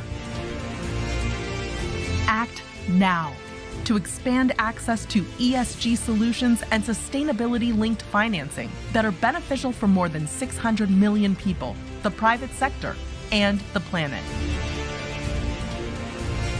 Act now to strengthen sustainable value chains with environmentally and socially conscious mindsets. Act now to accelerate the best use of data and technology to empower businesses and people. Act now to enable sustainable investments in countries susceptible to the impact of natural disasters. Act now to lay down a roadmap for a green transition of the private sector that is just, gives voice to communities, and leaves no one behind. We have a plan. Now we are here to take action so that we can keep building a greener, more inclusive, and resilient region for all. So we can go from thinkers to doers. Welcome to Sustainability Week 2022.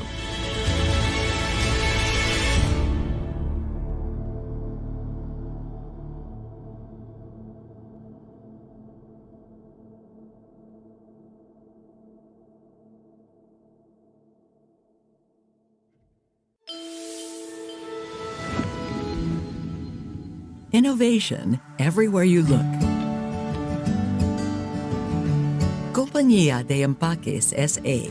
has been making sacks for the coffee industry for more than 8 decades. But this venerable Medellin-based manufacturer is keen on trying new ways of doing business. In 2021, it became the first Colombian company to launch a sustainability bond, a 50 billion Colombian peso, or about $13 million, 5-year issue structured and underwritten by IDB Invest.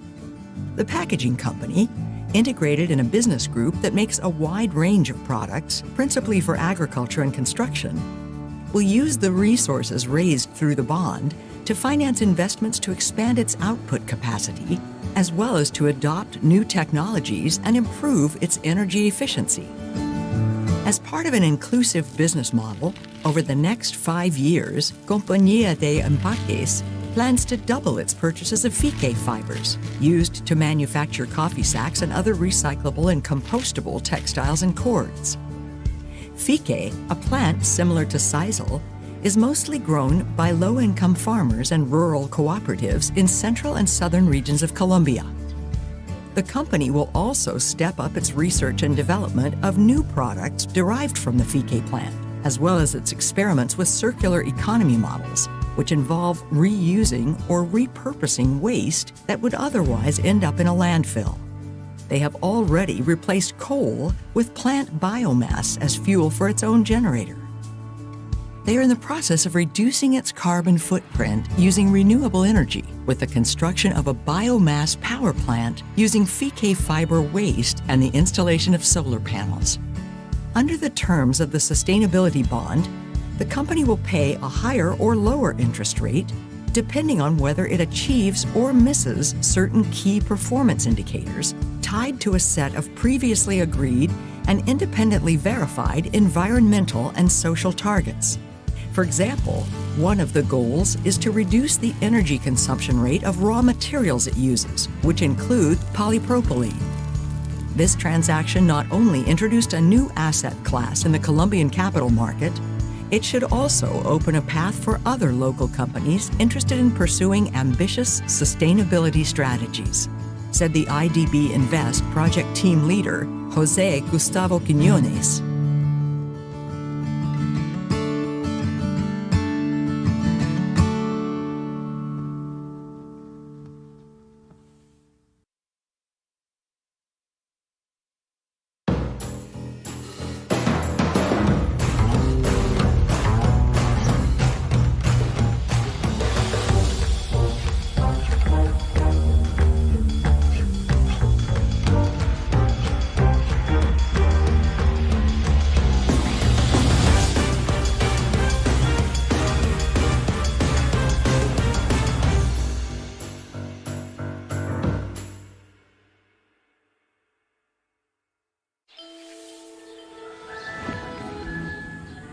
Una idea fresca para financiar a hortelanos.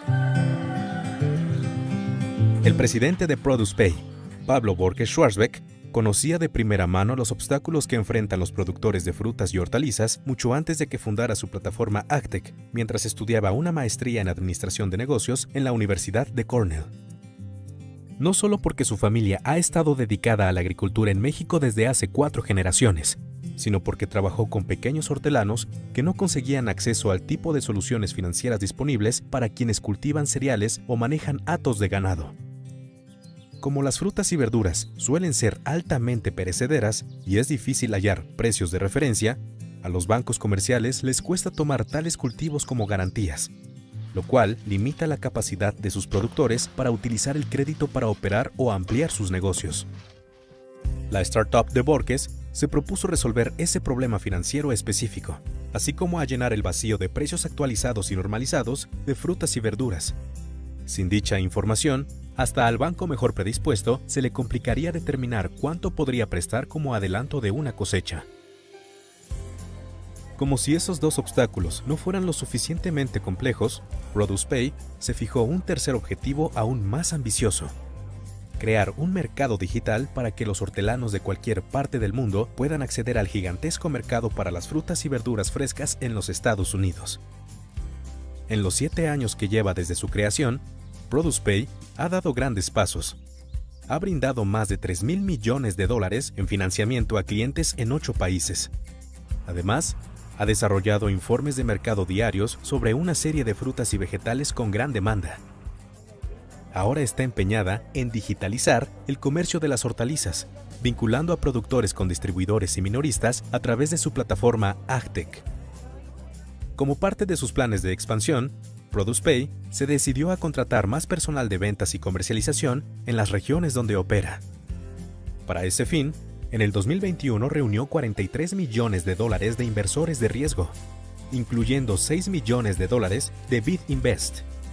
Con nuestro apoyo, ProducePay desarrollará salvaguardas sociales y ambientales más robustas, una estrategia de sostenibilidad para sus operaciones y fortalecerá su gobernanza corporativa, reforzando su reputación de socio confiable para todos los participantes de la cadena de valor de frutas y hortalizas.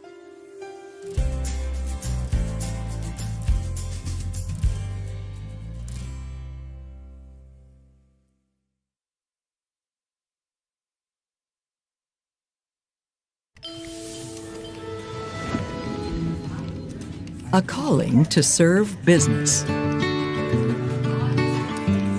With nearly 140,000 employees, Atento is one of the world's largest customer relationship management and business process outsourcing companies. Although it serves the global market, its operations are largely concentrated in Latin America. The company, which is present in Argentina, Brazil, Chile, Colombia, El Salvador, Costa Rica, Guatemala, Mexico, Panama, Peru, and Uruguay, frequently shows up at the top of lists of best places to work for in the region. One of the reasons for Atento's stellar reputation is the opportunities it provides women, who make up 64% of its workforce. Under a project backed by a revolving credit facility of up to $50 million from IDB Invest, the company plans to pursue an EDGE certification, the leading assessment standard for gender equity and inclusion in the workplace.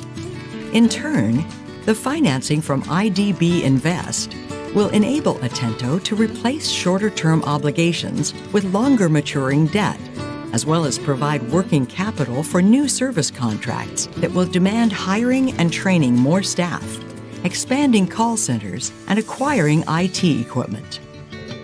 Atento also plans to step up its investments in developing next-generation services involving technologies such as artificial intelligence, data science, automation, and machine learning.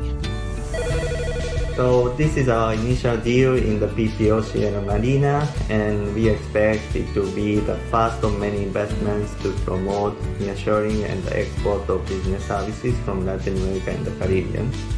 There are huge opportunities to capitalize on the trend towards digitization, as well as to help firms gain efficiency and productivity through more responsive customer service and process automation.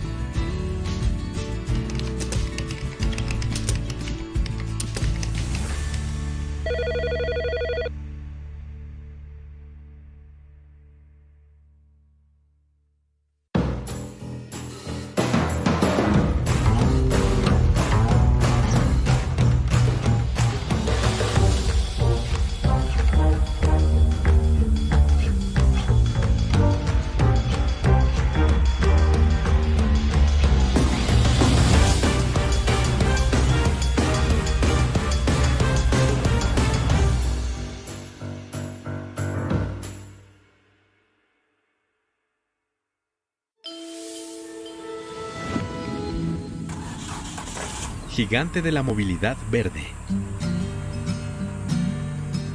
Para una empresa que comenzó con un solo camión, Simpar ciertamente ha llegado muy lejos. Las distintas divisiones de este holding brasileño emplean a más de 32,000 personas y tienen una flotilla combinada de más de 150,000 vehículos. Simpar no solo es una de las mayores empresas de alquiler de automóviles, camiones y maquinaria pesada de América Latina. También tiene una enorme operación de logística que sirve a grandes industrias, una unidad especializada en soluciones de transporte y movilidad para el sector público, incluyendo autobuses y camiones de residuos, y una vasta red de ventas de vehículos nuevos y usados. A futuro, sin embargo, Simpar tiene un gran desafío: lograr que sus operaciones sean más verdes. Para combatir el cambio climático, Brasil se ha comprometido a reducir sustancialmente sus emisiones de gases de efecto invernadero a lo largo de las próximas décadas. La industria del transporte, que depende en gran medida de los hidrocarburos, es una de las principales fuentes de CO2. Simpar está decidida a liderar la transición a un futuro más limpio. En los próximos años, hará una enorme inversión en sustituir vehículos con motores convencionales por unidades eléctricas, híbridas o a biocombustibles. Para apoyar ese esfuerzo, Bid Invest le brindará un paquete financiero de $270 millones que incluye $80 millones de la propia Bid Invest, $40 millones de fondos de donantes administrados por Bid Invest y un préstamo sindicado por $150 millones de instituciones financieras comerciales. Los recursos de Bid Invest incluyen un préstamo verde que se utilizará para la adquisición de vehículos eléctricos, que aún son mucho más caros en Brasil que los camiones y automóviles convencionales. Simpar también recibirá asistencia técnica para desarrollar un plan de acción a largo plazo para reducir su huella de carbono. Nuestra participación en los ambiciosos planes de Simpar puede allanar el camino para que otras instituciones financieras internacionales apoyen medidas similares en nuestra región. También contamos con que esta operación sirva de ejemplo para que otras empresas de transporte se decidan a hacer más verdes sus propias flotillas, comentó Juan Parodi, jefe del equipo de proyecto de Bid Invest.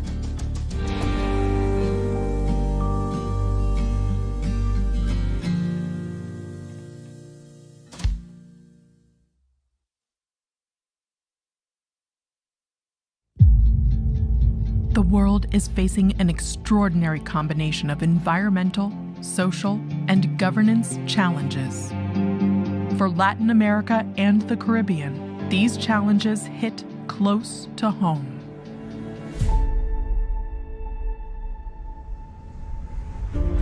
We are here to align purpose with action, to protect ecosystems, foster inclusive growth, and shape how companies do business and invest with impact.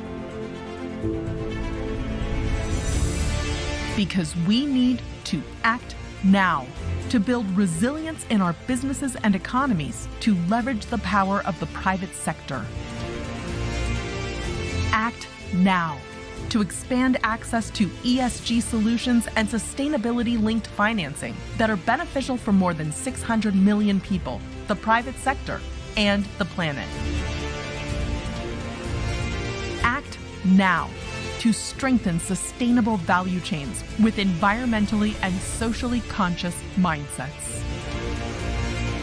Act now to accelerate the best use of data and technology to empower businesses and people.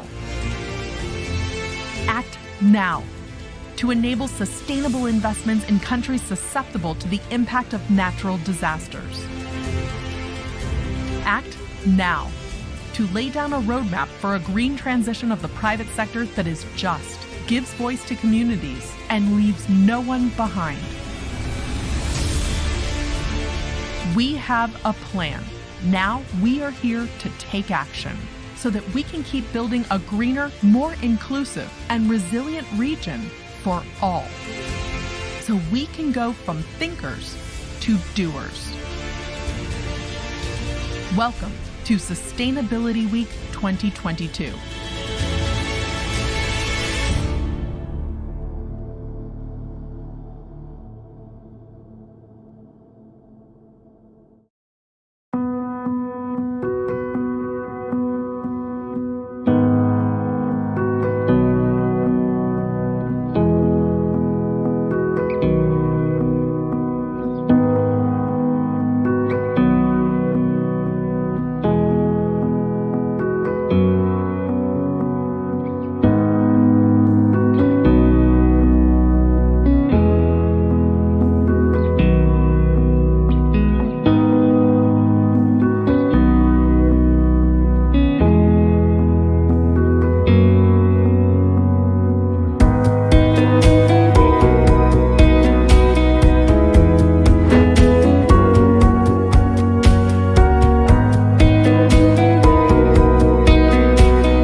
Greening a mobility giant.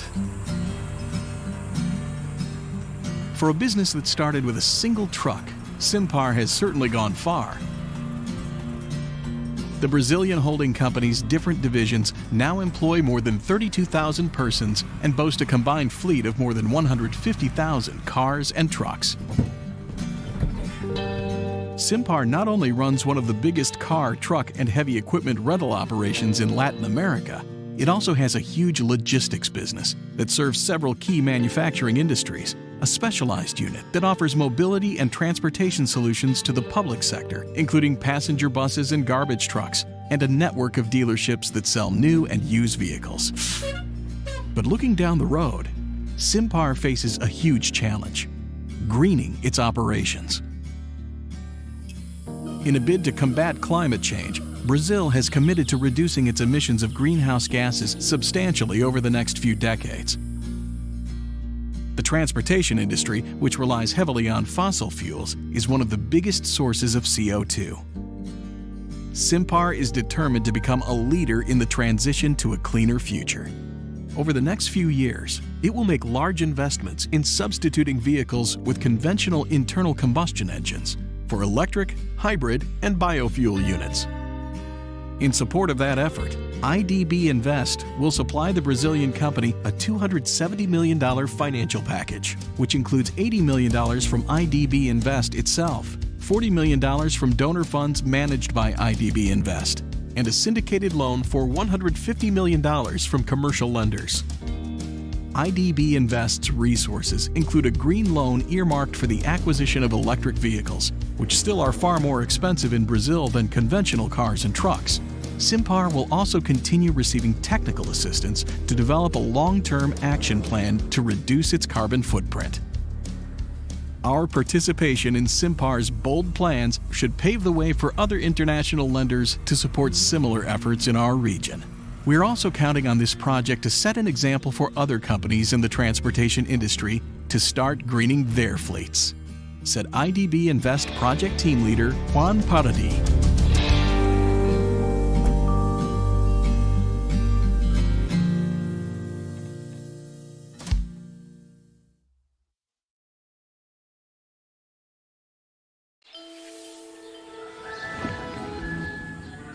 A fresh idea for financing produce farmers.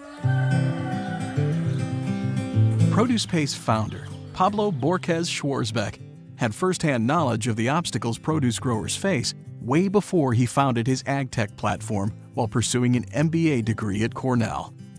Not only has his family been farming in Mexico for 4 generations, he also worked with growers who found it impossible to gain access to the kind of financial solutions that grain farmers and cattle ranchers have enjoyed for ages. Since fruits and vegetables are highly perishable and it's hard to get reference prices, banks typically are reluctant to recognize such crops as collateral, which limits farmers' ability to use credit to run and expand their businesses. Borges' startup sought to solve that specific financing problem, as well as to address the lack of up-to-date, standardized data on produce prices. In absence of such information, even the most willing lender would have a hard time figuring out how much money to advance to a borrower. As if those 2 hurdles weren't high enough, ProducePay set its sights on a third and even loftier one: creating a digital marketplace for produce growers from around the world to access the enormous market for fresh fruits and vegetables in the United States. In the 7 years since the company was started, ProducePay has made great strides. So far, it has supplied more than $3 billion in financing to clients in 8 countries. It has also developed daily market reports on a range of highly demanded fresh fruits and vegetables, and it is striving to digitize the produce trade, connecting growers with distributors and retailers via its AgTech platform. As part of its expansion plans, ProducePay decided to hire more people for its sales and marketing teams in the regions where it operates. To that end, in 2021, it raised $43 million from venture capitalists, including $6 million from IDB Invest.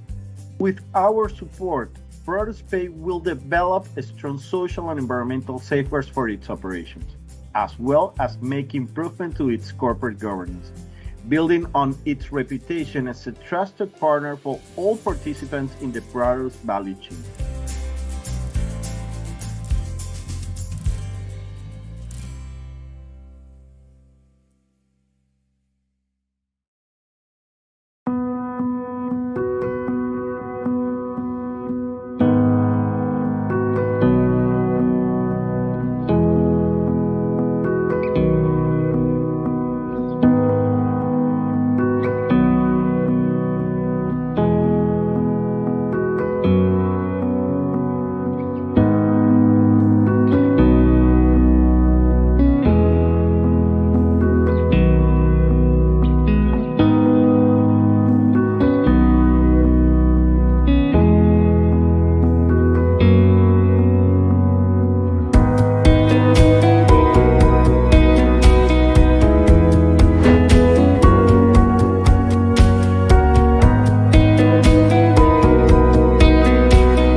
Dame 20 segundos.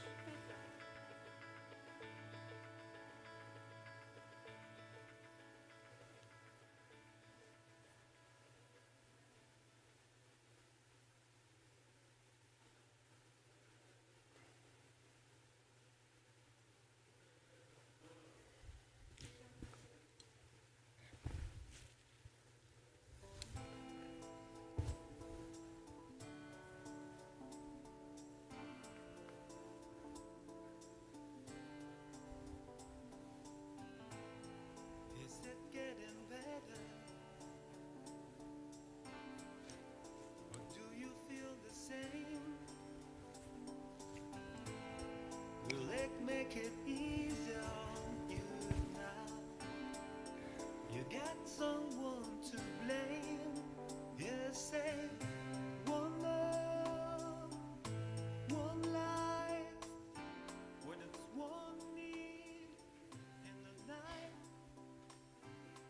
one love.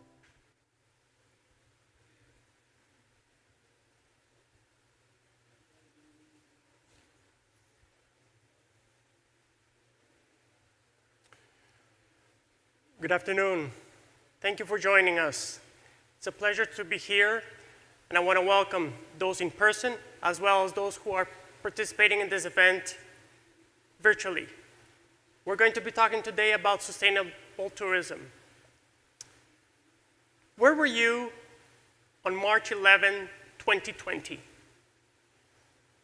See, when there are events that have a material impact on the history of the world, such as the dot-com bust, 9/11, the global financial crisis, we tend to remember those important dates. In my case, on March 11, 2020, I happened to be having dinner with a colleague of mine, Diane, at the Hamilton Hotel in Washington, D.C. For the first time, I saw a banner that said, World Health Organization declares global pandemic. I remember us looking at each other, saying, how bad could this be? The next day, we had an important client meeting where we were getting very close on a tourism transaction that we were going to be executing. It was going to be a 12-person meeting. Danny and I headed up to our headquarter offices in Washington, D.C., and the building was empty. Only one person from the client team had joined us. We looked out the window, very few cars, very few people walking the streets. That's when it hit me for the first time, there was trouble ahead. By the end of the day, on March 11, 2020, 40% of global destinations had enacted some sort of border closure. 83% by March 20th, 96% by April 6th. For the first time in history, on April 20th, 100% of world destinations had enacted some sort of border closure or partial closure. It was very concerning.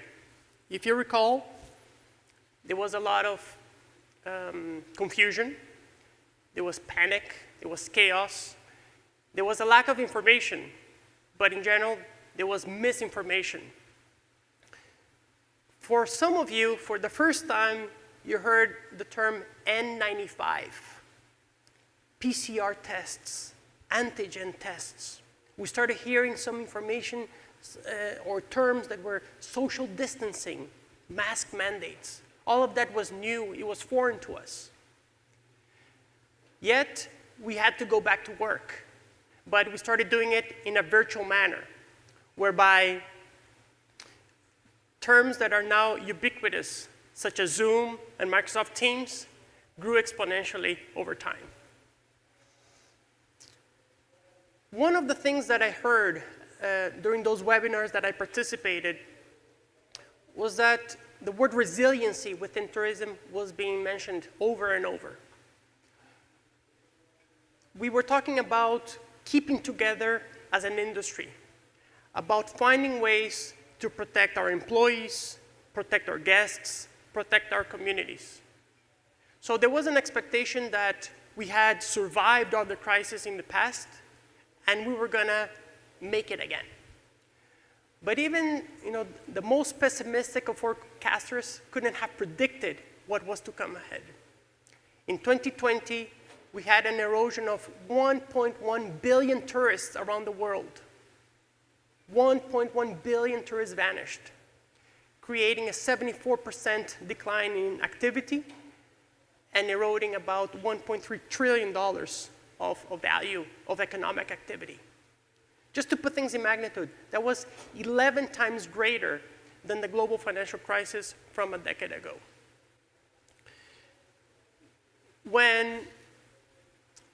So during that period, you had basically 2 decades of tourism growth that eroded over time. It was a shock. Everybody was concerned. And yet, the word resiliency kept being discussed in the various forums that we participated in. You might recall that in late 2020, when there was information about a possible vaccine coming into play, there was some enthusiasm about the possibility of finding a light at the end of the tunnel. That was important because it was one of the first instances that we started to see an inflection point within the sector. However, 2021 was when we started to see a more robust recovery, especially in the second half of the year. The rollout of vaccines started becoming more prevalent. People were getting vaccinated. We had a better understanding of how to contain the virus, how the virus spread. And that recovery was led primarily by the Americas, showing a robust performance year over year. The Caribbean, interestingly, was the second best performing region around the world. And as hotels slowly started to reopen and rehiring some of those people that had been let go, the Caribbean was the fastest growing region from a jobs perspective. It grew 15% year over year, being able to generate 300,000 jobs in 2021. So what happened? 2022, we had a very strong start to the year. People were vaccinated, people were boosted. Families started to make travel plans again. You started to think about where were you going to go. In fact, in January 2022, there was a 130% improvement in travel activity, which was superior than everything that all the travel activity that had happened in 2021. So we were on a roll. However, there was a spoiler. We had the lingering issues of, we had the Omicron virus that started to become a common word. Then we had the war with Ukraine and Russia. And all of these impediments prevented a more normal reactivation of tourism around the world. And you also had the issues of lingering problems from before.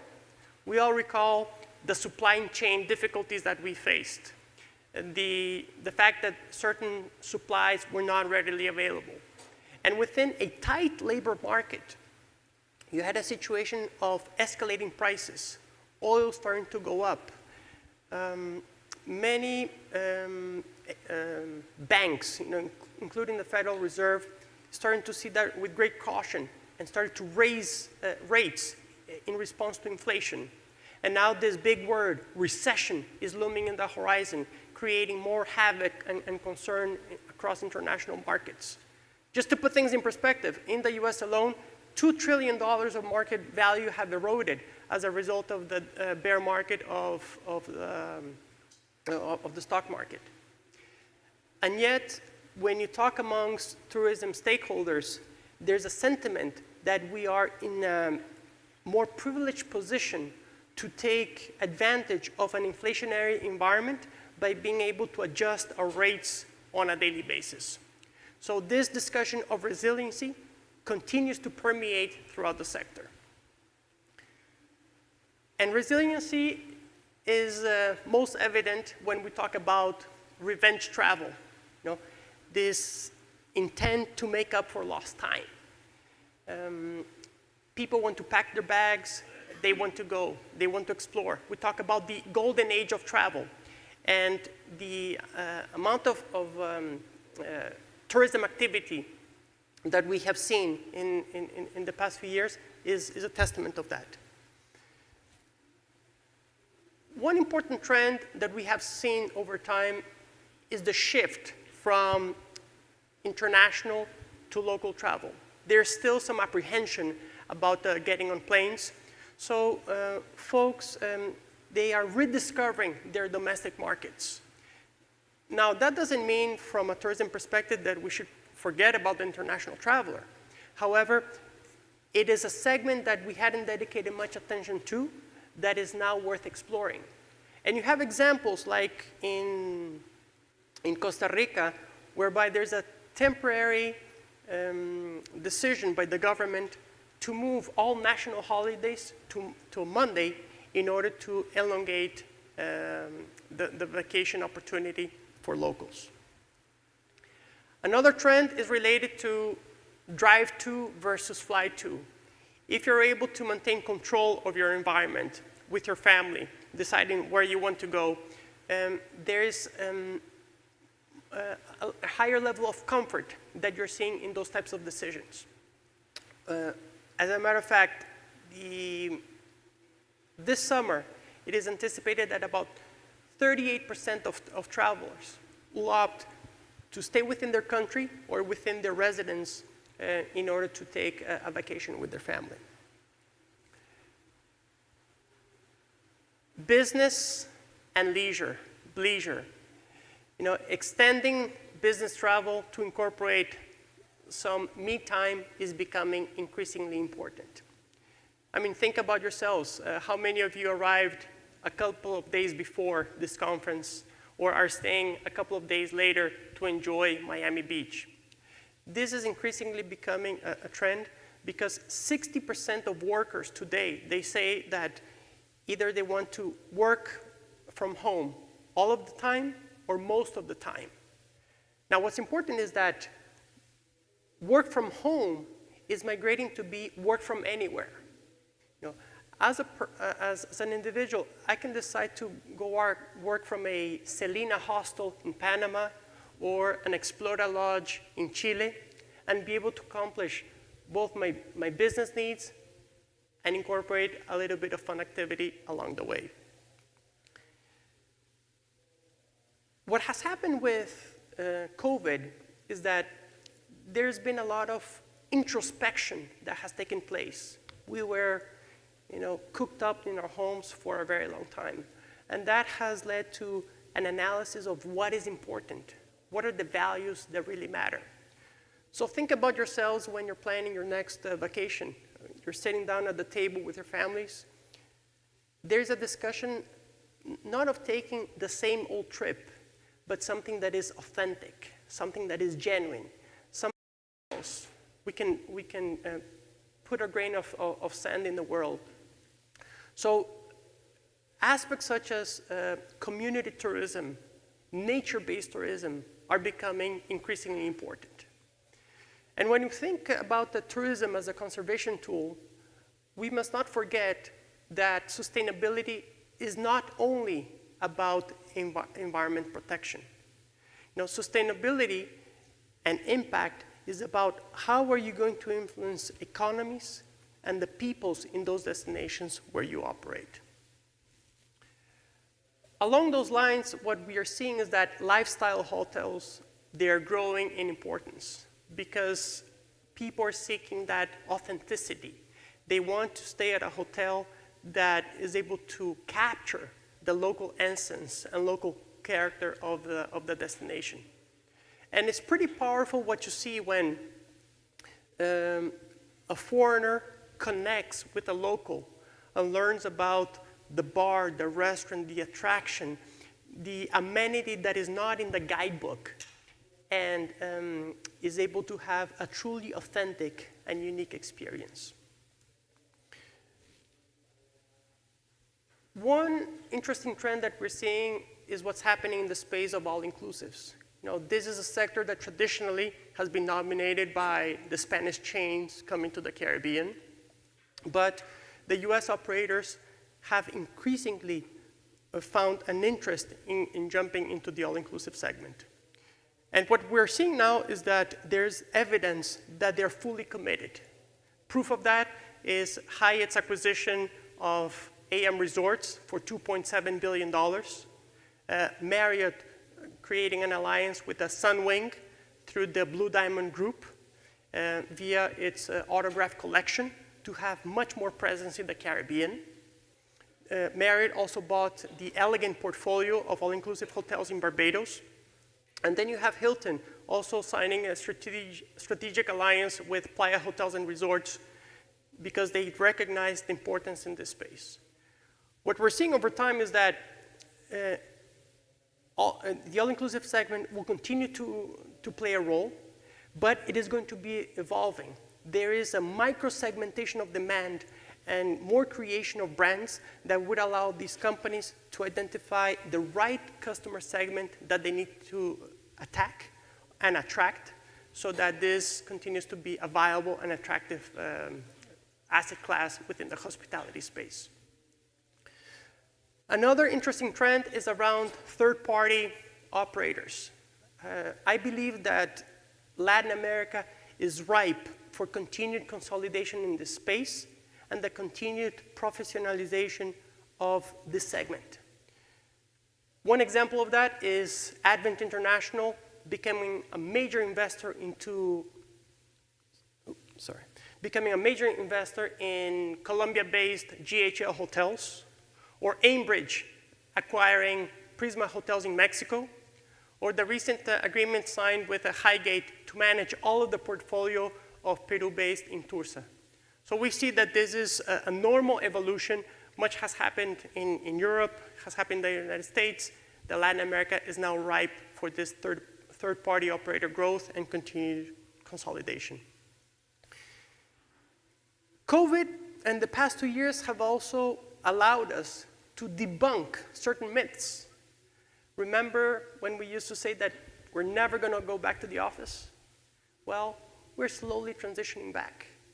Remote work is not going to be permanent. We might evolve to a hybrid model, but going back to business as we know it is going to happen. Likewise, social events, sporting events, music concerts, that was going to disappear. Well, that's not the case. Look at you here. You're attending an in-person conference. For some of you, this might be the first conference that you're attending, but this is happening, so we will go back to normal. Now, the last element is buffets. Remember how we said that we were never going to eat from a buffet again? And I've seen a lot of you enjoying the great food over the past 2 or 3 days.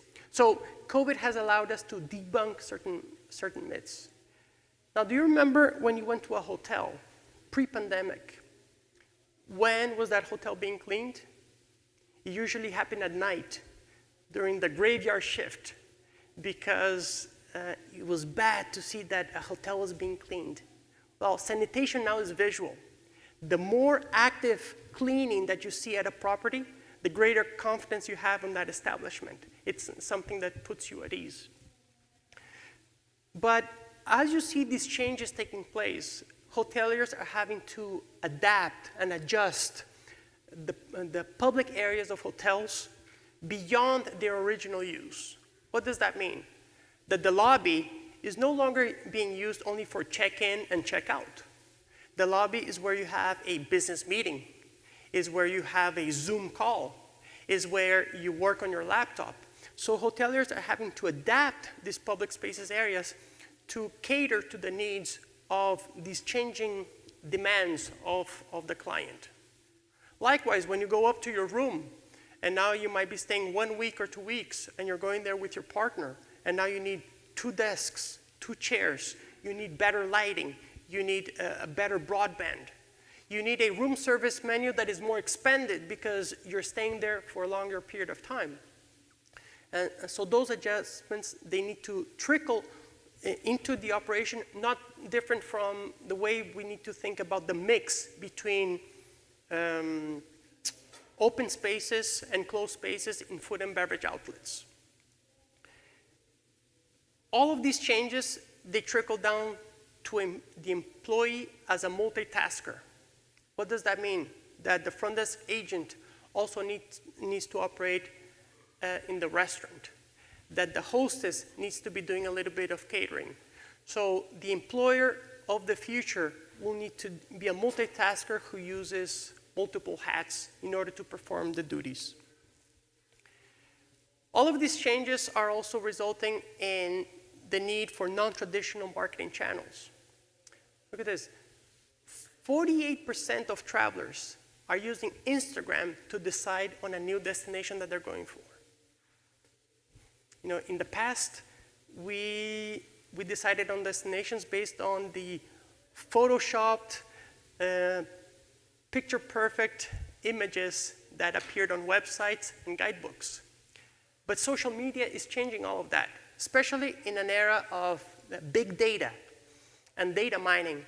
Those companies that are able to provide personalized content to the consumer have a better chance at capturing their interest. Automation and technology, as a result, is also making its way into operations. Now there are many things that are becoming highly familiar, such as mobile check-in, using check-in kiosks at the lobbies. But we have some novelties, such as robo-butlers for room service, the ability to be able to control all the amenities in a room, from opening the door, to the television, to the lights, to the AC, through your mobile. So being able to offer customization and personalization to clients is becoming increasingly important. Why is this relevant? All of this is relevant because tourism, and sustainable tourism specifically, matters. You know, pre-pandemic, tourism represented 11% of global GDP, 1 in 10 jobs. Actually, in the past few years, 1 of every 5 jobs was tourism-based. And tourism was a significant contributor to exports and investment. And when we talk about impact investing, there are always 2 sides of the coin: financial additionality and non-financial additionality. The first one is pretty easy, is how do you provide the capital that is needed to satisfy the needs of the capital stack. But when we talk about non-financial additionality, it is how are you working throughout the entirety of the ESG spectrum to create value. You know, I feel very proud that IDB Invest has been working on this mantra for decades. And finally, we're getting some recognition by the market that doing impact investing is the right thing to do. And that is the future and where we should be placing most of our focus. Now, when we think about the ESG agenda and the UN's Sustainable Development Goals, thinking about the E part is most obvious. Water mitigation, the use of renewable energy, the protection of the environment. Those are things that we need to be doing. But what does it mean to focus on social and governance? Well, social is how do you activate the local value chain? How do you engage in a dialogue about gender equality, about working with vulnerable groups? It is talking to the investor and saying, what is the problem in this community that I'm trying to solve using my project as a catalyst? That is impact investing. And when we think about governance, there's already proof that those companies that had strongest governance during the pandemic, they were able to make better decisions, quicker decisions. And we heard on Tuesday that those companies that have strong ESG principles, they have stronger returns than their peers. As part of our thought leadership initiative within the bank, there are a few themes that we are currently exploring. One of them is human trafficking. It's very tragic, but over 40 million people are victims of human trafficking or modern slavery as we know it today. 76% of those are women, and sadly, 35% are kids. Less than 0.01% of victims are identified. 0.01%. So why is this important? Because 1 in 5 of those cases happen within the tourism framework. So we need to do something about it. There is the Modern Slavery Act and the Code, which are two mechanisms that exist for the hospitality sector for us to attack this problem. Fortunately, hoteliers, actually 90% of hoteliers are willing to take action to solve this problem. But it is a matter of generating awareness with employees, with clients, and the community. So I've shared a lot of information during this presentation, but nothing is more raw and real than human trafficking. I have one ask for you, is that after my intervention ends, that you stay for the next session, which talks about human trafficking in tourism, for you to be part of the solution to this important problem that we have. And the last initiative that we're working on is on food waste. In a world where 1 of 9 people in the world suffer of hunger, 1 of 9 people in the world, it's unconscionable that we waste 1/3 of all the food that we produce. That represents 1.3 billion tons a year and over $1 trillion of value. And the problem is that it is going to get tougher in the years ahead, as there's an expectation that there will be a 60% increase in food waste by 2030. So we need to do something and act now. Not different to what we did as an organization, that during this event, we're trying to have 0 food waste by having worked with local communities on different initiatives to reduce that.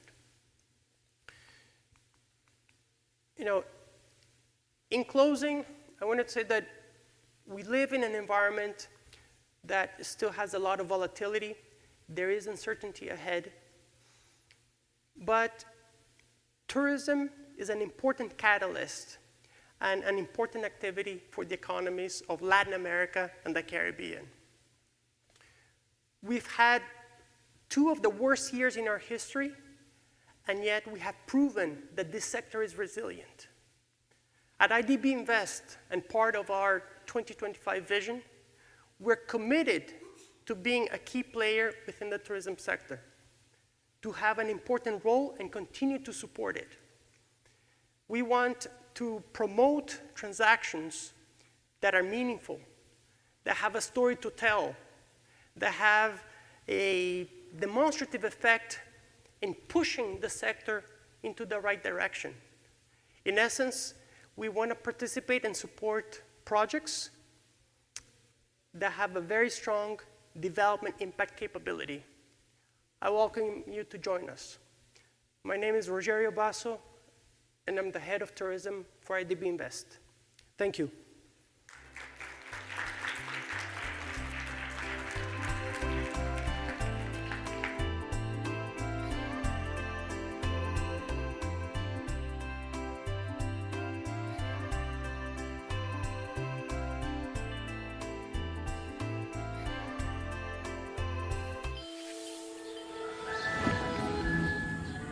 A fresh idea for financing produce farmers. Produce Pace founder, Pablo Borges Schwarzbeck, had firsthand knowledge of the obstacles produce growers face way before he founded his ag-tech platform while pursuing an MBA degree at Cornell. Not only has his family been farming in Mexico for 4 generations, he also worked with growers who found it impossible to gain access to the kind of financial solutions that grain farmers and cattle ranchers have enjoyed for ages. Since fruits and vegetables are highly perishable and it's hard to get reference prices, banks typically are reluctant to recognize such crops as collateral, which limits farmers' ability to use credit to run and expand their businesses. Borges' startup sought to solve that specific financing problem, as well as to address the lack of up-to-date, standardized data on produce prices. In absence of such information, even the most willing lender would have a hard time figuring out how much money to advance. Tenía 14 años, quedó huérfana.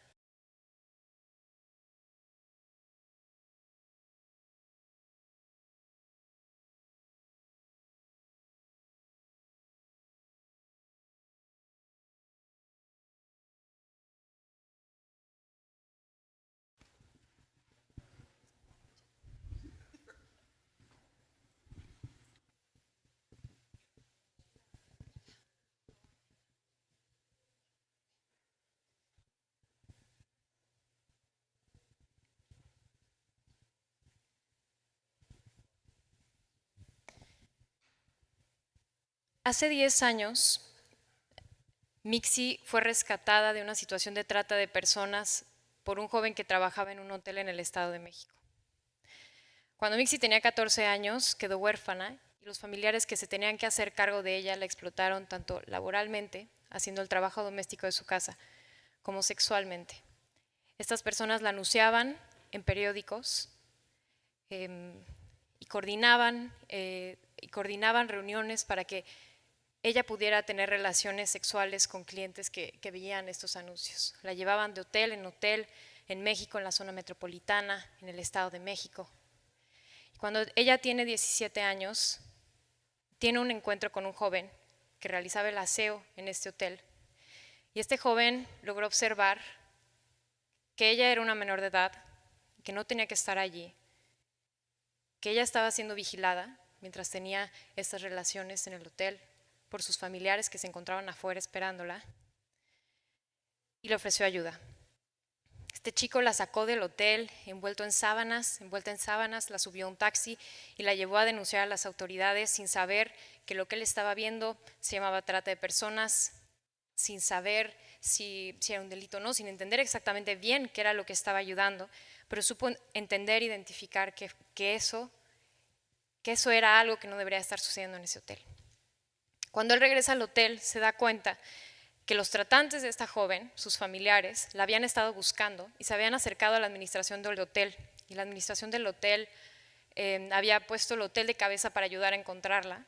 Y cuando ella regresó y cuando se dieron cuenta que había sido él que había ayudado a salir, lo despidieron.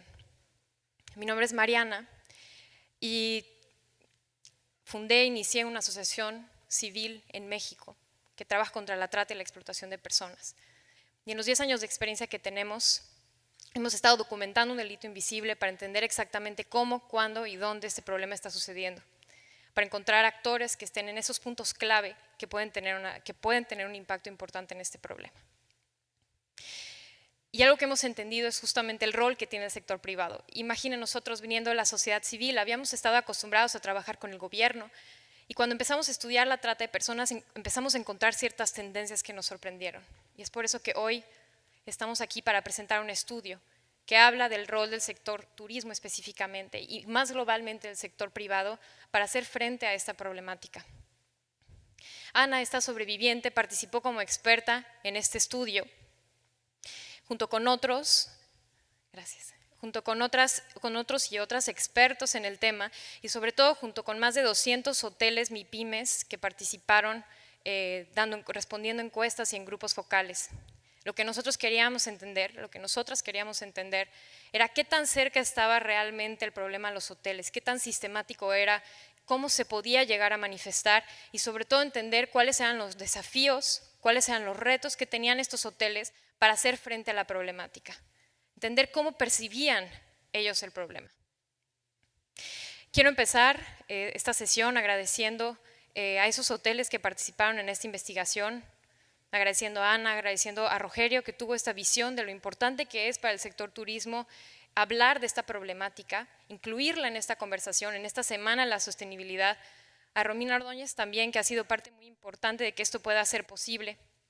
Y lo primero que quiero platicarles es darles un poco de contexto de lo que nosotras hemos entendido en nuestra investigación en los últimos años.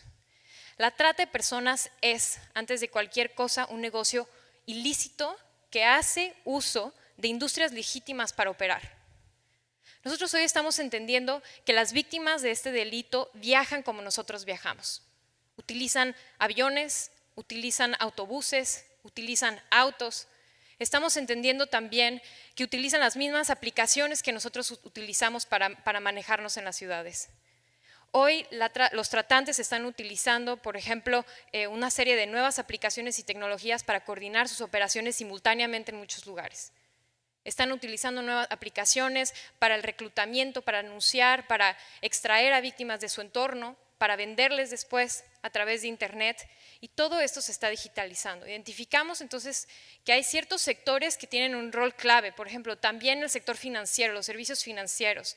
Toda la trata como negocio ilícito se mueve y deja un rastro a través de las transacciones que nosotros estamos también acostumbrados a realizar. Lo que nuestra investigación nos ha dado con cada vez más detalle es una perspectiva de ciertos sectores que pueden estar teniendo una intersección con este delito. Y conforme ha evolucionado la documentación de este problema, y como bien mencionó Rogerio, a ver, para tener una perspectiva, se estima que solamente el 1% de las víctimas son identificadas, lo que implica que el 99% de las víctimas en general pasan desapercibidas en lugares donde podrían ser identificadas. Por darles una idea, hoy que estamos en Estados Unidos, la mayor parte de las víctimas de trata que se encuentran en Estados Unidos, el 80% pasaron por checkpoints oficiales y no fueron detectadas. Es decir, hay un potencial de detección que no se está cumpliendo porque no sabemos bien qué ver y cómo reaccionar en caso de que veamos una situación de trata. Y ese es el desafío que tiene el sector privado. Y conforme hemos ido identificando más y más, hemos ido pudiendo hacer este mapa para entender cómo está funcionando, pero lo que es más sorprendente de todo es que se ha encontrado que la explotación sexual, si bien es la modalidad más identificada y que afecta principalmente a niños, niñas y adolescentes, hay otras modalidades de este delito que también están latentes en nuestra sociedad y que no las identifiquemos no quiere decir que no existen. La trata, por ejemplo, la explotación laboral de personas es un tema que se ha ido identificando cada vez más en el sector privado. Hoy hay una serie de industrias que forman parte de nuestra vida cotidiana, de los servicios que consumimos, que tienen un alto riesgo de poder practicar y estar en contacto con prácticas laborales que pueden poner en riesgo de explotación a las personas. Y es por eso que hoy el término que vamos a utilizar es este término, esclavitud moderna. ¿Por qué esclavitud moderna? Porque la esclavitud moderna ha sido el término que el sector privado ha acuñado para reunir esta serie de riesgos a los que se enfrenta el sector privado en general. Porque ha habido todo un movimiento y hay una gran tendencia que ha ido creciendo, que se está acercando a América cada vez más fuerte para decir, este es un tema prioritario, eso es un tema de responsabilidad de las empresas. Y en este estudio que realizamos, algo que hemos encontrado, confirmamos ciertas cosas que ya sabíamos, pero tuvimos hallazgos también que son muy valiosos. Hay riesgos específicos que enfrentan los hoteles frente a la esclavitud moderna. Y quiero que se lleven esta idea con ustedes. Los hoteles son el principal lugar donde suceden las transacciones de explotación sexual que afectan principalmente a mujeres y niñas. Esto implica que los hoteles son verdaderamente el lugar en donde sucede el problema cuando no es en departamentos o en casas, en lugares privados. Y algo que también es importante entender es que la explotación sexual tiene distintas manifestaciones, incluso dentro de esto. Las instalaciones de los hoteles también son utilizadas no solo para esas interacciones, sino también, por ejemplo, para producir material audiovisual que se vende después en Internet, que también es una forma de explotación. Y muy importante mencionar también que este es un tema de todo el ecosistema del turismo, porque cuando estamos hablando, por ejemplo, de una región como en el Caribe mexicano, que estamos hablando de que es uno de los principales lugares donde hay explotación sexual de niños, niñas y adolescentes, implica que hay un cierto turismo que viene a esta zona porque saben que es fácil hacerlo y saben que no hay una consecuencia para realizarlo, y hay toda una infraestructura que se basa, es como un parásito sobre la infraestructura del turismo que provee y conecta, intermedia este tipo de servicios, que implica que un servicio de taxis va a recibir a una persona que aterriza en el aeropuerto internacional de Cancún para posteriormente ponerlo en contacto para tener relaciones sexuales con una menor que viene de una comunidad indígena local o que ha migrado de Centroamérica. El segundo riesgo del que les quiero hablar hoy, porque este es un hallazgo de este estudio que realizamos. En esta sesión en estas sesiones a lo largo de la Semana de Sostenibilidad se habla muchísimo de las cadenas de suministro, de las cadenas de valor. Y he escuchado que se menciona human trafficking. Sabemos que hay human trafficking en estas cadenas de valor, sabemos que hay esclavitud moderna en las cadenas de valor, y cuando nosotros empezamos a trabajar con mi pyme nos preguntamos cómo se vería o cuál será su relación, por ejemplo, con otra modalidad del delito como es la explotación laboral.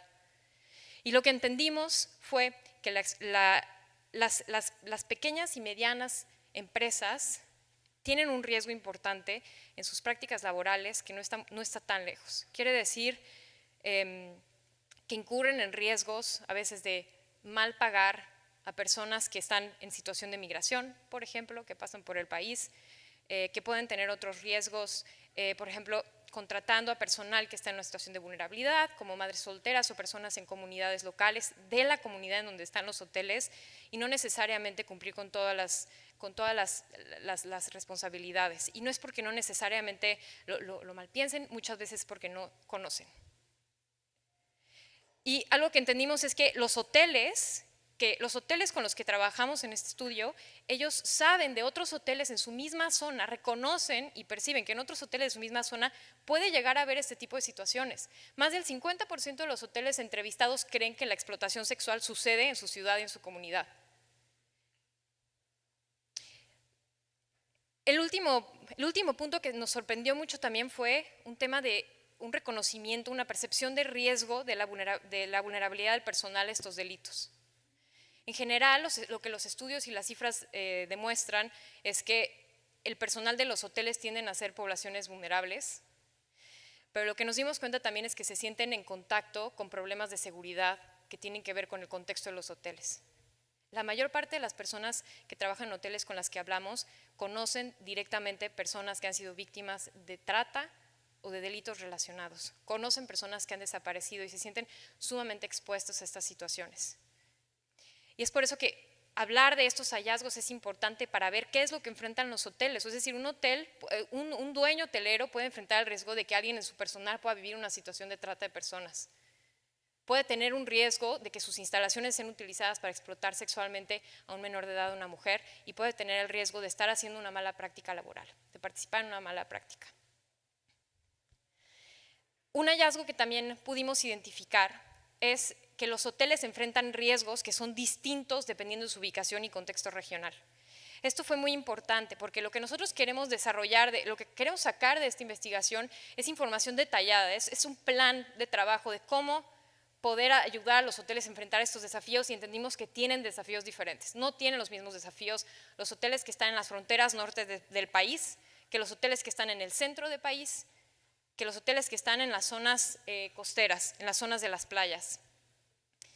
Y que estos hoteles tienen que saber identificar de forma distinta cómo reaccionar a estos problemas, y que pueden tener riesgos de seguridad distintos, protocolos de reacción distintos dependiendo del tipo de trata al que se encuentran, el que se encuentra en su contexto específico.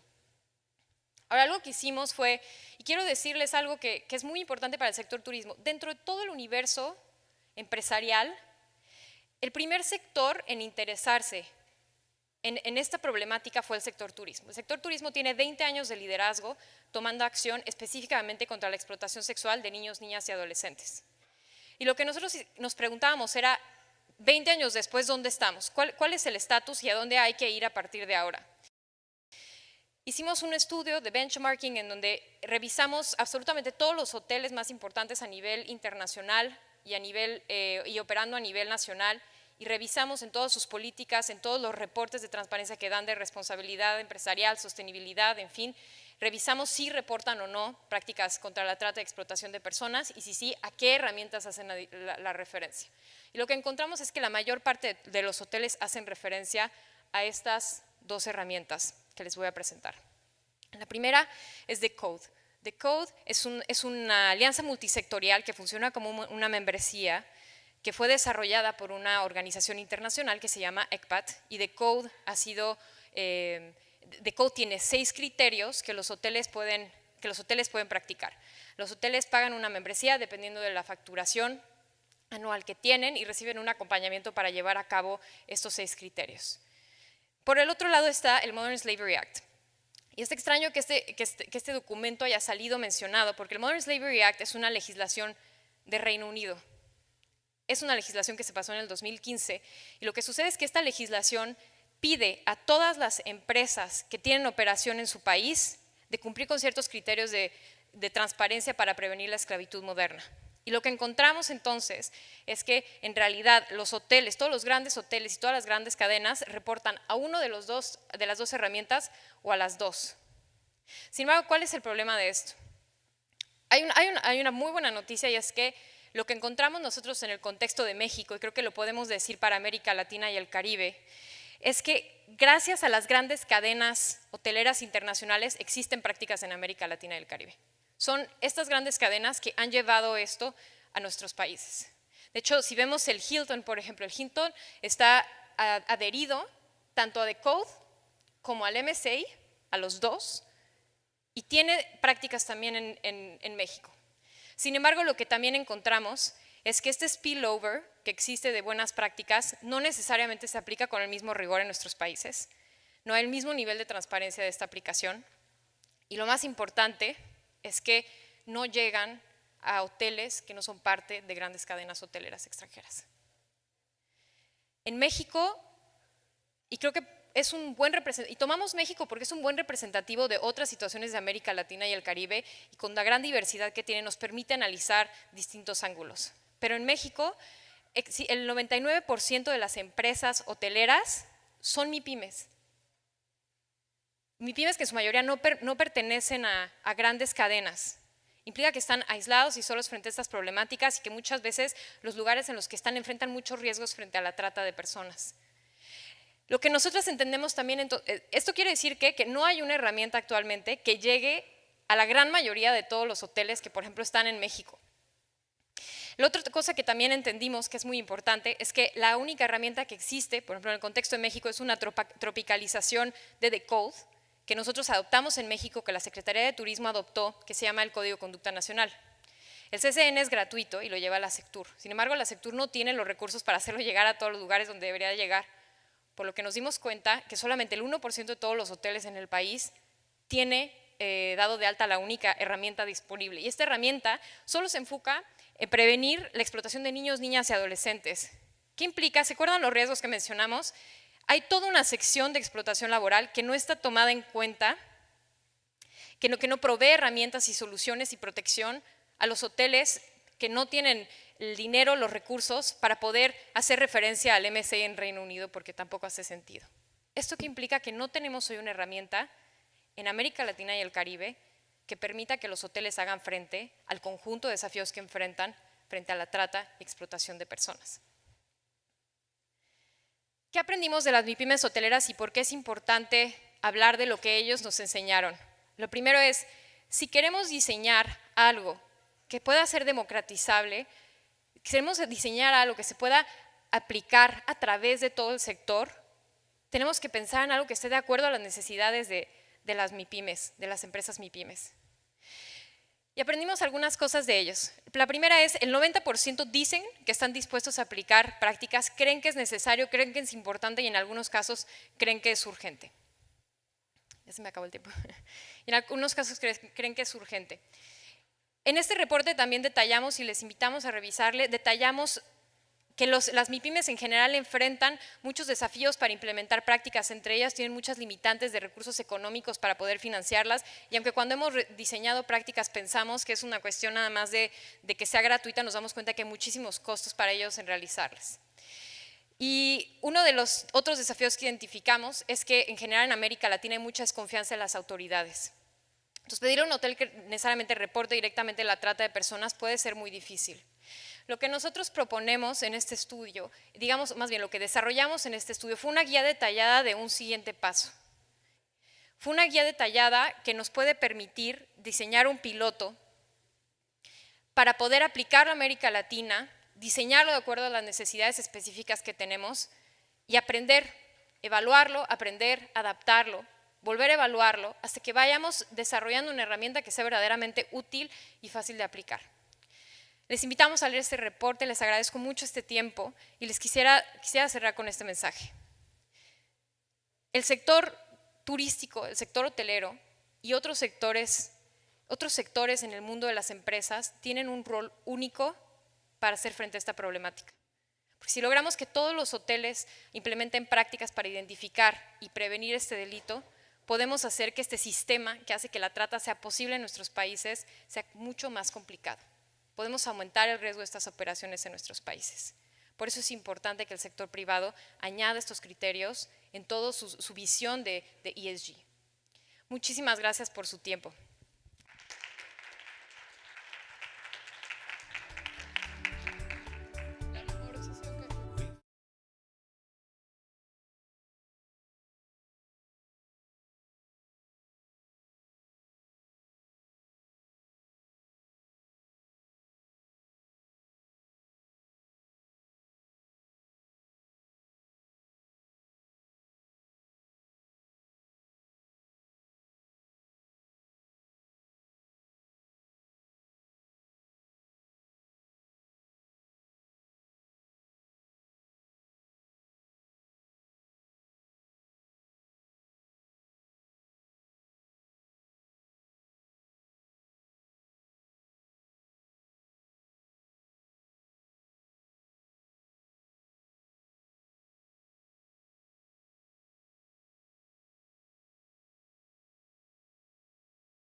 Good afternoon, everyone, and welcome to this discussion on sustainability in the cruise tourism industry.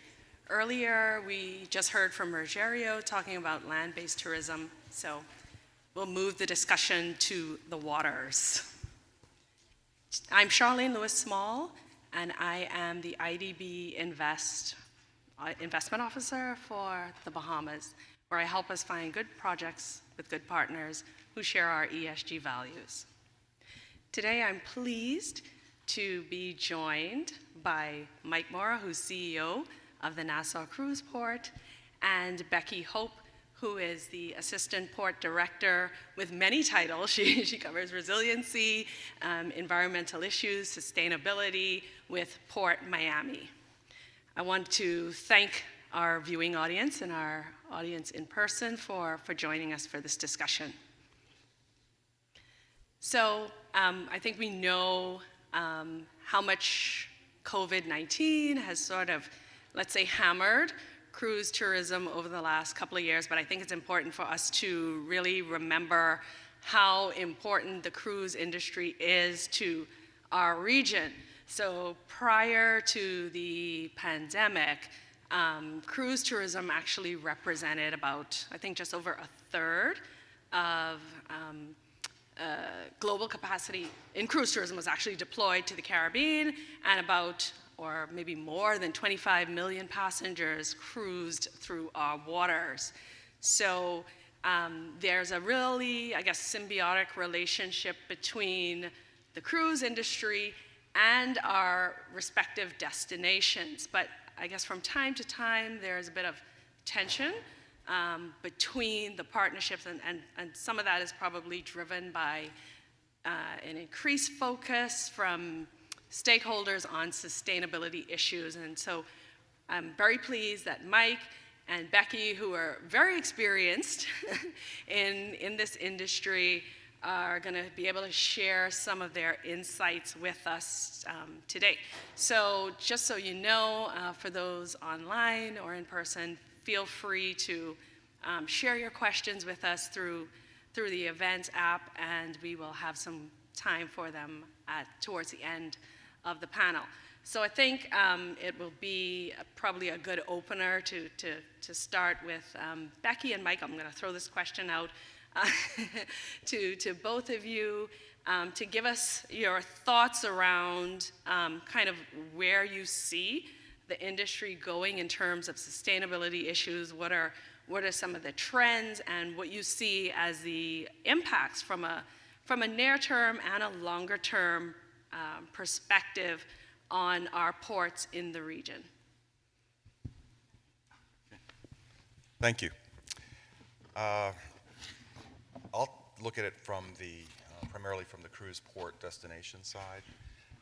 What we have seen is, and quite recently rather, is that the cruise industry has proclaimed that by 2050 they'll be net zero on their carbon emissions.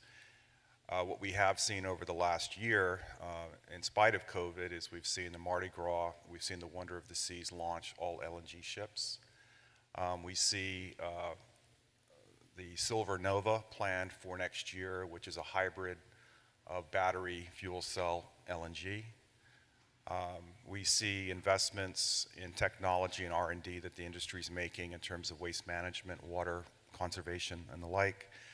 On the port side of things, the cruise industry, is knocking at our doors. Miami, Becky will speak about what the great work Miami's been doing. But from a Caribbean port destination perspective, there's a real opportunity for those of us that can invest in shore power. That is part of the ESG commitment that the industry is making. If we can offer shore power, it's actually going to give us a competitive advantage. So that's something I think that those ports that can, make it viable would be keen to look at. I think also in the area of waste to energy, that's another area that I think the ports could be looking at, and some ports in Mexico actually are doing a pretty good job with that.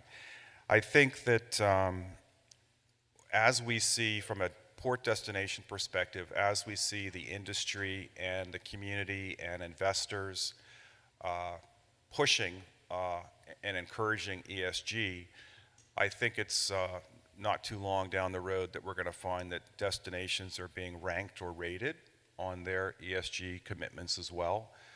How well are we doing in marine conservation?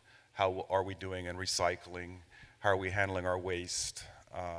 How are we doing on gender equality and all these different types of things? So I don't think this is purely a industry or port specific initiative. I think it's going to be a much broader look from an ESG standpoint in terms of what is the destination doing to ensure that it is the right partner. Right now, the industry obviously has felt the pressure from destinations around being greener, but I think the investor, the passenger, is also going to be looking at the destinations they travel to make sure that those destinations are responsible as well. Thank you. So yes, I think you touched upon one of our mayor's primary initiatives is to provide shore power here at Port Miami. I know you're going to ask some more questions about shore power a little bit later, but I just wanted to key in. The Port Miami has experienced a lot of great initiatives and responses from the cruise lines to become more sustainable. We've definitely been seeing more of a partnership effort with the cruise lines about what we're doing, what they're doing to make sure that we help achieve that net zero target goal for the cruise lines, and work on the opportunities. We were developing new cruise terminals in line with the cruise lines. We've opened up several over the last couple of years, even with COVID ongoing. And a lot of that is, okay, all of these terminals are LEED certified. Can you be silver LEED certified? Can you be gold LEED certified?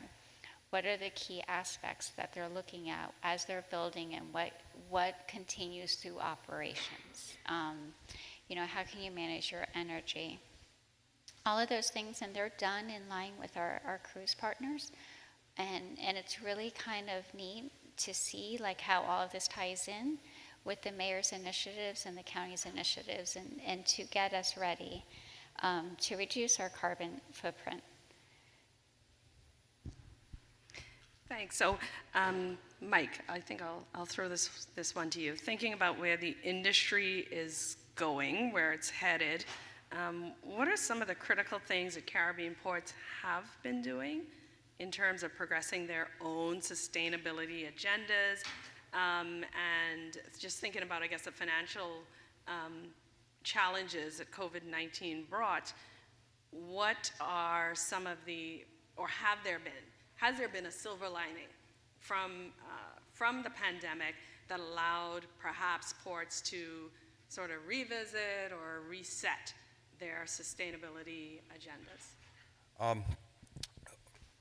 In my experience, I can't specifically obviously speak to all ports, but in Nassau, from a Nassau cruise port and Nassau container port perspective, as port operators, we have tried, but obviously you get measured on results. We've tried to advance ESG initiatives, and honestly, we found that governments, our governments, successive governments have not embraced and been prepared to partner with us on ESG initiatives. And when I say ESG initiatives, I'm talking about greater partnership with the community, specifically as a port operator.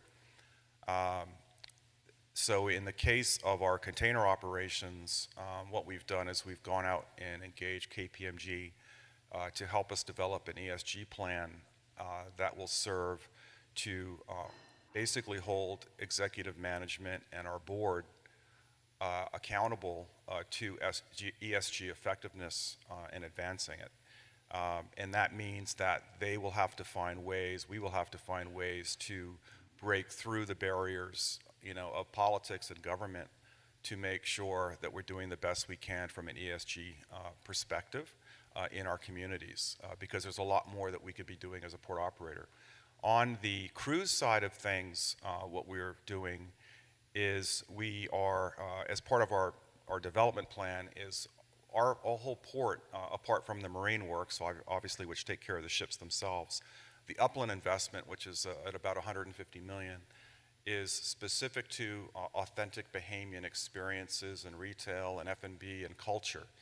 And so I think that is a very positive step that we're taking in Nassau to put our culture, feature our culture right at the front door of the over 4 million visitors that we get. Nassau Cruise Port's the busiest transit port in the world. It's the largest tourism gateway to the Bahamas. And so rather than feature luxury brands and franchises, we have put our culture at the front door of our visitors.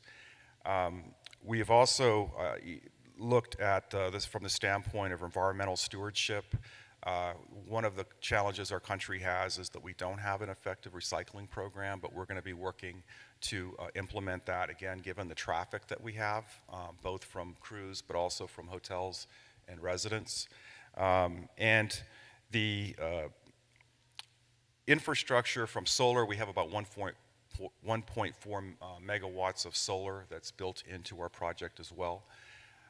We also are, from a resiliency perspective, coming out of COVID, as a result of COVID, we actually are constructing health facilities within the port as well. And something that we never would have found ourselves doing before would have been health surveillance, if I could call it that, where you're actually monitoring the health and welfare of people within the port from a security perspective and health and safety perspective. And Becky, did you want to add anything? So, no, thank you. From being a home port, which is very different from a destination point, it's actually kind of exciting to hear some of your initiatives and stuff, and see how aligned Port Miami is with some of the initiatives that you guys are taking. COVID, hit all of us hard. It hit our customers hard. We were very grateful for our cargo business that kept us going. And I know we were chatting a little bit before this session about how COVID affected each port and each industry. And, Port Miami took that time, took that opportunity to, create a health screening center for when business came back. Before we knew how it was going to come back, we worked with all of our staff and all of our employees and found different programs, freshening things up, doing things to make our port better. So when we reopened, our partners and our customers would feel, at home, like we were not a neglected port.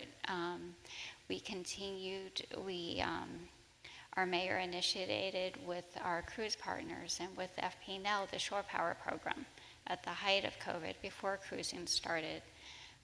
It was really exciting to see that everyone wasn't just stopped. They were looking at the next step, and we were right there with them and the utility company. And it's really been an eye-opening experience that even in the heart of a pandemic, that you can come together and work things out and look beyond today. You can look for tomorrow, and everyone had the same message. What can we build better? How can we be resilient? How can we get past that? Because we know this is just a bump in the road. We just didn't know how long the bump was going to take.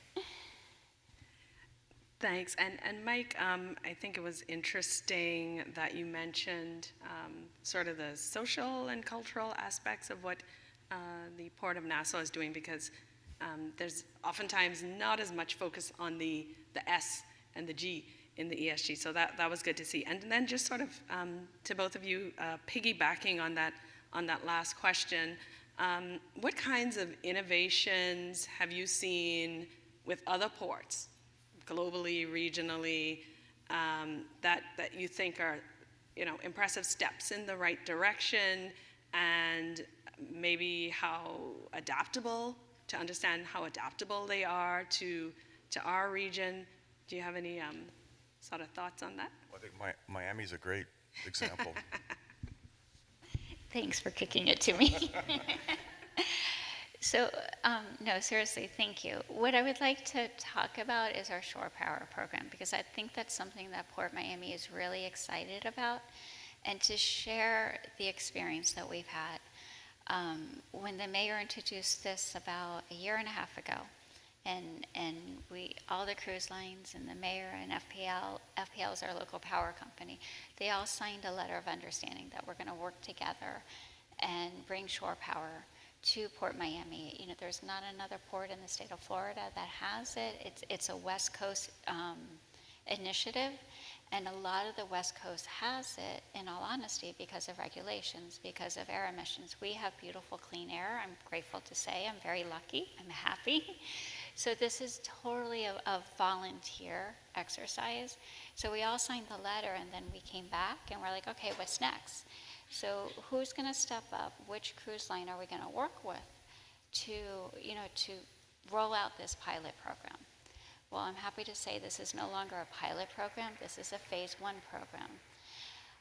Through lots of meetings and talks and hard work with our cruise partners and with FP&L, we are now in the procurement process. So it's under we have a cone of silence. So when the bids are being evaluated, we can't quite talk about it. But our phase 1 program is going to bring shore power to 5 different terminals. So each of our major cruise lines will have shore power opportunities at their terminal. We will be able to provide enough power to simultaneously charge, I guess is the proper word, to power up 3 terminals at the same time. So 3 vessels. Right now we're working on the sharing, like which terminal gets shore power first. And it's actually really exciting because the cruise lines have to do a major investment on their vessels. The port has to make a investment on the upland, and FP&L has to make an investment to find the power to bring, to the port during cruise operations. As a home port, most of our vessels come between Thursday I mean, yeah, Thursday and Monday during winter season, off season, like Friday through Monday. So, you know, it's been a great experience to see how this is going to happen.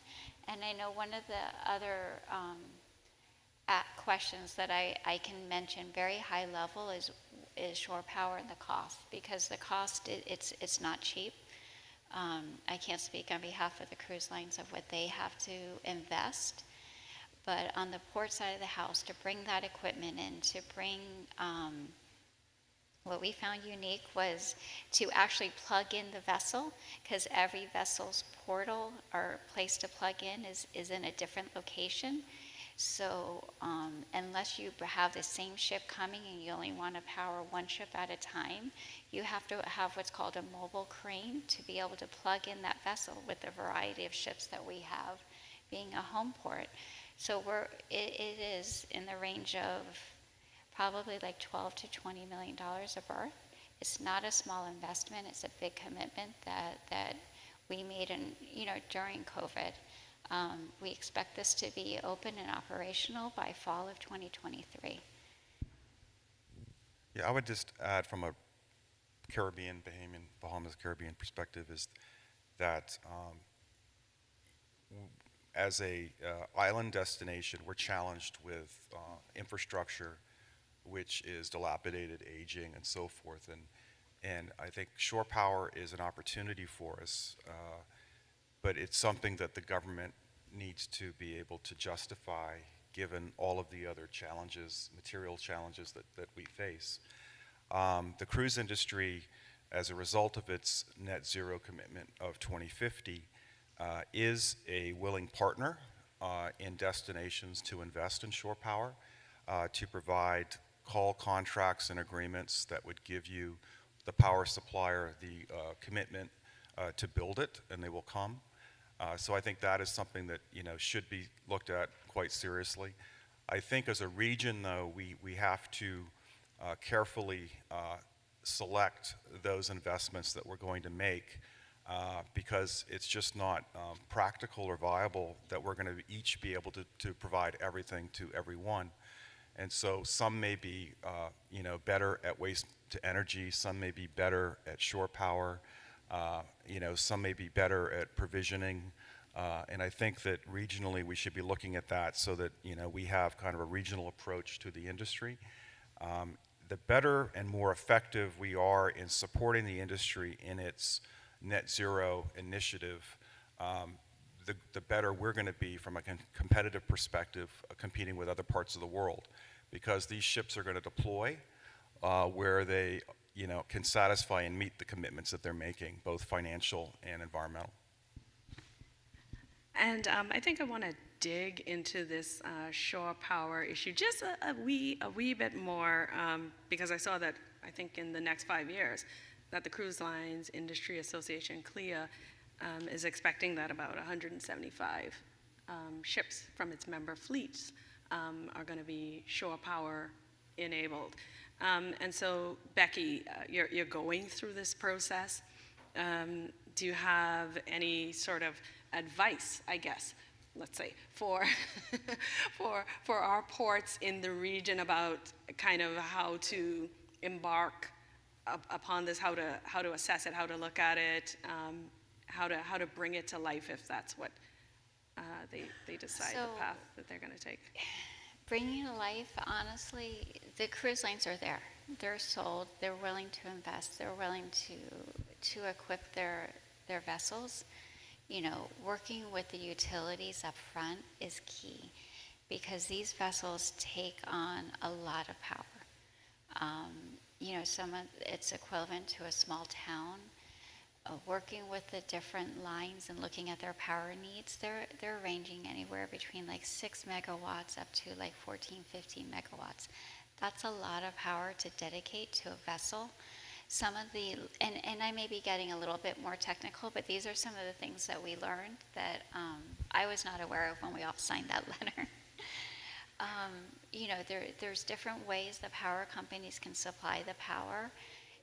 And some of it's called interruptible power or dedicated power, and those rates and those challenges are something that the cruise industry is much more familiar with than Port Miami was. And, you know, it's really just trying to bring the technical team, the business team from both the ports, from the cruise lines, and the utility company, because it's definitely a true partnership. No one can do it alone. And again, whenever you can do solar powers, I know the port's in the middle of implementing like a microgrid study to see how we can get a little bit more power through renewable sources, and just to make sure that we can sustain, you know, shore power and grow it. Again, right now, you know, we've worked out that we can power up 3 vessels at the same time. We're calling it very lovingly a phase 1.5, when hopefully, you know, we can figure out how we can power those other 2 terminals full time as well, so we don't have the sharing. And then, you know, we want to continue to grow the program. So it's definitely a partnership. It's definitely a lot of meetings, a lot of open communication. Everybody wants to do what's best, but they want to understand the limitations. And what we can provide, and open communication, and being willing to be there for the long haul, to deal with the bumps and you know, work out, you know, those questions, those hard questions, is really important. It just takes time and energy, but it's worth it at the end. And everyone's willing to work on it together. It's nice. And Mike, you had mentioned sort of the government's role in developing ESG plans for ports. What do you think are some of the main opportunities for synergies or friction points with a port's sort of key stakeholders, and how can those be addressed or leveraged if there are opportunities? I think as a backdrop to that, if I could, I'd like to, you know, share what we lived through in Nassau with the pandemic and when tourism stopped. And the cruise industry, you know, has taken some shots over the years. But what we found was that it was a kind of an awakening for both the industry as well as for the destination, in that when the cruise tourism stopped, the entire downtown Nassau was a ghost town. All the stores were closed, all the taxis were, you know, silent. There were no tours, you know, people were out of work, and it was impactful. The industry, as it recovered, had a new appreciation for the destinations. And so I think this has been a healthy, if you had to kind of find the silver lining in terms of what's come from our recent 2 years, has been an appreciation for our partners and a better working relationship, like the Port of Miami's doing with shore power, and like we need to do better in the Bahamas and other places. I think for there are opportunities here. There are opportunities in the fact that the industry has made a commitment to sustainability, and as a result, it's going to be looking and searching for opportunities in these destinations to reduce their environmental impact on the community. And so where the community can reach out and, like I mentioned, provide waste to energy, where the community can provide shore power, where the industry can assist with provisioning, you know, ship maintenance and so forth. These are all going to be opportunities that exist that will help support our local economies. I think that the challenge, again, as I mentioned, on the government side of things and the friction points is that, you know, we as island destinations, our unemployment is very high. Our debt has increased by, you know, I don't know, 25, 30% in some cases. So the borrowing capacity of some of our destinations is very limited. And so it's definitely going to have to rely on strategic partnerships to get this completed. We are fortunate that folks like the IDB are there, in that recently the IDB provided a $200 million It was a grant, right? $200 million blue blue loan for the Bahamas. So from a funding perspective, there are opportunities. In the midst of the pandemic, we were able to raise $244 million in debt for the Nassau Cruise Port and another $50 million in equity. So the money is there. ESG and sustainability as at the forefront of the discussions with lenders. So as destinations are looking to invest in sustainable infrastructure, there has to be a story around, a commitment around ESG and sustainability because it directly relates to the cost of money. Those that are not focused and committed are going to be paying more than those that are. So it's something to be taken quite seriously. But you can't afford to wait. The fact is that those that don't engage sustainability and ESG commitments, will find ships passing them by. And it's not just cruise, it'll impact cargo operations as well. So I think you need to have a plan. Governments need to have an ESG plan, a sustainability plan, and it needs to not be a political plan. It needs to be a national commitment that survives administrations. Thanks. So I will take a pause here to check in and see if anybody has any questions. Okay. I don't see any. The lights are really, it's really bright up here. But I guess sort of as our time winds down, to wrap up, I had asked Mike and Becky if they had one call to action for ports, if it's just one thing that a port should be doing right now to move it along its sustainability agenda, what would that one thing be? And they told me, oh, that's a hard that's a hard question, but I'm asking them to share their responses with us all. Okay.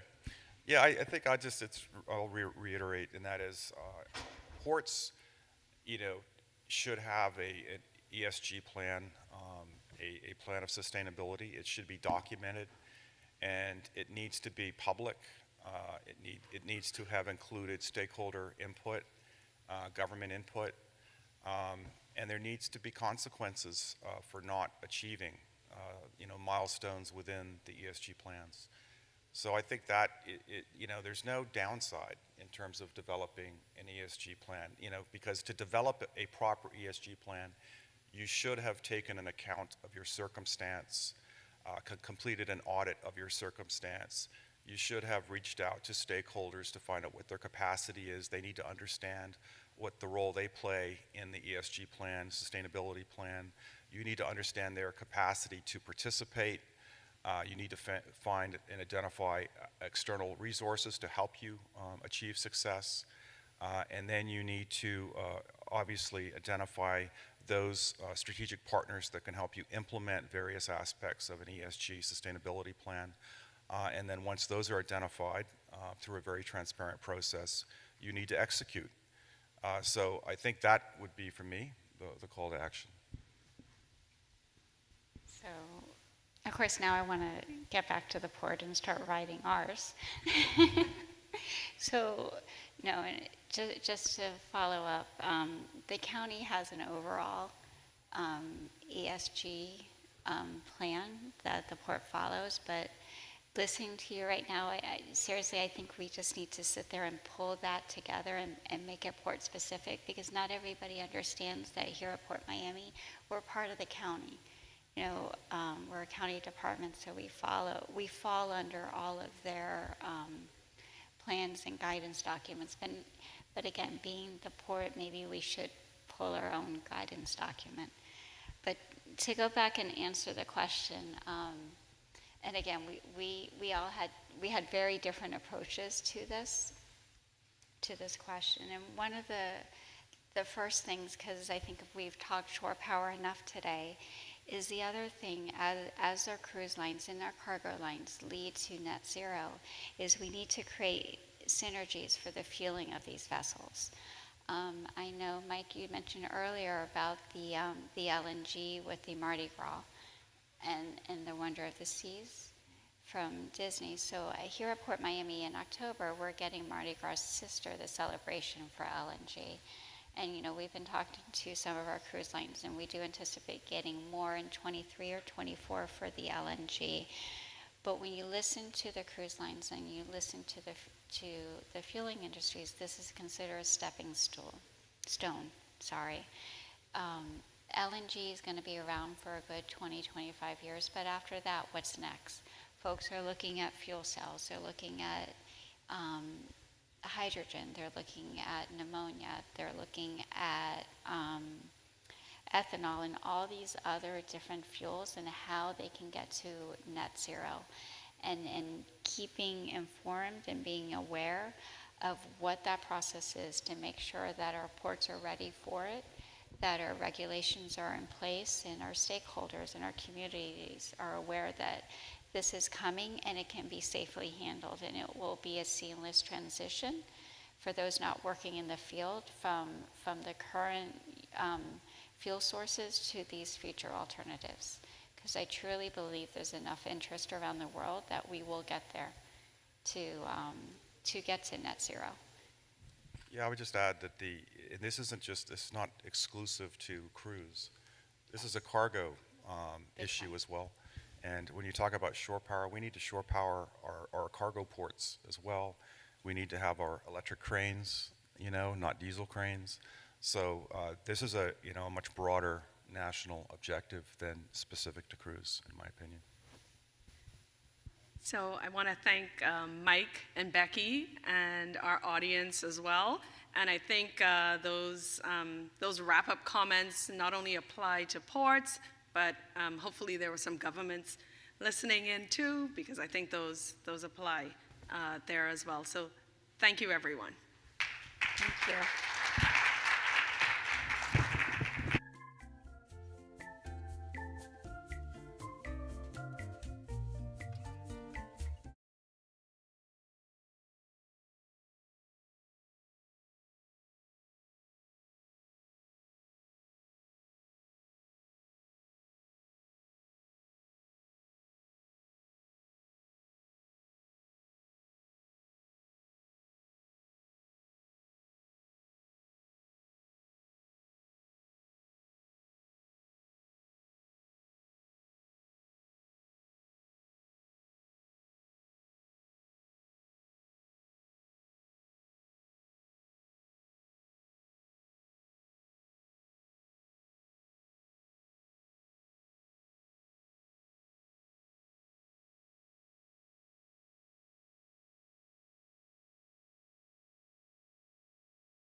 That's fine.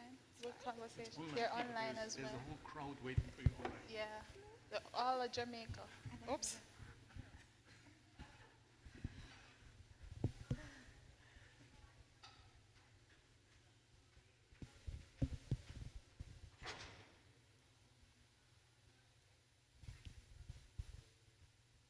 Yeah. All right. Yes, I got it. Great.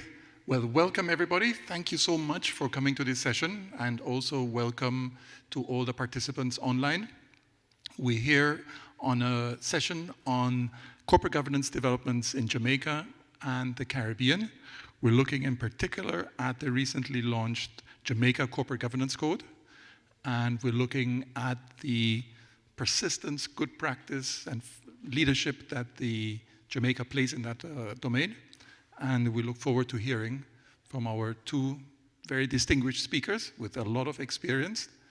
So we have Camille Facey, who is currently leading the Corporate Governance Committee of the Private Sector Organization of Jamaica, the PSOJ, and has been a member for some time and has a distinguished corporate counsel career, and is also now in legal practice on this topic. And we also have IMEGA, McNabb, and you are the executive director of the PSOJ, a lot of experience with a lot of companies in Jamaica, understanding all the relationships between all the actors very well. So we really look forward to getting your insights on the development of the code, of the practice in Jamaica and the region. So we're going to look at three main big topics. One is the evolution as to how we got there and what the key points have been to get us to this point and how the PSOJ played a role in that. And then looking at the highlights of the new code, and then also looking forward for what people should pay attention to and what the important things are coming from that. So maybe Camille, maybe we can start with you, since you are coming with the history of the PSOJ Corporate Governance Committee specifically. There has been, for the last 20 years, there has been a lot of development. And I think this is now maybe the 5th code for the PSOJ. And it's a special one starting in 2006. Can you talk us through the evolution? What were the key factors coming together here? Thank you for that question, and thanks to everybody here and online. We are happy to share about the Jamaica Corporate Governance Code. So why is the code important? I mean, that is one of the fundamental things. And most business leaders and shareholders have a desire for their organization to grow and remain financially viable for the long term. So the code sets out best practices which can help to achieve this. It sets a common platform of best practices which we in Jamaica recommend for adoption by our Jamaican businesses. The PSOJ in 2001 established the Corporate Governance Committee with the aim of influencing corporate governance best practices in Jamaica. And a key strategic objective was the development of this code. So as you said, Axel, our first code was actually launched in 2006, and it was aimed at the financial sector. Now, why was that? Many of you may recall, or some of you may not, that we had a surge in issues with the financial sector in the 1990s. And a lot of our banks and institutions went belly up, or they had major financial issues. So in Jamaica, if an egg, we in the red, as we say at home, we don't like to be left out of anything. So we had our own financial sector meltdown. And so coming out of that, the PSOJ developed its first corporate governance code in 2006. Thereafter, in 2009, we broadened the code, and it now encompassed not just the financial sector, but also listed companies. In 2016, we updated the code, but in addition, we did a separate code for MSMEs, medium, small enterprises, micro enterprises.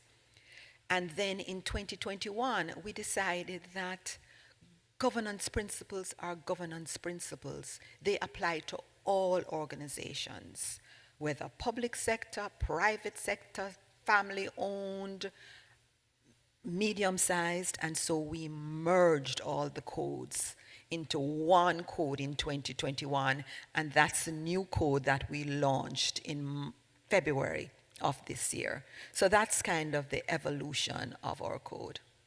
Okay, great, thank you.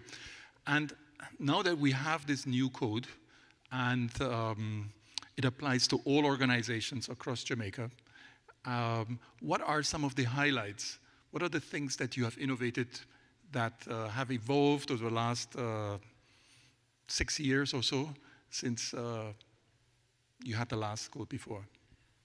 So the first thing is that it is now a code that applies to organizations, all organizations, and we have appendices which relate now to family businesses, MSMEs, etc. But also during those years, legislation had changed. So we had to update the code to take account of like changes to our Companies Act, the fact that we now had a Protected Disclosures Act, a Data Protection Act. Also, there were emerging market trends. Our stock market has grown, our listings have increased. The diversity of investors that we now have, small investors who are investing in the market. So we wanted the code to acknowledge and take account of those emerging market trends. And we then included things like stakeholder engagement, subsidiary governance, because we now have major entities who have their head offices in Jamaica. These are Jamaican entities, and they have subsidiaries elsewhere. So we wanted the code to take account of that. We modified risk management and other aspects, and we included work now on the environmental side, which wasn't there before. We have a lot more to do, but the current code touches on that. The code, I will mention, is not mandatory. It's guidelines, or it contains guidelines and best practices. So businesses can, irrespective of size, can read through the principles, understand the principles, and determine what suits their organizations best. Okay, great. And so you already highlight the fact that it's a continuing evolution of the demands and the expectations of stakeholders and companies and the context. So what are some of the things that you're anticipating going forward? What are some of the developments that you're thinking will come next? Yeah, so that's really exciting. But before that, let me just tell you though that the process, just wanted to say, I should probably have mentioned that in doing the code, we consulted widely. So we looked at what had happened in other countries. We looked at Australia, we looked at the King Code out of South Africa, which was very helpful, OECD principles, but we also consulted the Jamaican private sector and our institutions in Jamaica, so that there was a lot of collaboration, or bar association or accountants association. So it got a lot of input to the point where we renamed it from being the PSOJ Corporate Governance Code, it's now the Jamaica Corporate Governance Code. And we really have to thank IDB Invest, because they provided us with technical assistance as well as some financial, because that now made sure that we were best in class. And what next? Well, now there's training, because there's no point having the code if you are not training your people and showing them how to use it. We are pulling together, and we have pulled together an abridged code, because very often our small business people tell us they're not going through no 60 pages. And so we have an abridged code of about 20 pages, which we will again use as part of the training initiative. And we are working on an updated toolkit whereby they have the policies. So yes, you have the principle, and the principle says that you must have a board charter. Here is a sample board charter. And we think that that will be very useful to our businesses. And of course, we try to encourage our listed companies to comply. So we have corporate governance awards. We've been doing that for a few years. And I mean, the same companies enter, and there's some of them who are always winning. But we've moved beyond that now to a corporate governance index. And that index is not something that you apply to enter. It is an index whereby your institution, the listed companies, applies to listed companies. They are rated in terms of their compliance with corporate governance. And it goes AA, A, BB, B, all the way down to not rated. And so, of course, this focuses entities on the whole matter of governance and how their organizations are dealing with their governance issues. And in preparation for this, I did look at some results. In 2017, when we first did the index, we had no company that rated A. In 2021, we had, AA, we had 2. In 2017, we had 2 companies with an A rating. Now we have 8. And in 2017, we had 7 companies with a BB rating. Now we have 12. So companies are paying attention to governance, and they are trying to improve. And I will mention that when we first developed the code and we said we're going public, we had all kinds of threats of lawsuits because, of course, companies, this could affect their stock price. But there's now been a lot of buy-in because people understand what we're trying to achieve. They understand that everybody can get an AA rating. So we're very pleased with how that is going, and you can look out for more in that area going forward. That's very excellent. I can see how it really meshes with the Jamaican spirit of a little bit of a competition there. So that's very good. We like to compete and win. Excellent, excellent. Amega, you really know a lot of different companies. You've worked with a lot of executives all around, right? So from your perspectives, what do you think they should now be paying more attention to? Now that this code has been published, now that we are at this place in history, in the evolution, what are the topics that you would say, that's what you need to pay attention? All right, so I know it's not just about Jamaica, it's the Caribbean, but as you can see, Jamaica has been very strong on the G. And we've been discussing for the last 2 days, the E, S, and the G. So I'll say that there are different levels of maturity across the region, and so we will still have to focus on the G, not only in Jamaica, but all over the Caribbean. But then we also have to look at it in a holistic manner. How do we integrate the E and the S?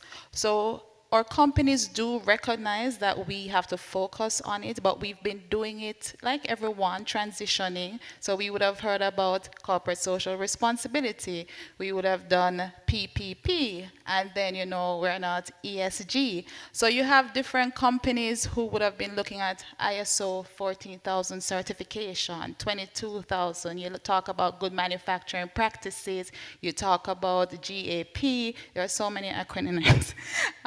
But so different companies have been doing different things, and you would have heard from JMMB as well, who, we're now looking in the financial sector as to how do we lend with utilizing ESG as conditionalities, So what we realize is that if we want to remain competitive, we operate in a global marketplace. And if we want to be attractive for investors, retain and gain new consumers, we have to move forward in this direction. So the conversation is now about ESG and how do we incorporate this, and the PSOJ, I must say, has learned a lot being here at this session, and we will be taking that back home so that our companies can incorporate it, as I said, in a holistic fashion. And when you imagine that you're speaking to some of the companies about ESG, what do you imagine that they are thinking? What are the thoughts that people have about ESG at this point in time? Well, I think it's still a matter of understanding it. A lot of companies are, yes, ESG, what will this cost me? So you have to show them the benefit that if you don't do it, that's where you will have the implications. They also want to understand, okay, how do I measure? You're talking about ESG. How am I supposed to be measuring my impact on the environment, what I do for society? And, how do I report this as well to not just my stakeholders, but to the public at large? So, as I said, the conversation is very fresh in Jamaica, and I do believe so across the Caribbean. So I think we're at a stage where we need to break it down, simplify it. A lot of our private sector comprises of MSMEs. So how do we get them to understand the language? What does it mean? What are the benefits for me as a country, or what are the actual risks if I don't go in this direction? So one of the things that, Camille, you have mentioned, and that is also distinguishing more widely, is that partnerships are incredibly important in the domain of governance and sustainability in general. But what are some of the, how would you review, what are your thoughts about the importance of partnerships that you forged over time in the domain of governance? So we have partnered with many organizations, including, for example, the IDB Invest, in terms of developing our code. And so that sort of international experience, when you are an island state like ours with limited resources, when you have partners who can search the world and tell you this is best in class, that is extremely helpful. We also, the PSOJ through me, we work with the Caribbean Corporate Governance Institute. And there we are looking at governance issues across the entire Caribbean, because other countries have governance codes, and there's even a Caribbean governance code, which I think you would be aware of. But there, a lot of ours was the first, and they're dated. So at this point in time, we are looking at how do we, as a Caribbean, improve all our codes in the interest of all our citizens. We work very closely too with the Jamaica Stock Exchange, because the listed companies, they are the regulator for the stock exchange.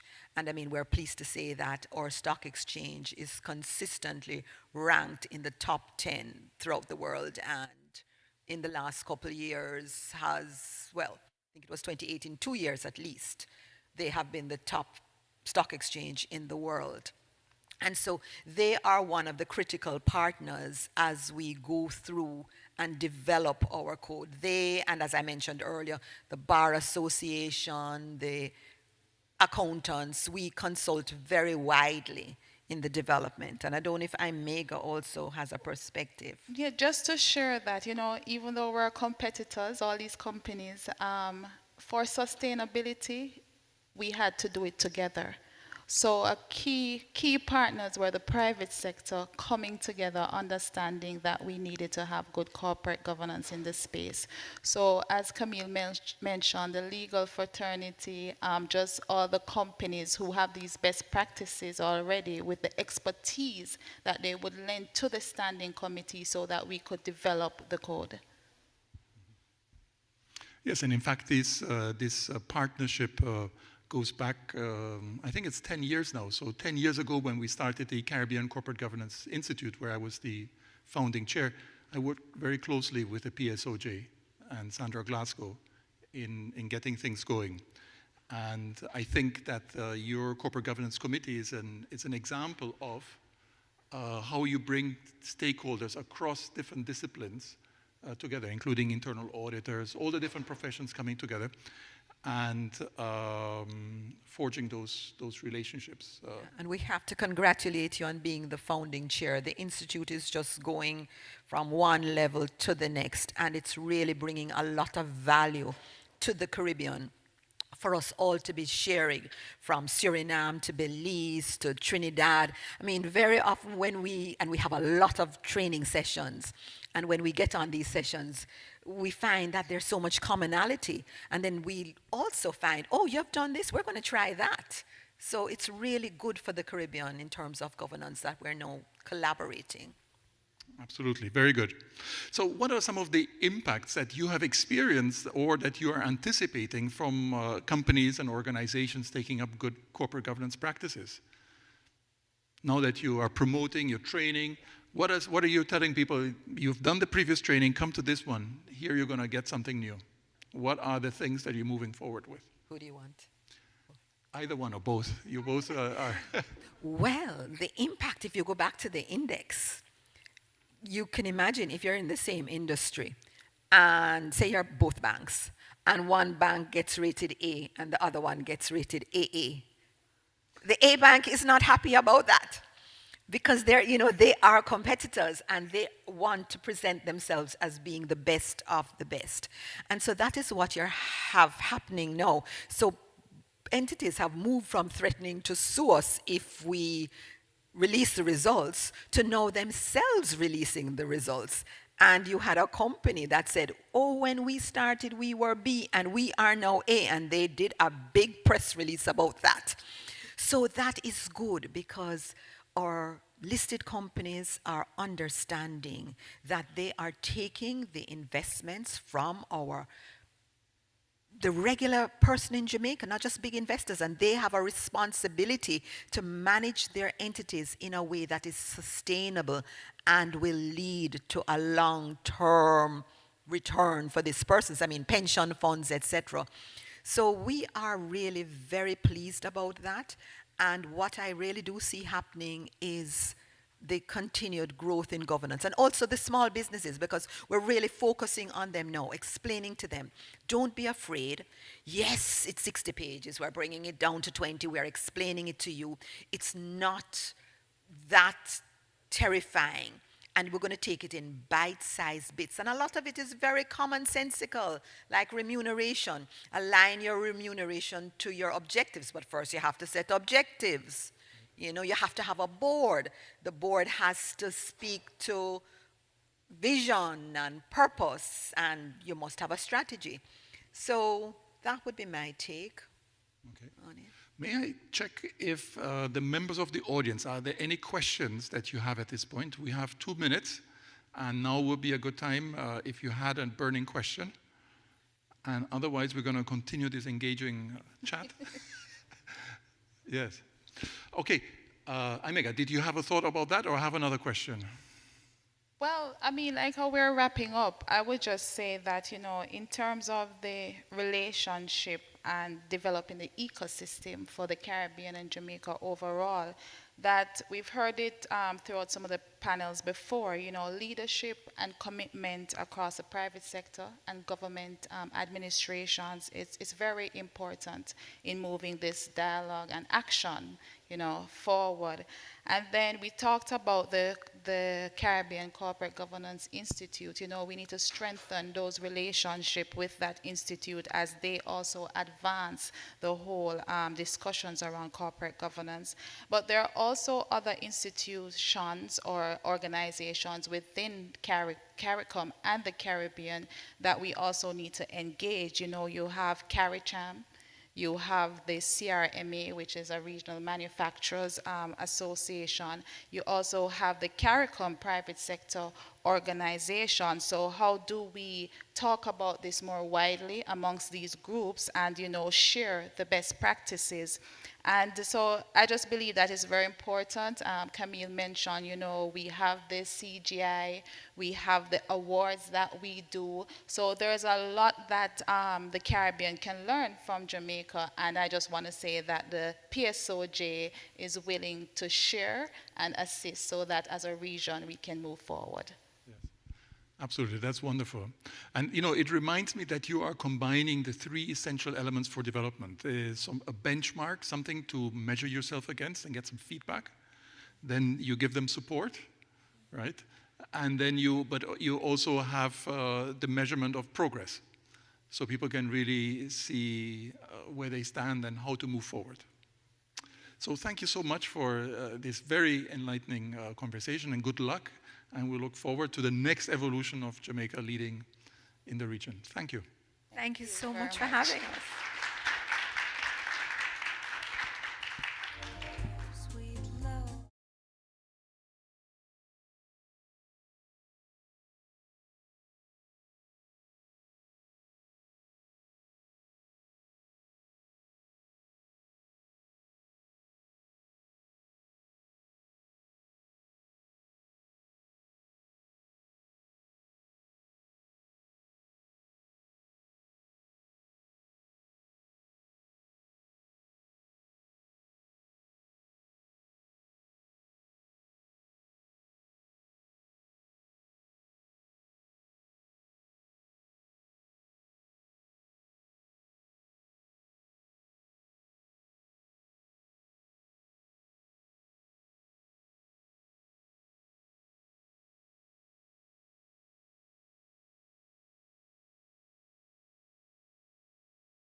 do we go now?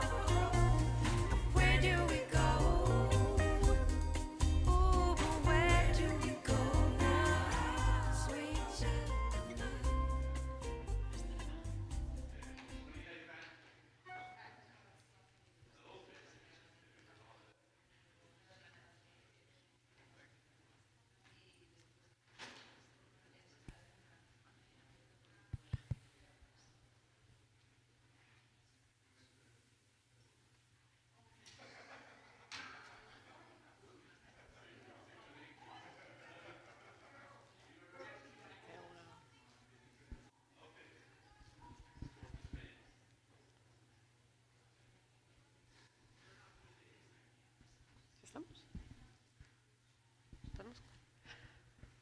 Hola, buenas tardes. Bienvenidos a todos a los poquitos que habéis tenido la paciencia de aguantar hasta ahora.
Hola, buenas tardes.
Hola, buenas tardes. Bienvenidos a todos a los poquitos que habéis tenido la paciencia de aguantar hasta ahora, porque sé que es una hora complicada. Vamos a hablar, os prometo que el panel va a ser súper entretenido, vamos a hablar de telemedicina, bien interesante, y para eso me acompañan hoy Carlos Pedrotti, que es jefe de telemedicina del Hospital Israelita Albert Einstein de Sao Paulo. Y en virtual están conmigo José Joaquín Mora, CEO y cofundador de Farmalisto. Gracias, José Joaquín, sé que es tarde para ti, así que gracias por la hora. Y Luis Tejerina. Y Luis Tejerina, especialista líder del sector salud del Banco Interamericano de Desarrollo. Cada uno nos va a contar su experiencia y vamos a ver si podemos analizar un poquito los desafíos de esta área de telemedicina específica, que es bien innovadora y donde no cabe duda que la tecnología, o la medicina es un área donde no cabe duda que la tecnología es vital y va a traer nuevos cambios y nuevas eficiencias al mercado. Me gustaría comenzar contigo, Carlos, haciéndote una pregunta. Yo sé que el Hospital Albert Einstein, además de ser pionero en un sinnúmero de cosas, lleva trabajando en telemedicina bastante antes de la pandemia, no solamente atendiendo a pacientes, sino trabajando con médicos, trabajando con otros hospitales, con compañías. ¿Me puedes contar un poquito cómo llegasteis hasta allí, qué servicios prestáis, dónde estáis ahora, ¿no? en este aspecto de telemedicina? ¿Cómo habéis evolucionado desde que surgió? Okay, thank you for your invitation, Christina, and everybody at IDB. So it's an honor for me to be here talking about my passion, talking about something I work with for the last 10 years. And first of all, we at Einstein, we are the largest private nonprofit healthcare organization in Latin America. We're proud to be pioneers in telemedicine. And let's just, for the moment, define what telemedicine is. Telemedicine, the simple definition is that is the provision of medical care at a distance, but that's too broad. Let's divide in three main groups. The first of which is asynchronous telemedicine. That's when the provision of care is in a different time point than the ask of the care. Since you ask, you send data to a database, and then the medical professional analyze that and return with a report or a test result or something like that. The hallmark of that situation is cardiologic test results like EKG, radiology, we call it teleradiology, and it's been done by the last few decades, started in the 90s, as you see. The second big group is telemonitoring. That's is in its infancy. That's when sensors, wearables, and medical devices send streaming of data to a database, and then automatically it's analyzed and sent back for medical professionals to analyze that and get insights and reports and solutions for the patient to improve the patient health care. And the third group, that's what we're talking about, is the synchronous telemedicine. That's when it's a real-time communication between doctor or medical professional and the remote doctor. It can be done by instant messaging systems, telephone, or more likely today as video conferencing systems. So in 2012, Albert Einstein decided to start this telemedicine center focused on video-based synchronous telemedicine, real-time telemedicine, starting with doctor-to-doctor interactions. There are also doctor-to-nurse interactions and doctor directly to patient interactions. So starting with doctor-to-doctor interactions, we faced a challenge from the Ministry of Health in 2012 to provide experienced medical care on emergency departments all around Brazil. It was 26 public hospitals all around Brazil. We call it Deep Brazil, remote areas. Usually those hospitals are staffed with young, inexperienced doctors. And when they face a real emergency, a life-threatening emergency, now they have someone to ask about or to guide him through protocols and guidelines to improve the results of those situations, life-threatening situations. It was a big learn for everybody. It was a learning lab. We have faced so many challenges, not only technological challenges, but also cultural challenges. Sometimes the doctor feared to be judged by the other doctor in the other side, so we have to overcome that. It was a huge learning for everybody. Then afterwards, we developed tele-ICU protocols, the contact to other specialties like neurology in 2014, cardiology, and many other situations and specialties. And in 2019, we also, in a public partnership, we started providing care to 7 specialties all around the northern region of Brazil. Now we have 145 centers providing specialty care to remote areas in the northern Brazil. So that's doctor-to-doctor interactions. The next step was a doctor to a nurse practitioner or other health professional. It started in 2014 when we started to provide medical care to extremely remote areas in oil rigs for deep sea exploration. It was about 200 kilometers off the coast, and we had to train that nurse practitioner on emergency situations in our realistic simulation lab and provide an advanced cart of telemedicine so you can hear the heart and lung sounds, you can check the throat, the otoscopy, EKG, point of care lab tests, and then we can be a resolution avoiding unnecessary transportations by military grade helicopters to overcome that situation. And in 2016, we were pioneering taking the next step, doing telemedicine directly to the patient. We started small with our employees, and then we started to grow, and now we can provide about care to over 2 million people in Brazil. And the COVID situation accelerated that very much. But before COVID, we already had about 400,000 people that were eligible to our system. So we were already prepared to scale. But that kind of scaling for 50 consultations a day to more than 1,500 consultations a day in about 1 month. It was very challenging. We had to hire 300 doctors in a matter of weeks, train everybody in our protocols, in our systems. So it was a real challenge, and we're really proud to have overcome that. And now we are on a different level, providing care for millions of people all around Brazil in public partnerships and also in the private sector. Oh, that's amazing.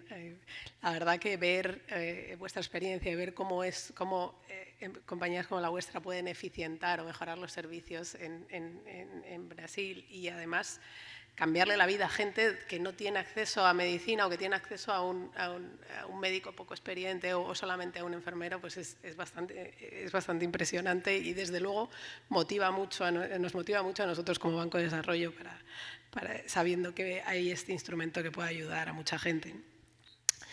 Voy ahora a preguntarle a José Joaquín. José Joaquín, en vuestro caso nacisteis directamente como una compañía totalmente digital. Si bien comenzasteis como farmacia digital, ahora habéis ampliado los servicios y prestando atención domiciliaria, prestando atención telefónica y digital. Y bueno, otra serie de servicios que me gustaría que nos explicases. Quería saber también un poco que nos hablases cómo ha sido esa evolución y qué conclusiones iniciales puedes sacar al respecto, ¿no? para nosotros. Bueno, Cristina, primero que todo, muchas gracias por esta invitación a ti y al BID. Creo que es un foro muy importante y este tipo de experiencias y de compartir conocimiento creo que tiene el beneficio que todos buscamos de apoyar a la población en nuestros países. Como dices, sí, nosotros iniciamos como una compañía de e-commerce. Nos enfocábamos en la entrega de los productos farmacéuticos, la receta completa al paciente al mejor precio del mercado con cualquier medio de pago y a nivel nacional. Tenemos operaciones en Colombia, México, Perú, Chile y Ecuador. Pero una vez analizando lo que estábamos haciendo y enfocándonos en las necesidades de salud del paciente, sobre todo de manera remota o en su casa, y eso quiero destacar que lo empezamos a hacer en el año 2014, cuando pues no había ni legislación, como estaba diciendo la persona anterior, el doctor Carlos, pero además de eso, porque tampoco había COVID ni nada. Entonces realmente empezamos a trabajar en crear servicios que pudiéramos dar remotamente al paciente en su casa. No solo entregar las medicinas, pero también complementar lo que necesita un paciente, ya que muchas veces el paciente o está trabajando o está en una región retirada y le queda muy complicado desplazarse, es muy costoso, tiene que pedir un día de trabajo, entonces para la familia es un costo muy alto. Empezamos a ver qué servicios podíamos ofrecer y como nos dijeron la definición anteriormente, pues nosotros nos hemos enfocado en dos partes de la parte de telemedicina, que es la telemedicina sincrónica y la telemedicina que llamamos telemonitoreo. En el caso de telemonitoreo nos hemos enfocado principalmente en el paciente diabético. El paciente diabético es un paciente que en América Latina significa un costo muy alto para los sistemas de salud de los diferentes gobiernos en nuestra región. El paciente diabético o un paciente diabético es la tercera causa de muerte en América Latina. Por lo tanto, hay que trabajar en esas áreas y ayudar a ese paciente. Hay una cosa muy importante, 50% de los pacientes diabéticos no saben que son diabéticos. Los que sí saben, pues empiezan su tratamiento, pero es un tratamiento muy complejo porque el paciente puede ir muchas veces, si tiene algún sistema de salud, al médico y pasan 2 o 3 meses hasta su siguiente visita. Desafortunadamente en esa siguiente visita, cuando al paciente le dicen que tiene que cambiar de dieta, que hacer más ejercicio, que tomar sus medicinas, no se sabe qué pasa, no hay un control. Entonces creemos que aunque hay una población tan grande de pacientes diabéticos, estamos hablando casi del 20% de la población en nuestros países, dependiendo del país, y con un costo de casi, inclusive en Brasil, casi de $3,000 al año por paciente, entre $1,500 y $3,000. De todas maneras, ese paciente nadie lo monitorea en ese periodo que estamos hablando. Entonces, presentar un programa que le permita no solo monitorear en tiempo real al paciente, sino además de eso, darle soluciones como permitirle que consulte a un médico o un especialista en caso que tenga alguna necesidad, alguna emergencia, no para cambiar lo que le dijo su médico original, sino para que le conteste una pregunta. Muchas veces el médico que lo trató a un hospital tiene horarios en la mañana o en la tarde o no va todos los días, o el paciente tiene una necesidad de consultar con su médico un sábado o un domingo cuando su médico no está. Pero si nosotros podemos ofrecerle un sistema que monitoree lo que él está haciendo, que le dé un dashboard que pueda tener tanto para el paciente como para su médico cuando vaya a la siguiente visita, eso le va a permitir al paciente empoderarse, manejar mejor su enfermedad y darle elementos de juicio al médico para que corrija o mantenga la manera como está prescribiendo. Adicionalmente, también tenemos la parte de que sería medicina sincrónica, como nos lo definieron anteriormente, y en ese caso damos al paciente la oportunidad de suscribirse o consultar a un médico nuestro. Normalmente entra por la primera consulta con un médico internista y la mayoría de los casos puede solucionar el problema, pero si no lo puede solucionar, tenemos alianzas con otras especialidades, con 14 especialidades médicas, de manera que se puede pasar la llamada al ginecólogo, al gastroenterólogo, al cardiólogo, en fin, a las diferentes especialidades. Entonces, creo que esto nos ha permitido tal vez acelerar un proceso que habíamos iniciado. El hecho de que se presentó la pandemia, de alguna manera, como también nos dijeron anteriormente, permitió no solo que se acelerara, porque antes, por lo menos en la legislación de muchos de nuestros países, la telemedicina se daba con un médico presente al lado del paciente y otro médico en otro lugar. Pues realmente no es el objetivo en el que no tener que ir a un hospital, poder atender con muy buena calidad, con muy buenos médicos, recibir un servicio profesional, pero como todos sabemos, en el momento de pandemia muchos hospitales solo recibían pacientes COVID. Por lo tanto, este tipo de pacientes con otros padecimientos estaban descuidados y fue necesario, y yo creo que muy bien valorado, aceptar que lo podrían hacer telemedicina, que les lleváramos sus medicinas a su casa y que además de eso tuviera un médico de gran calidad que lo estuviera atendiendo de una manera inmediata, reduciendo asimismo el riesgo de tener una infección por COVID. Entonces, pues podemos decir que este es un servicio muy completo. Ha habido dificultades en lograr cambiar los hábitos, porque al final esto es un cambio de hábitos del paciente. El paciente pues todavía quiere ir, muchos quieren ver que su médico lo trate personalmente, pero a medida que se dan cuenta que esto es realmente un valor importante, empiezan a cambiar. Yo creo que, como decíamos, el COVID azotó la situación y digamos, a los últimos años se puede lograr este tipo de tratamiento. Entonces, esto ha sido nuestra experiencia, creo que ha sido muy interesante y con beneficio para el paciente en cualquier parte del país. Bien interesante, la verdad que me gusta mucho oíros porque veo o entiendo bien cómo vuestra experiencia genera valor, no solamente desde el punto de vista de la eficiencia de la medicina, sino que al final le genera valor agregado al paciente y mejor prestación de servicios, mejor seguimiento. Me gusta mucho esa idea de acompañar al paciente diabético y me parece que es una solución fantástica para este tipo de pacientes. Pasando a Luis, mi colega del banco, sé que habéis sacado una herramienta súper interesante de telemedicina, un dashboard, y me gustaría que explicases un poquito para todos nosotros en qué consiste, cómo se utiliza, darnos un poquito de overview rápido, porque no tenemos tanto tiempo, pero sí explicarnos un poquito en qué consiste la herramienta.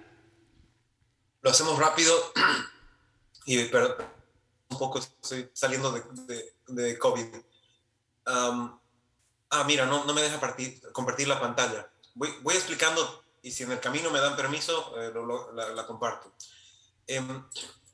Nosotros hace unos 4 años comenzamos a abordar el tema de transformación digital de la salud, tratando de alejarnos de lo que es la compra de tecnología, la compra de software o equipos, viendo que era un mal enfoque y tratamos de tener un abordaje más integral tratando de ver todos los elementos habilitantes de la transformación digital de la salud. Uno de estos elementos, la parte de gobernanza. Entonces, partimos con la historia clínica electrónica, de hecho, viendo qué realmente dicen las leyes de los países acerca de lo que se puede o no se puede hacer con el sistema electrónica. Y de ahí salió el primer dashboard, el primer mapa normativo de la salud digital.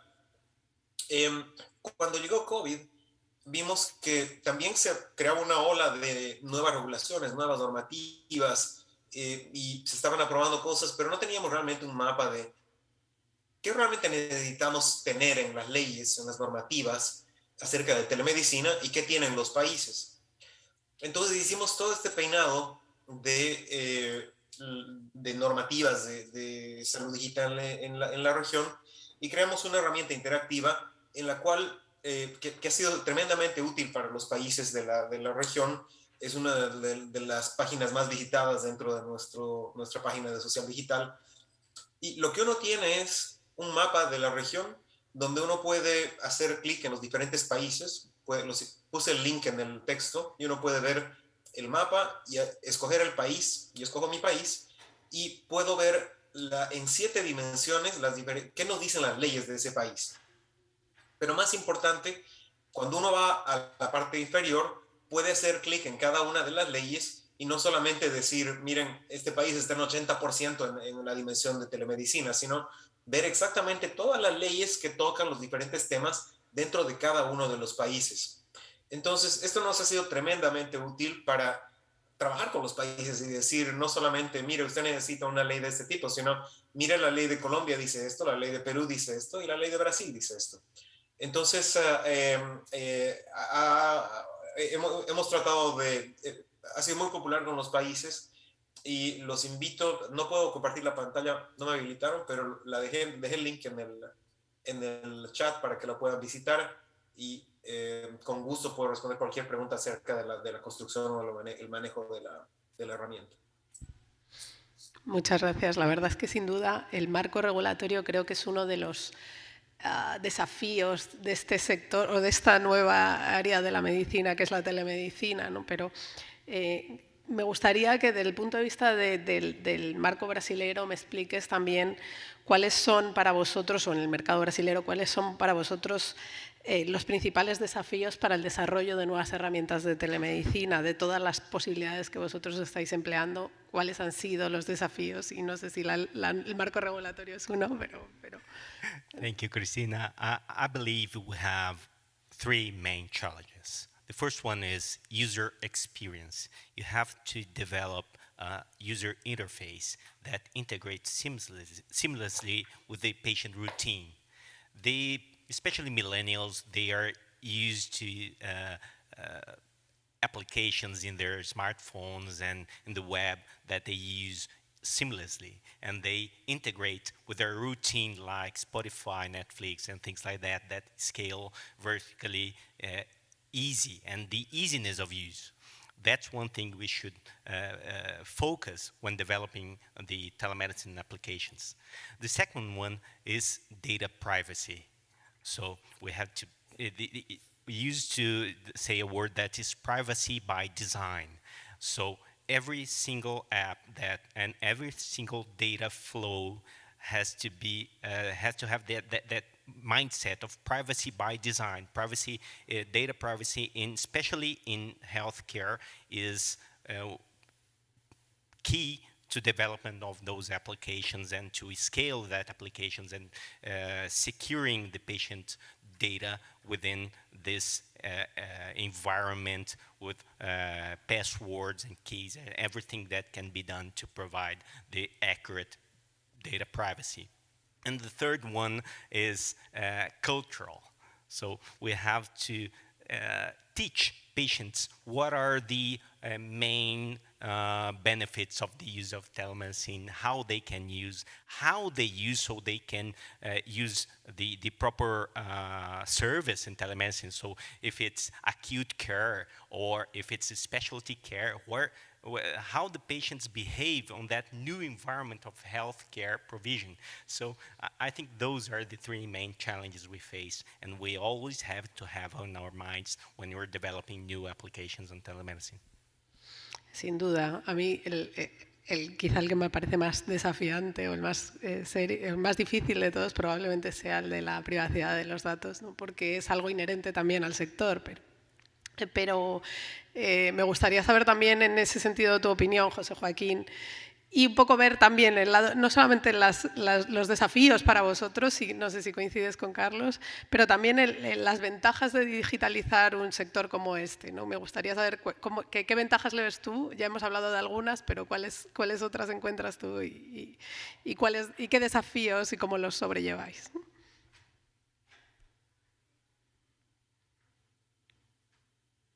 Gracias, Cristina. Mira, tal vez empezaré, como siempre, siendo muy optimista con las ventajas. Creo que aquí hay una gran oportunidad. Primero que todo, los servicios son más rápidos y más cómodos. Para una persona no tener que desplazarse, e insisto, mucha gente tiene que desplazarse pidiendo un día de trabajo o un medio día de trabajo de permiso, y por lo tanto, para algunas personas esto realmente es un problema, porque esperar que el médico lo atienda,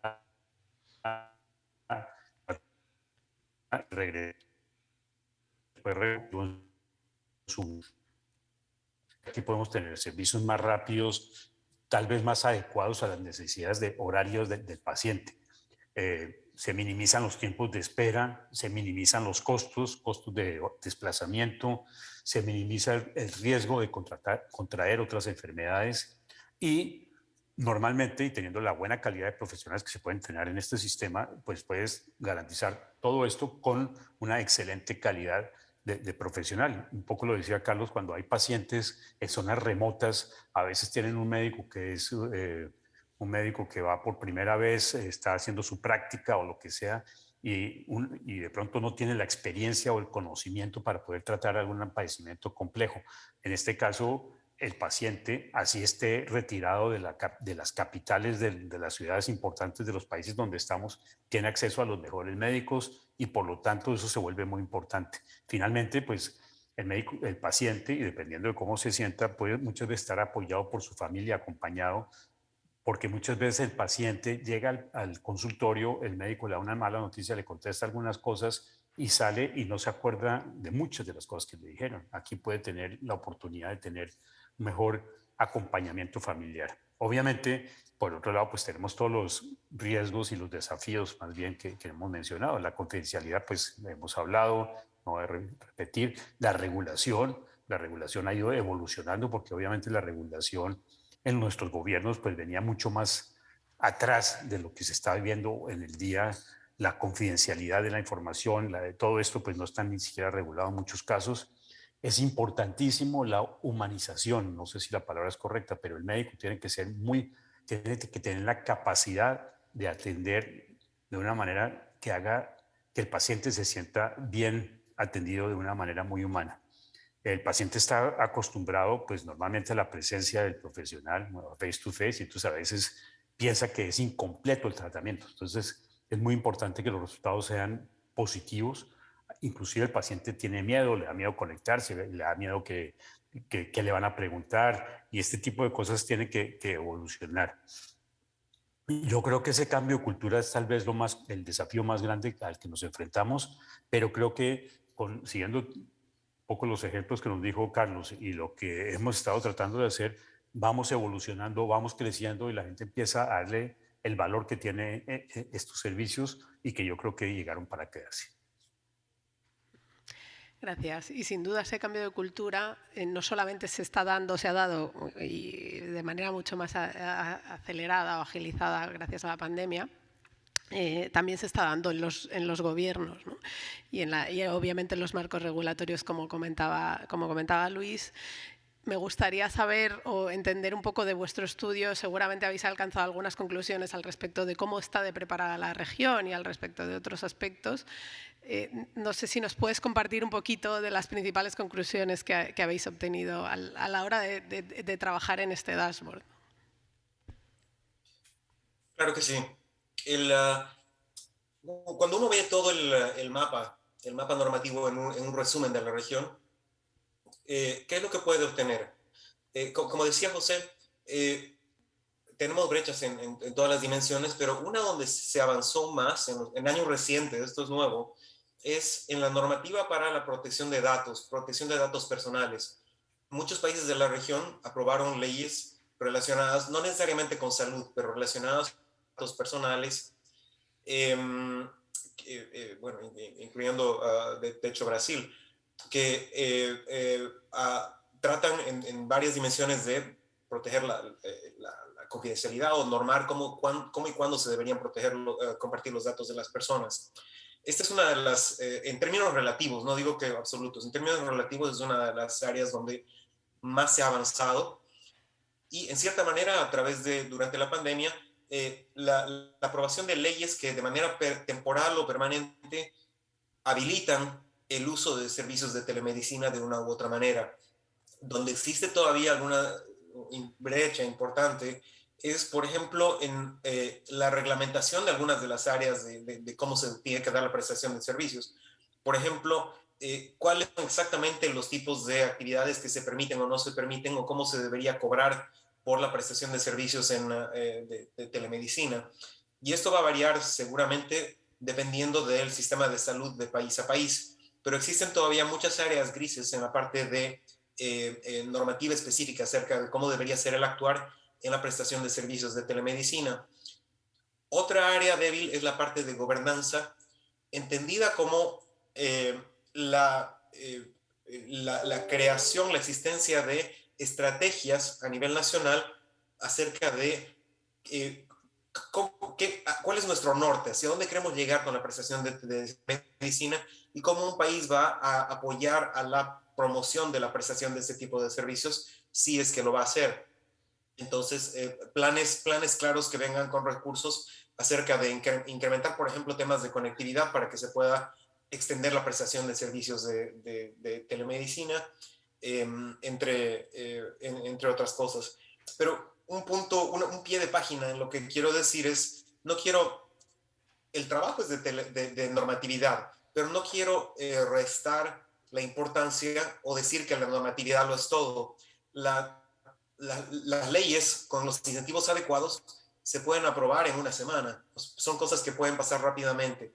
Sin embargo, viendo a nivel nacional, entrenar una fuerza de trabajo que sea capaz de implementar un programa de telemedicina, no en los hospitales de líderes, sino a nivel nacional, eso va a tomar años. Y ese es un esfuerzo que tiene que darse de manera muy sostenida e intencional por parte de los países, de las universidades, para realmente comenzar a capacitar al personal de salud para que pueda, imaginemos que tenemos las leyes ya aprobadas, que pueda realmente implementar lo que se permite o lo que se quiere incentivar acerca de, a través de leyes o estrategias de telemedicina. Gracias.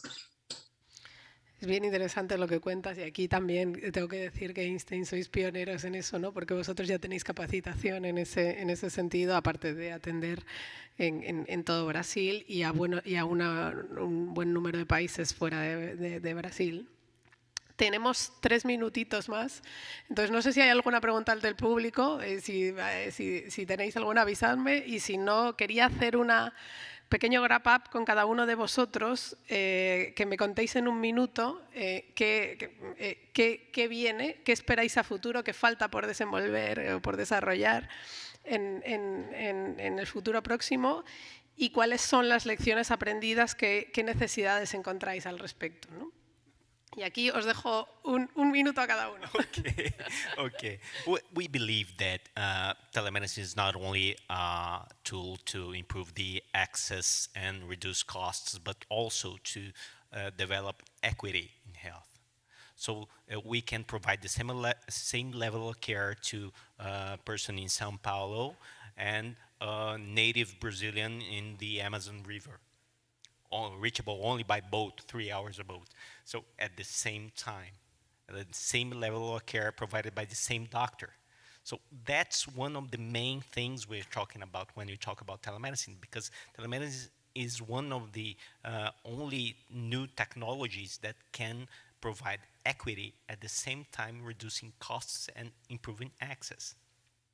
And I think the future of telemedicine will be increasing the seamlessly doing the transition from virtual to physical world. We call it the phygital technology, because you'll start your journey in virtual world, transition to the in-person, and then go back to the virtual many times, and that will be the routine for healthcare provision in the near future.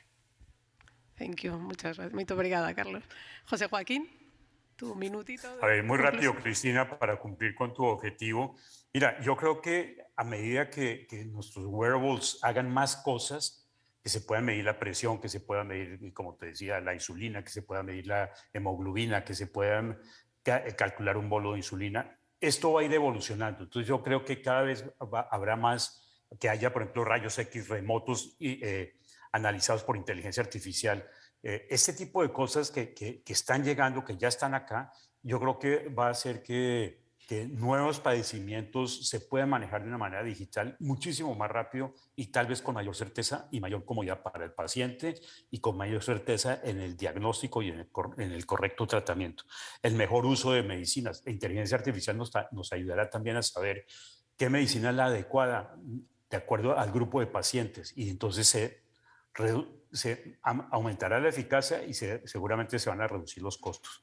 Yo creo que por el otro lado, en el lado del paciente, que viene es que el paciente empiece a sentirse cómodo, que se dé cuenta que sí hay la confidencialidad que se está prometiendo, que hay un trato humano como persona, y empezará a hacer ese cambio de hábitos como nos ha pasado. Yo creo que hay unas cosas que uno no se acordaba, pero antes alguien iba a un sitio a alquilar una película, ahora nadie va a hacer eso, todo el mundo ve todas estas servicios de streaming. Entonces, esto puede pasar y va a pasar muy rápido y creo que está en nuestras manos que se dé para el beneficio, yo creo que de la sociedad y la comunidad que pueda recibir la mejor calidad de medicina en cualquier lugar que esté en el país. Muchas gracias, José Joaquín. Luis, tu minuto. Aunque estamos fuera de tiempo, pero te dejamos tu minuto último. Equidad. Creo que tanto Mauro como José tocaron el tema de equidad. Voy a hacer eco al mismo tema. Equidad. Estamos en la región más desigual del mundo. Estamos con una tecnología que puede ayudar a promover la equidad o incrementarla. Empujar para que esta tecnología no deje atrás a la gente que está más excluida. Debería ayudar a que tengamos una región más equitativa. Muchas gracias a todos por haber venido. Creo que hemos cumplido con un panel bien interesante. La verdad que me quedo con ganas de haceros 80 preguntas más, pero bueno, no nos queda tiempo. Mil gracias y espero a la gente que nos ha escuchado, espero que hayáis disfrutado de este panel. Muchas gracias, Cristina, muy amable. Gracias por la invitación.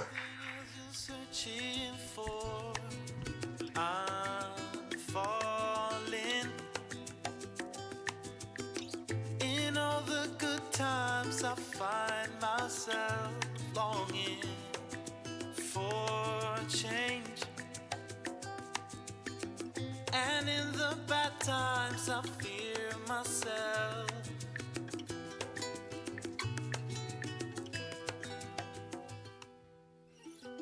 Tell me something, boy. Are you tired of trying to feel that? A calling to serve business. With nearly 140,000 employees, Atento is one of the world's largest customer relationship management and business process outsourcing companies. Although it serves the global market, its operations are largely concentrated in Latin America. The company, which is present in Argentina, Brazil, Chile, Colombia, El Salvador, Costa Rica, Guatemala, Mexico, Panama, Peru, and Uruguay, frequently shows up at the top of lists of best places to work for in the region. One of the reasons for Atento's stellar reputation is the opportunities it provides women, who make up 64% of its workforce. Under a project backed by a revolving credit facility of up to $50 million from IDB Invest, the company plans to pursue an EDGE certification, the leading assessment standard for gender equity and inclusion in the workplace. In turn, the financing from IDB Invest will enable Atento to replace shorter-term obligations with longer maturing debt, as well as provide working capital for new service contracts that will demand hiring and training more staff, expanding call centers, and acquiring IT equipment. Atento also plans to step up its investments in developing next-generation services involving technologies such as artificial intelligence, data science, automation, and machine learning. So this is our initial deal in the PPO Sierra Marina, and we expect it to be the first of many investments to promote nearshoring and the export of business services from Latin America and the Caribbean. There are huge opportunities to capitalize on the trend towards digitization, as well as to help firms gain efficiency and productivity through more responsive customer service and process automation.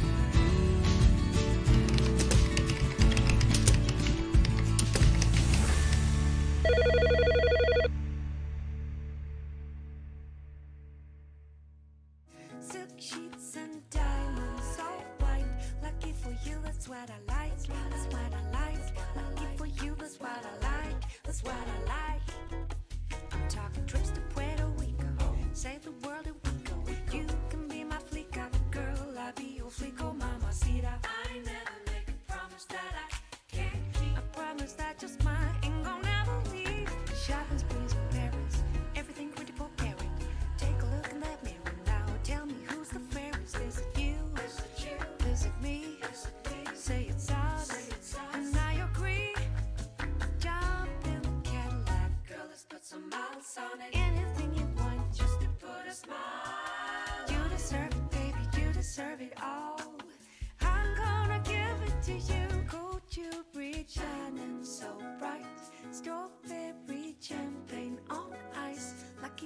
that's what I like, that's what I like. Lucky for you, that's what I like, that's what I like. Sex by the fire at night, silk sheets and diamonds all white. Lucky for you, that's what I like, that's what I like. Lucky for you, that's what I like, that's what I like. You say you want a good time, baby. Well, here I am, baby, here I am. Talk to me, talk to me, tell me what's on your mind. If you want it, girl, come and get it. All this is here for you. Tell me, baby, tell me, baby, what you trying to do? Turn around and drop it for a play. Pop it for a play. Pop it for a play. Could you reach out and so bright? Strawberry champagne all nice. Lucky for you, that's what I like. That's what I like. Lucky for you, that's what I like. That's what I like. Sex by the fire at night. Silk sheets and diamonds so white. Lucky for you, that's what I like. That's what I like. Lucky for you, that's what I like. That's what I like.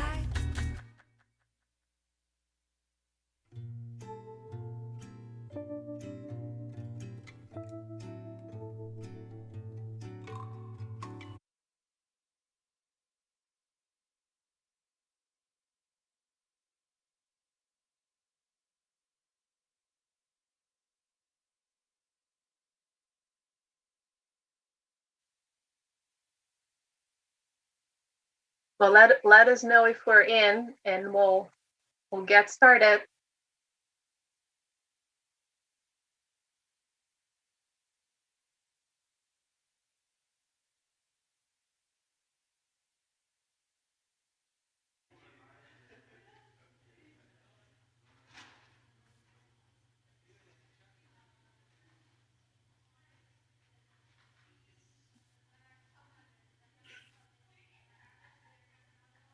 We're waiting for confirmation from our Miami crew that, oh, we're live. Okay, thank you so much. Welcome to all of you in Miami, and welcome to the many participants joining us online. I'm Terena Rodriguez, head of the compliance function at IDB Invest. Sustainability Week has given us an opportunity to hear many voices acting to promote development in Latin America and the Caribbean. We heard the challenges and the many opportunities. And when we think of sustainable development, we need to consider how to create sustainable businesses. We could not think of a better way to convey the challenges and rewards of building and growing innovative businesses than by hearing from our own clients and their experience in implementing compliance programs and governance best practices while navigating the evolving landscape in our region, and how IDB Invest joined forces to support their journey. With that goal in mind, it's a great honor to be joined by José Joaquín Mora, the founder and CEO of Farmalisto, a pioneering business and leading health tech platform delivering medical services and pharmaceutical products in Mexico, Colombia, Peru, Chile, and Ecuador. Evelyn Frangi, the CEO of FinaBank from Suriname, which has grown from a small family bank to becoming the second most profitable bank in Suriname, with an annual growth of 35%, and the fourth largest commercial bank in Suriname in terms of assets. We're also joined by my colleague, Matthew Flower, who is the Principal Integrity Officer at the Office of Institutional Integrity of the IDB Group, where he leads a team supporting the private sector in the management of integrity and reputational risk. And why Farmalisto and FinaBank? Well, both Farmalisto and FinaBank are very innovative organizations that brought breakthrough progress to the industries in which they operate. They come from very different sectors, but have in common the fact that they both operate in heavily regulated environments, the financial and the health sectors. Bringing innovation and offering new and needed solutions to customers comes with its own set of challenges. And when organizations need to do what's required from a legal and regulatory perspective, even at times when such regulatory environment is obsolete. FinaBank and Farmalisto navigated these waters and successfully adopted a stronger governance and compliance framework, going beyond local requirements and leading by example in their respective markets. So with that, I wanted to start with FinaBank. FinaBank operates in the financial sector, in which having in place a robust anti-money laundering program becomes critical to preserve value and to maintain a good reputation for doing business with. And when regulatory requirements in the Caribbean are still evolving, what was the incentive for FinaBank to move towards adopting an international best practices standard for its anti-money laundering program? And how would you describe the impact of being based in a small island country in the process of adopting international best practices? So, hello, Terena, and good day, audience. First, I want to thank and congratulate IDB Invest on the tremendous inspirational summit. I hope everybody is enthusiastic as me about the summit and the speakers, as I am. To come to your question, Terena, why did we as a small local bank took a bold move towards implementing a AML-CFT program based on international practices? It is obvious that banks, and especially small local banks in the Caribbean, are losing correspondent banks due to the perceived AML-CFT risks in the region and the financial institutes. It is also obvious that the AML-CFT was becoming a huge issue after 9/11, and the focus of governments on CFT and AML towards the financial institutions worldwide was increasing, and the laws and regulation became stricter. Despite what we often think in small countries as ours, as mine, the world is bigger than Suriname, and FinaBank as a bank, as a financial institution, is part of the international financial system. So if we want to remain in the international financial system, and if we want to keep our correspondent banking relationships or gain new ones in the future, we need to adapt and comply to the international standards, and not only to the obsolete local laws and regulations. And last but not least, in 2017, we explicitly said that a best-in-class risk and compliance framework will be a strategic goal of the bank. We wanted to be a strategic goal of the bank because we wanted to have it as a strategic asset of the bank in order to prepare for the future.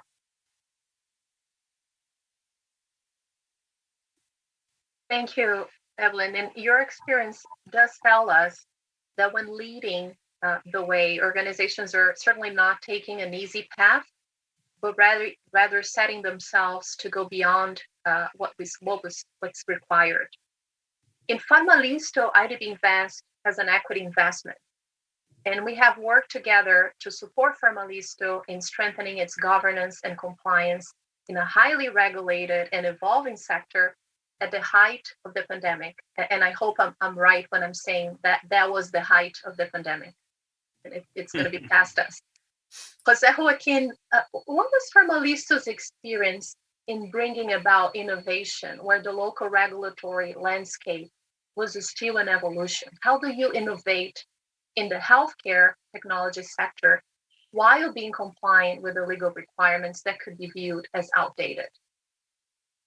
Well, Diane, first of all, thank you very much for having me here. Thank you to you and to IDB Invest. I really believe this is a great opportunity for sharing and learning about different experiences in the region that we cover.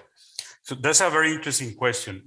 As we all know, technology is evolving so fast that the regulations in our different countries are quite behind.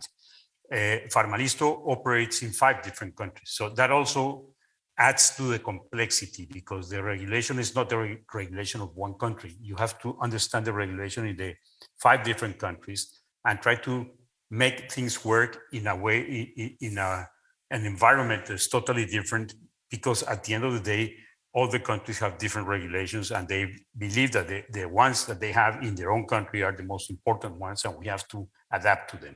So what did we have to do? First of all, we had to analyze, understand regulation.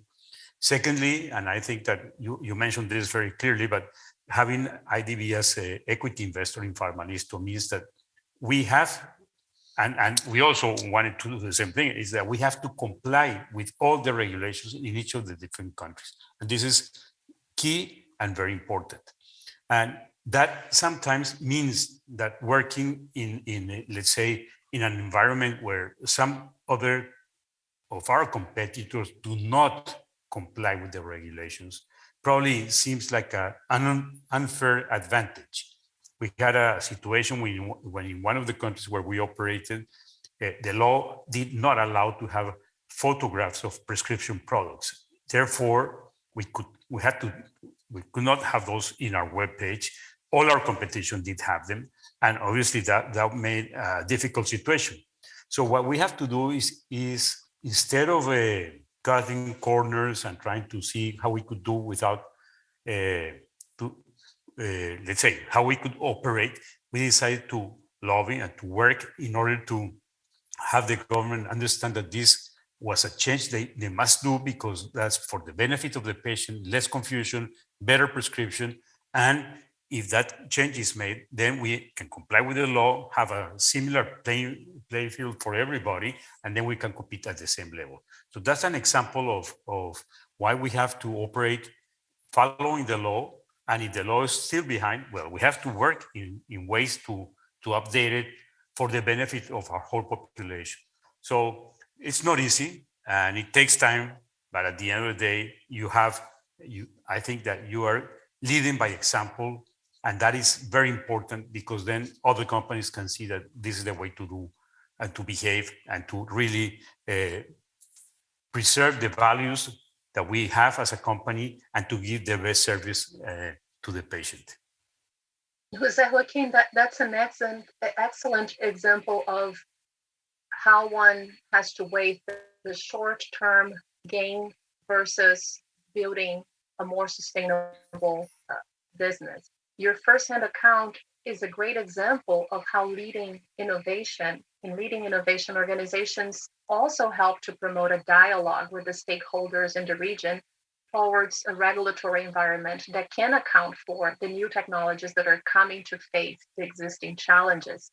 And in a particular case of Finabank, we had the benefit of being able to access the wealth of knowledge within the IDB group and support with technical analysis as well in terms of what other countries in the region were implementing with respect to advertising in the web. So I think that was a great example of joining forces with the public sector as well. And Matt, we have both worked very closely with Finabank and Farmalisto, which makes this session even more special for us to be able to be here with them and hear from them directly. How would you describe the key elements of how IDB Invest reviews and seeks to mitigate integrity and reputational risk in operations? Thanks, Terena. And it's a real pleasure to be here. I would answer by saying that IDB Invest principal tool for managing integrity risks and the related reputational risks is integrity due diligence, which is the process that my team at the Office of Institutional Integrity of the IDB helps to oversee. Integrity due diligence is conducted on every project. It's updated at least annually, and it often results in mitigation measures.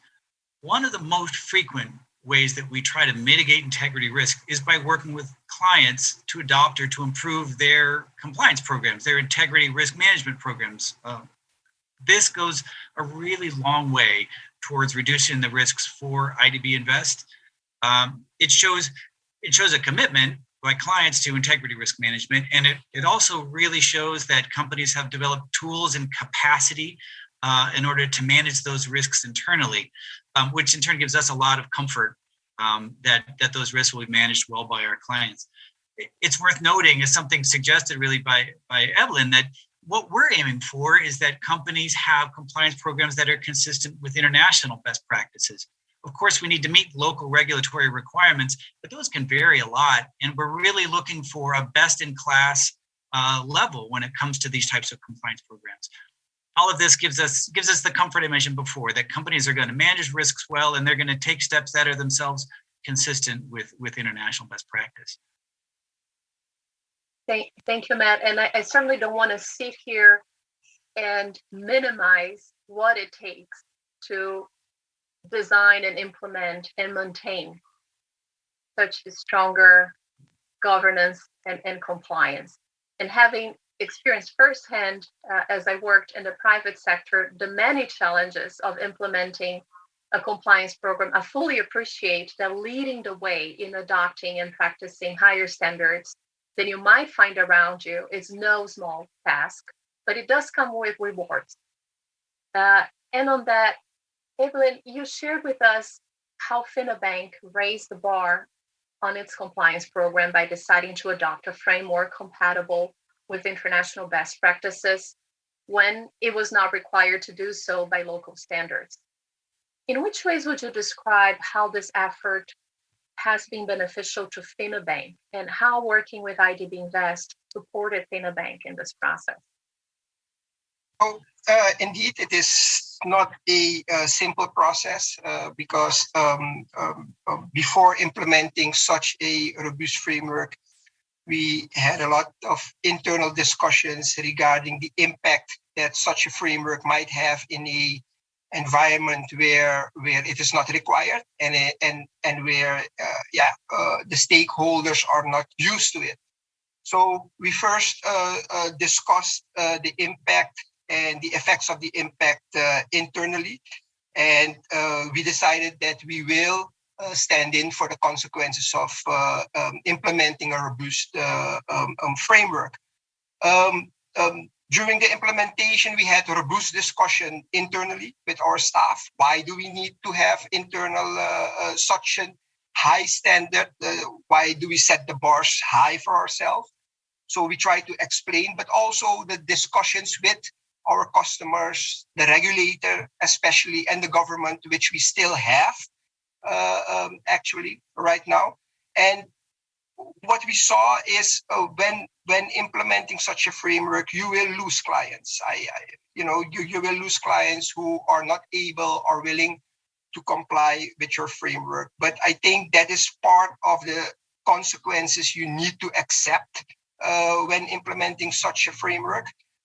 We still are in the process of educating, but choosing this as a strategic direction results in the fact that it's a long-term vision what you need to have, because in the short term you will have a bold discussion. You will lose customers, of course, who cannot and will not comply. But at the long term, you will see that you are able as a bank to keep or gain new correspondent banks. You can use it as strategic asset. As we know, Suriname is now in the process of becoming one of the energy players in the region and in the world. While those global energy companies are coming to Suriname, it's that the fact is that they do a due diligence on you. And what we see now, we are prepared for that due diligence, because where we lost a couple of years ago some local clients, we are gaining now some global players.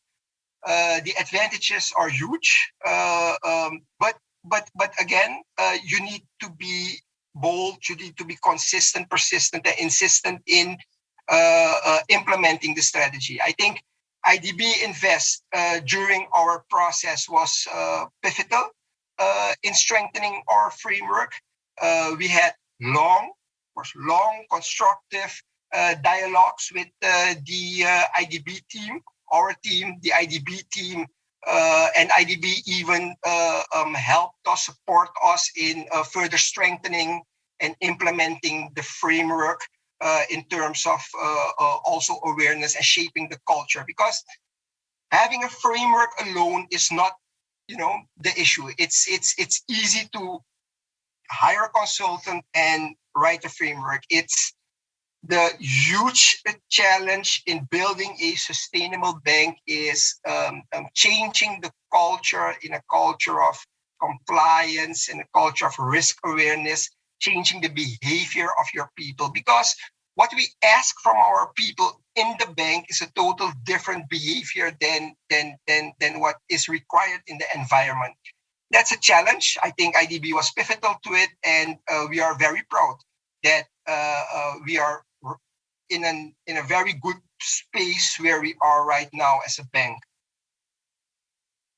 We are very proud for you too. It's music to our ears that all the hard work is paying off, in the sense that you're building such a strong culture within, but also that you can position in a bank in a way that it stands out in relation to the competition. So that exactly the point that you made about the short-term versus the long-term gain with putting all of that effort. And José Joaquín, how would you describe in which ways Farmalisto benefited from adopting stronger governance and compliance framework? For instance, has this enabled Farmalisto to position itself more competitively in the local market? Has it helped attract investors?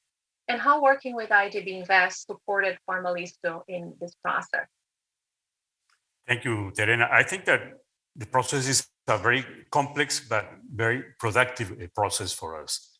It was very productive for us. It took some time, but at the end of the day, we learned a lot, because opening all the company to the IDB team and the attorneys that work with the IDB team gave us the opportunity, with the findings that they presented to us, to make sure that we are doing things right. And I think that many times when you, as a startup, start your own company, there are many things that probably you're not aware of.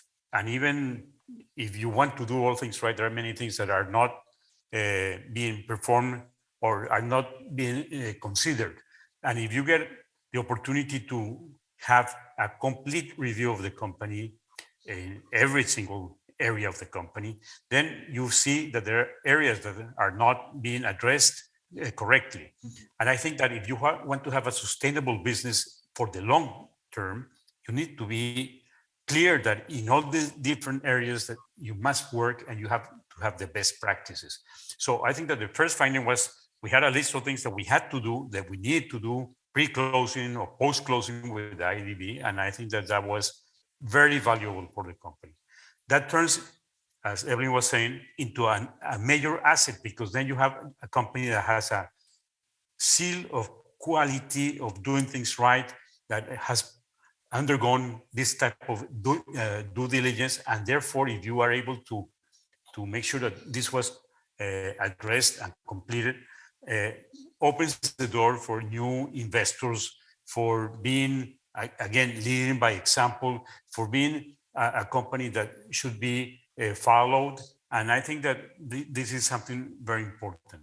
Also gives very good strategic direction to the employees of the company. People know how to, people know there are things that you do, buy, to sell, to make the numbers at the end of the month or whatever. There are things that you must always do right. And I think that that is very valuable as a direction for the company on how to operate in areas where sometimes things can go a little bit to the side, and people can take decisions that are not the right for a sustainable business, that are not the right decisions for the reputation of a company, or so on. So I think that the value that we get as an operation is really, really important. And I think that we have seen that with all the employees that we have in the company. It's very clear for them what they have to do and what they cannot do.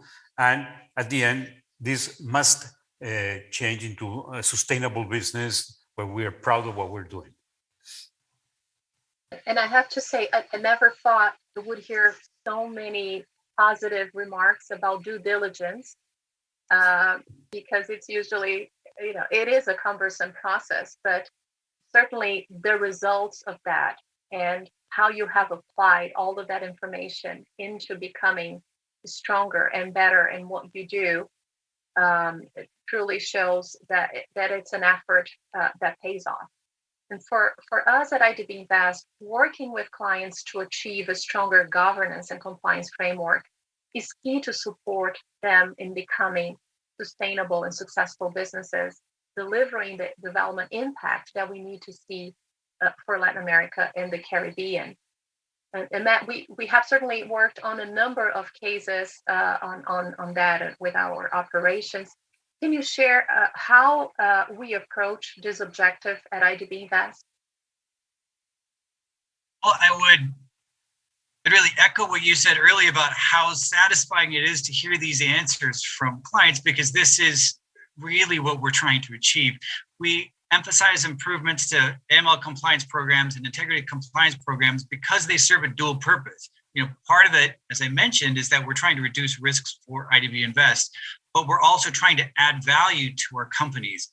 And it's so nice to hear this. Often I participate on the front end and don't hear the back end messages. So this is enormously rewarding for me, but it's also a really strong signal for the value that this kind of work presents. It helps companies prepare for growth, to prepare to move on to the next level. This is very, very consistent with IDB Invest's development mission.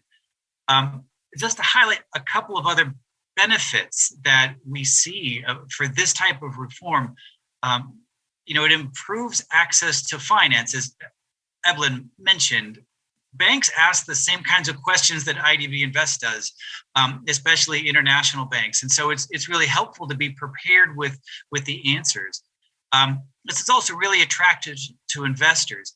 If you think about sort of integrity and anti-corruption compliance programs, investors that have any exposure to local international anti-corruption laws like the FCPA or the UK Bribery Act, they need to have some comfort that companies they're investing in are able to manage these risks locally.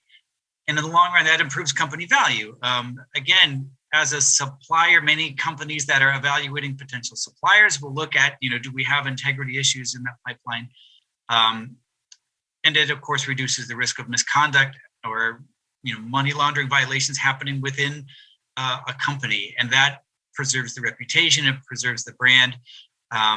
It often, having these sorts of systems in place will reduce any potential penalties that might arise if there are any sorts of violations. So our hope is that all of these benefits will continue even after our financing is complete. It's part of what we really see as an investment in our clients. We wanted to now explore a question for both Jose Joaquin and Evelyn. Many of our clients across Latin America and the Caribbean are considering or are already in the process of adopting stronger governance and compliance programs or improving their existing governance and controls. And for Finabank and Formalisto, what would you say was the value proposition for adopting a stronger governance and compliance for your organization? Evelyn, if you could start. So again, the value proposition for Finabank is that we lost a lot of clients initially, but at the end of the day, by losing those clients, we also, I think, reduced our financial institutions' risk. In the long term, we're building a sustainable bank, because you're never finished with building a AML CFT framework. It continuously evolves, and you continuously need to work on that culture. But in the long term, if the tone at the top is right, the long term, you build a sustainable bank. And again, as Suriname is becoming a energy producing country, global companies come here and assess us. Usually when they find out, or we tell them that we're in an IDB program, they also say, okay, that's for us also a seal of approval that you went through the whole process, and most probably your governance and your AML CFT framework must be good. So, but they still assess, and we pass their audits. So at the end of the day, we are gaining and banking better, bigger companies. We haven't lost any correspondent banks in the past years due to the fact that we continuously worked on strengthening the framework. So that's a huge asset for us as the country and the risk perceived are still there. So we are glad that we didn't lose any correspondent banks in the past period. While if you look at the environment, they are still losing correspondent banks. And we are very happy that and very satisfied that due to the investments we did in the framework, in the culture, in the education of our people and our customers, we are lowering the institutional risk and gaining bigger and more global customers to bank with us. That's excellent. Was that Joaquin? Well, I think this process is really valuable, as I mentioned before, because you're able to open everything, all your company, to someone who is going to tell you this is right and this you have to improve. And I think that's a great value and a great opportunity, not only a value, but also an opportunity of having a complete audit of what you are doing in a very proactive and positive way. And if you take it that way, not only we have to implement the things that were not covered previously, but also, as I mentioned before, it also helps create a culture within the company, culture of how to do things or how to do things right, on leading by example. And at the end, this type of cultures, I believe, help the company to become a sustainable business because people know what they have to do. They're not going to put their jobs or the company at risk. And I believe that that is one of the most important things. I used to work for a very large company. And once I remember talking to the CEO of the company, what kept him awake at night? And he said, well, we have over 100,000 employees. And one employee can ruin the whole reputation of the company. So you have a culture, if you have a guideline, if you understand and you make sure that everybody that works in the company understands what you have to do, I believe this is going to mitigate any risk of wrongdoing and that it's going to affect the reputation of the company. And that comes with a very clear governance, a very clear direction, and a very clear direction from the top to the company. And I think that that's the most valuable part. That also attracts investors, other multilateral organisms and so on, because they know that you have a seal of quality that has been achieved. And this is higher, they say, higher bar than most of the companies that are at different levels. So I really believe that it's a lot of work, but I mean, it's a lot of value in that work. And you make such a good point on the fact that it's not only creating the culture that helps set the right standards and prevent issues from happening, but also if things do happen, because after all, we're all human beings in an organization and you can control everything that happens, right? It doesn't make the organization a bad one if something happens, but your capacity, your ability to respond and how you react when those events take place, which are all subject to, really makes you stand out. So it's not necessarily that something bad would come along the way, which is impossible to completely prevent, but whether you have the mechanism and you have the right attitude and response when such things take place, right? And we certainly have seen in history many examples of how companies have acted poorly or very positively in responding to this situation. And certainly both of your organizations are ready and able and prepared and have the right tools to manage any type of scenario that could come along the way. Your accounts about building culture in the organizations to transition to higher standard also makes me think of one of the items that I have dear to my heart that is key, if not crucial, to as an element of an effective compliance program, which is the tone from the top. And you've given so many different examples throughout this session in terms of how you engaged your employees, the educational aspect. Evelyn mentioned from the beginning, having conversations with the teams about why this is important and engaging the teams in the transformation, in the change, and not just sending, a memo on this is the compliance program that we are adopting, but truly engaging minds and hearts towards what was needed for FinaBank to continue to grow. And similarly, Jose Joaquin named, in a number of ways, how having that engagement with different employees in terms of understanding why we're doing this and setting, moving from a startup into maintaining the innovative aspect of it and the speed and the agility, but understanding that to grow and to become a sustainable business, all of those additional components of governance and compliance were key. So it's very impressive to see, and it's no wonder that it's going so well, because that engagement truly brings that change. So we wanted to take this opportunity also to recognize your leadership in building the culture to cause the change that is needed to truly embrace stronger governance and compliance. And that's absolutely not possible without a strong message and support from the top of the organization.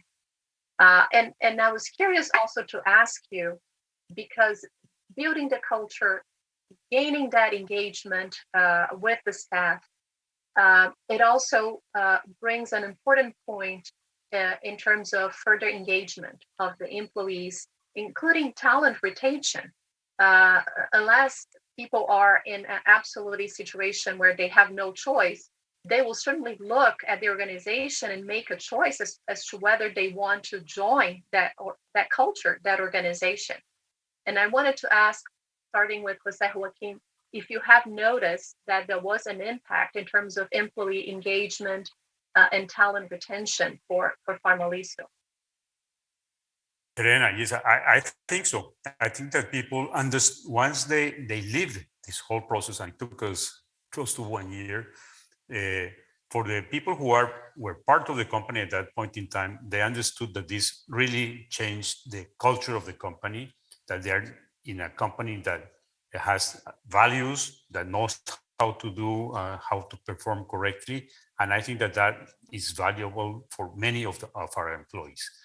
In addition to that, every time you're going to hire some new employee, well, having a company with IDB invest as one of the equity investors is a seal of guarantee. So they know that they are joining a company that's recognized as a company that's doing things right. And I think that both opportunities are great. And I think that allows us to keep the good people, to hire good people, and to do things in a correct way all the time, I hope. Evelyn, did you have a similar experience in terms of engagement and talent retention? Part of our onboarding program is a compliance course. Everyone that comes in the bank needs to do the AML CFT course. That's part of the onboarding. If you don't pass the AML CFT course, unfortunately, you cannot be part of our team. Yearly, our team needs to update, make their update or do their update course to see whether their knowledge is up to date. And of course, they need to sign documents every year that they know what is in the compliance manual. They know that we have a culture. And of course, what we have seen is that in the first 3 months, when they see that the level of compliance is pretty high, we have seen in the past that unfortunately good talent left the bank because they were not able to comply with the culture of compliance, and that's a pity. But we are glad because we rather have those people leave the bank in the beginning of their career and then later on. what we have seen is that due to the fact that the tone at the top is there, because we also comply and we also participate in the yearly compliance course. Our supervisory board also participates in the yearly AML CFT course. We see that the culture of awareness is coming, and that people are also supporting each other on certain levels or certain questions. So we see that we benefit a lot of having those high standards. We see it when our correspondent banks come into the bank, or the IDB people team has discussions with our team. They are able to say what they're doing on AML. They can have discussions about our program, and we're very proud of it because we have put a lot of effort in it. Where there's a lot of tone at the top, and not only a framework on paper, which we would like to that everybody read it. Excellent. Well, as you're moving to a closing, I wanted to say that hearing both of your accounts is very inspiring as you communicate well the hardships and successes of the journey to innovate and become a stronger, sustainable business, while positively impacting the communities in which you operate by setting higher standards. I wanted to thank you so much, Evelyn and José Joaquín, for sharing your time, for sharing the many valuable insights from your organizations with us, and for the amazing journey that you undertook with us. And certainly be a tremendous pleasure to work with you in preparing this panel and to hear from you. And thank you so much, Matt, for providing your valuable perspective on all of these matters. Well, we'll look forward to continuing this journey from thinkers to doers with Finabank, Farmalisto, and all of our clients in Latin America and the Caribbean. Thank you so much. Thank you, Terena. Thank you very much. Thank you so much, Matt.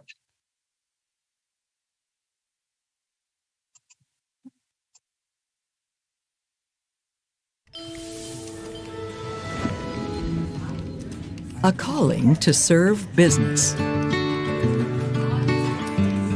With nearly 140,000 employees, Atento is one of the world's largest customer relationship management and business process outsourcing companies.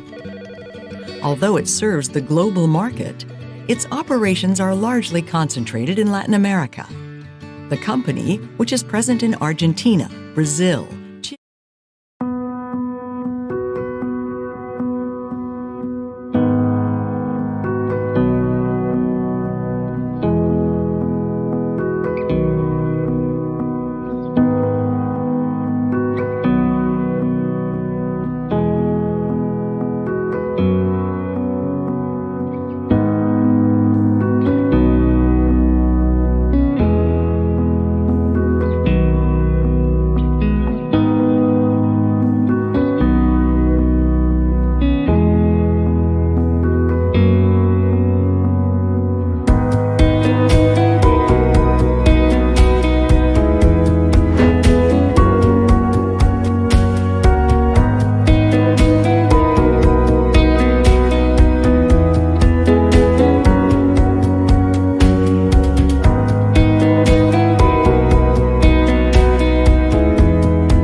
a calling to serve business.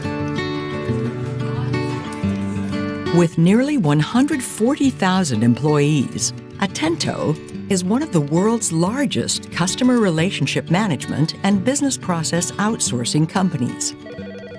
Although it serves the global market, its operations are largely concentrated in Latin America. The company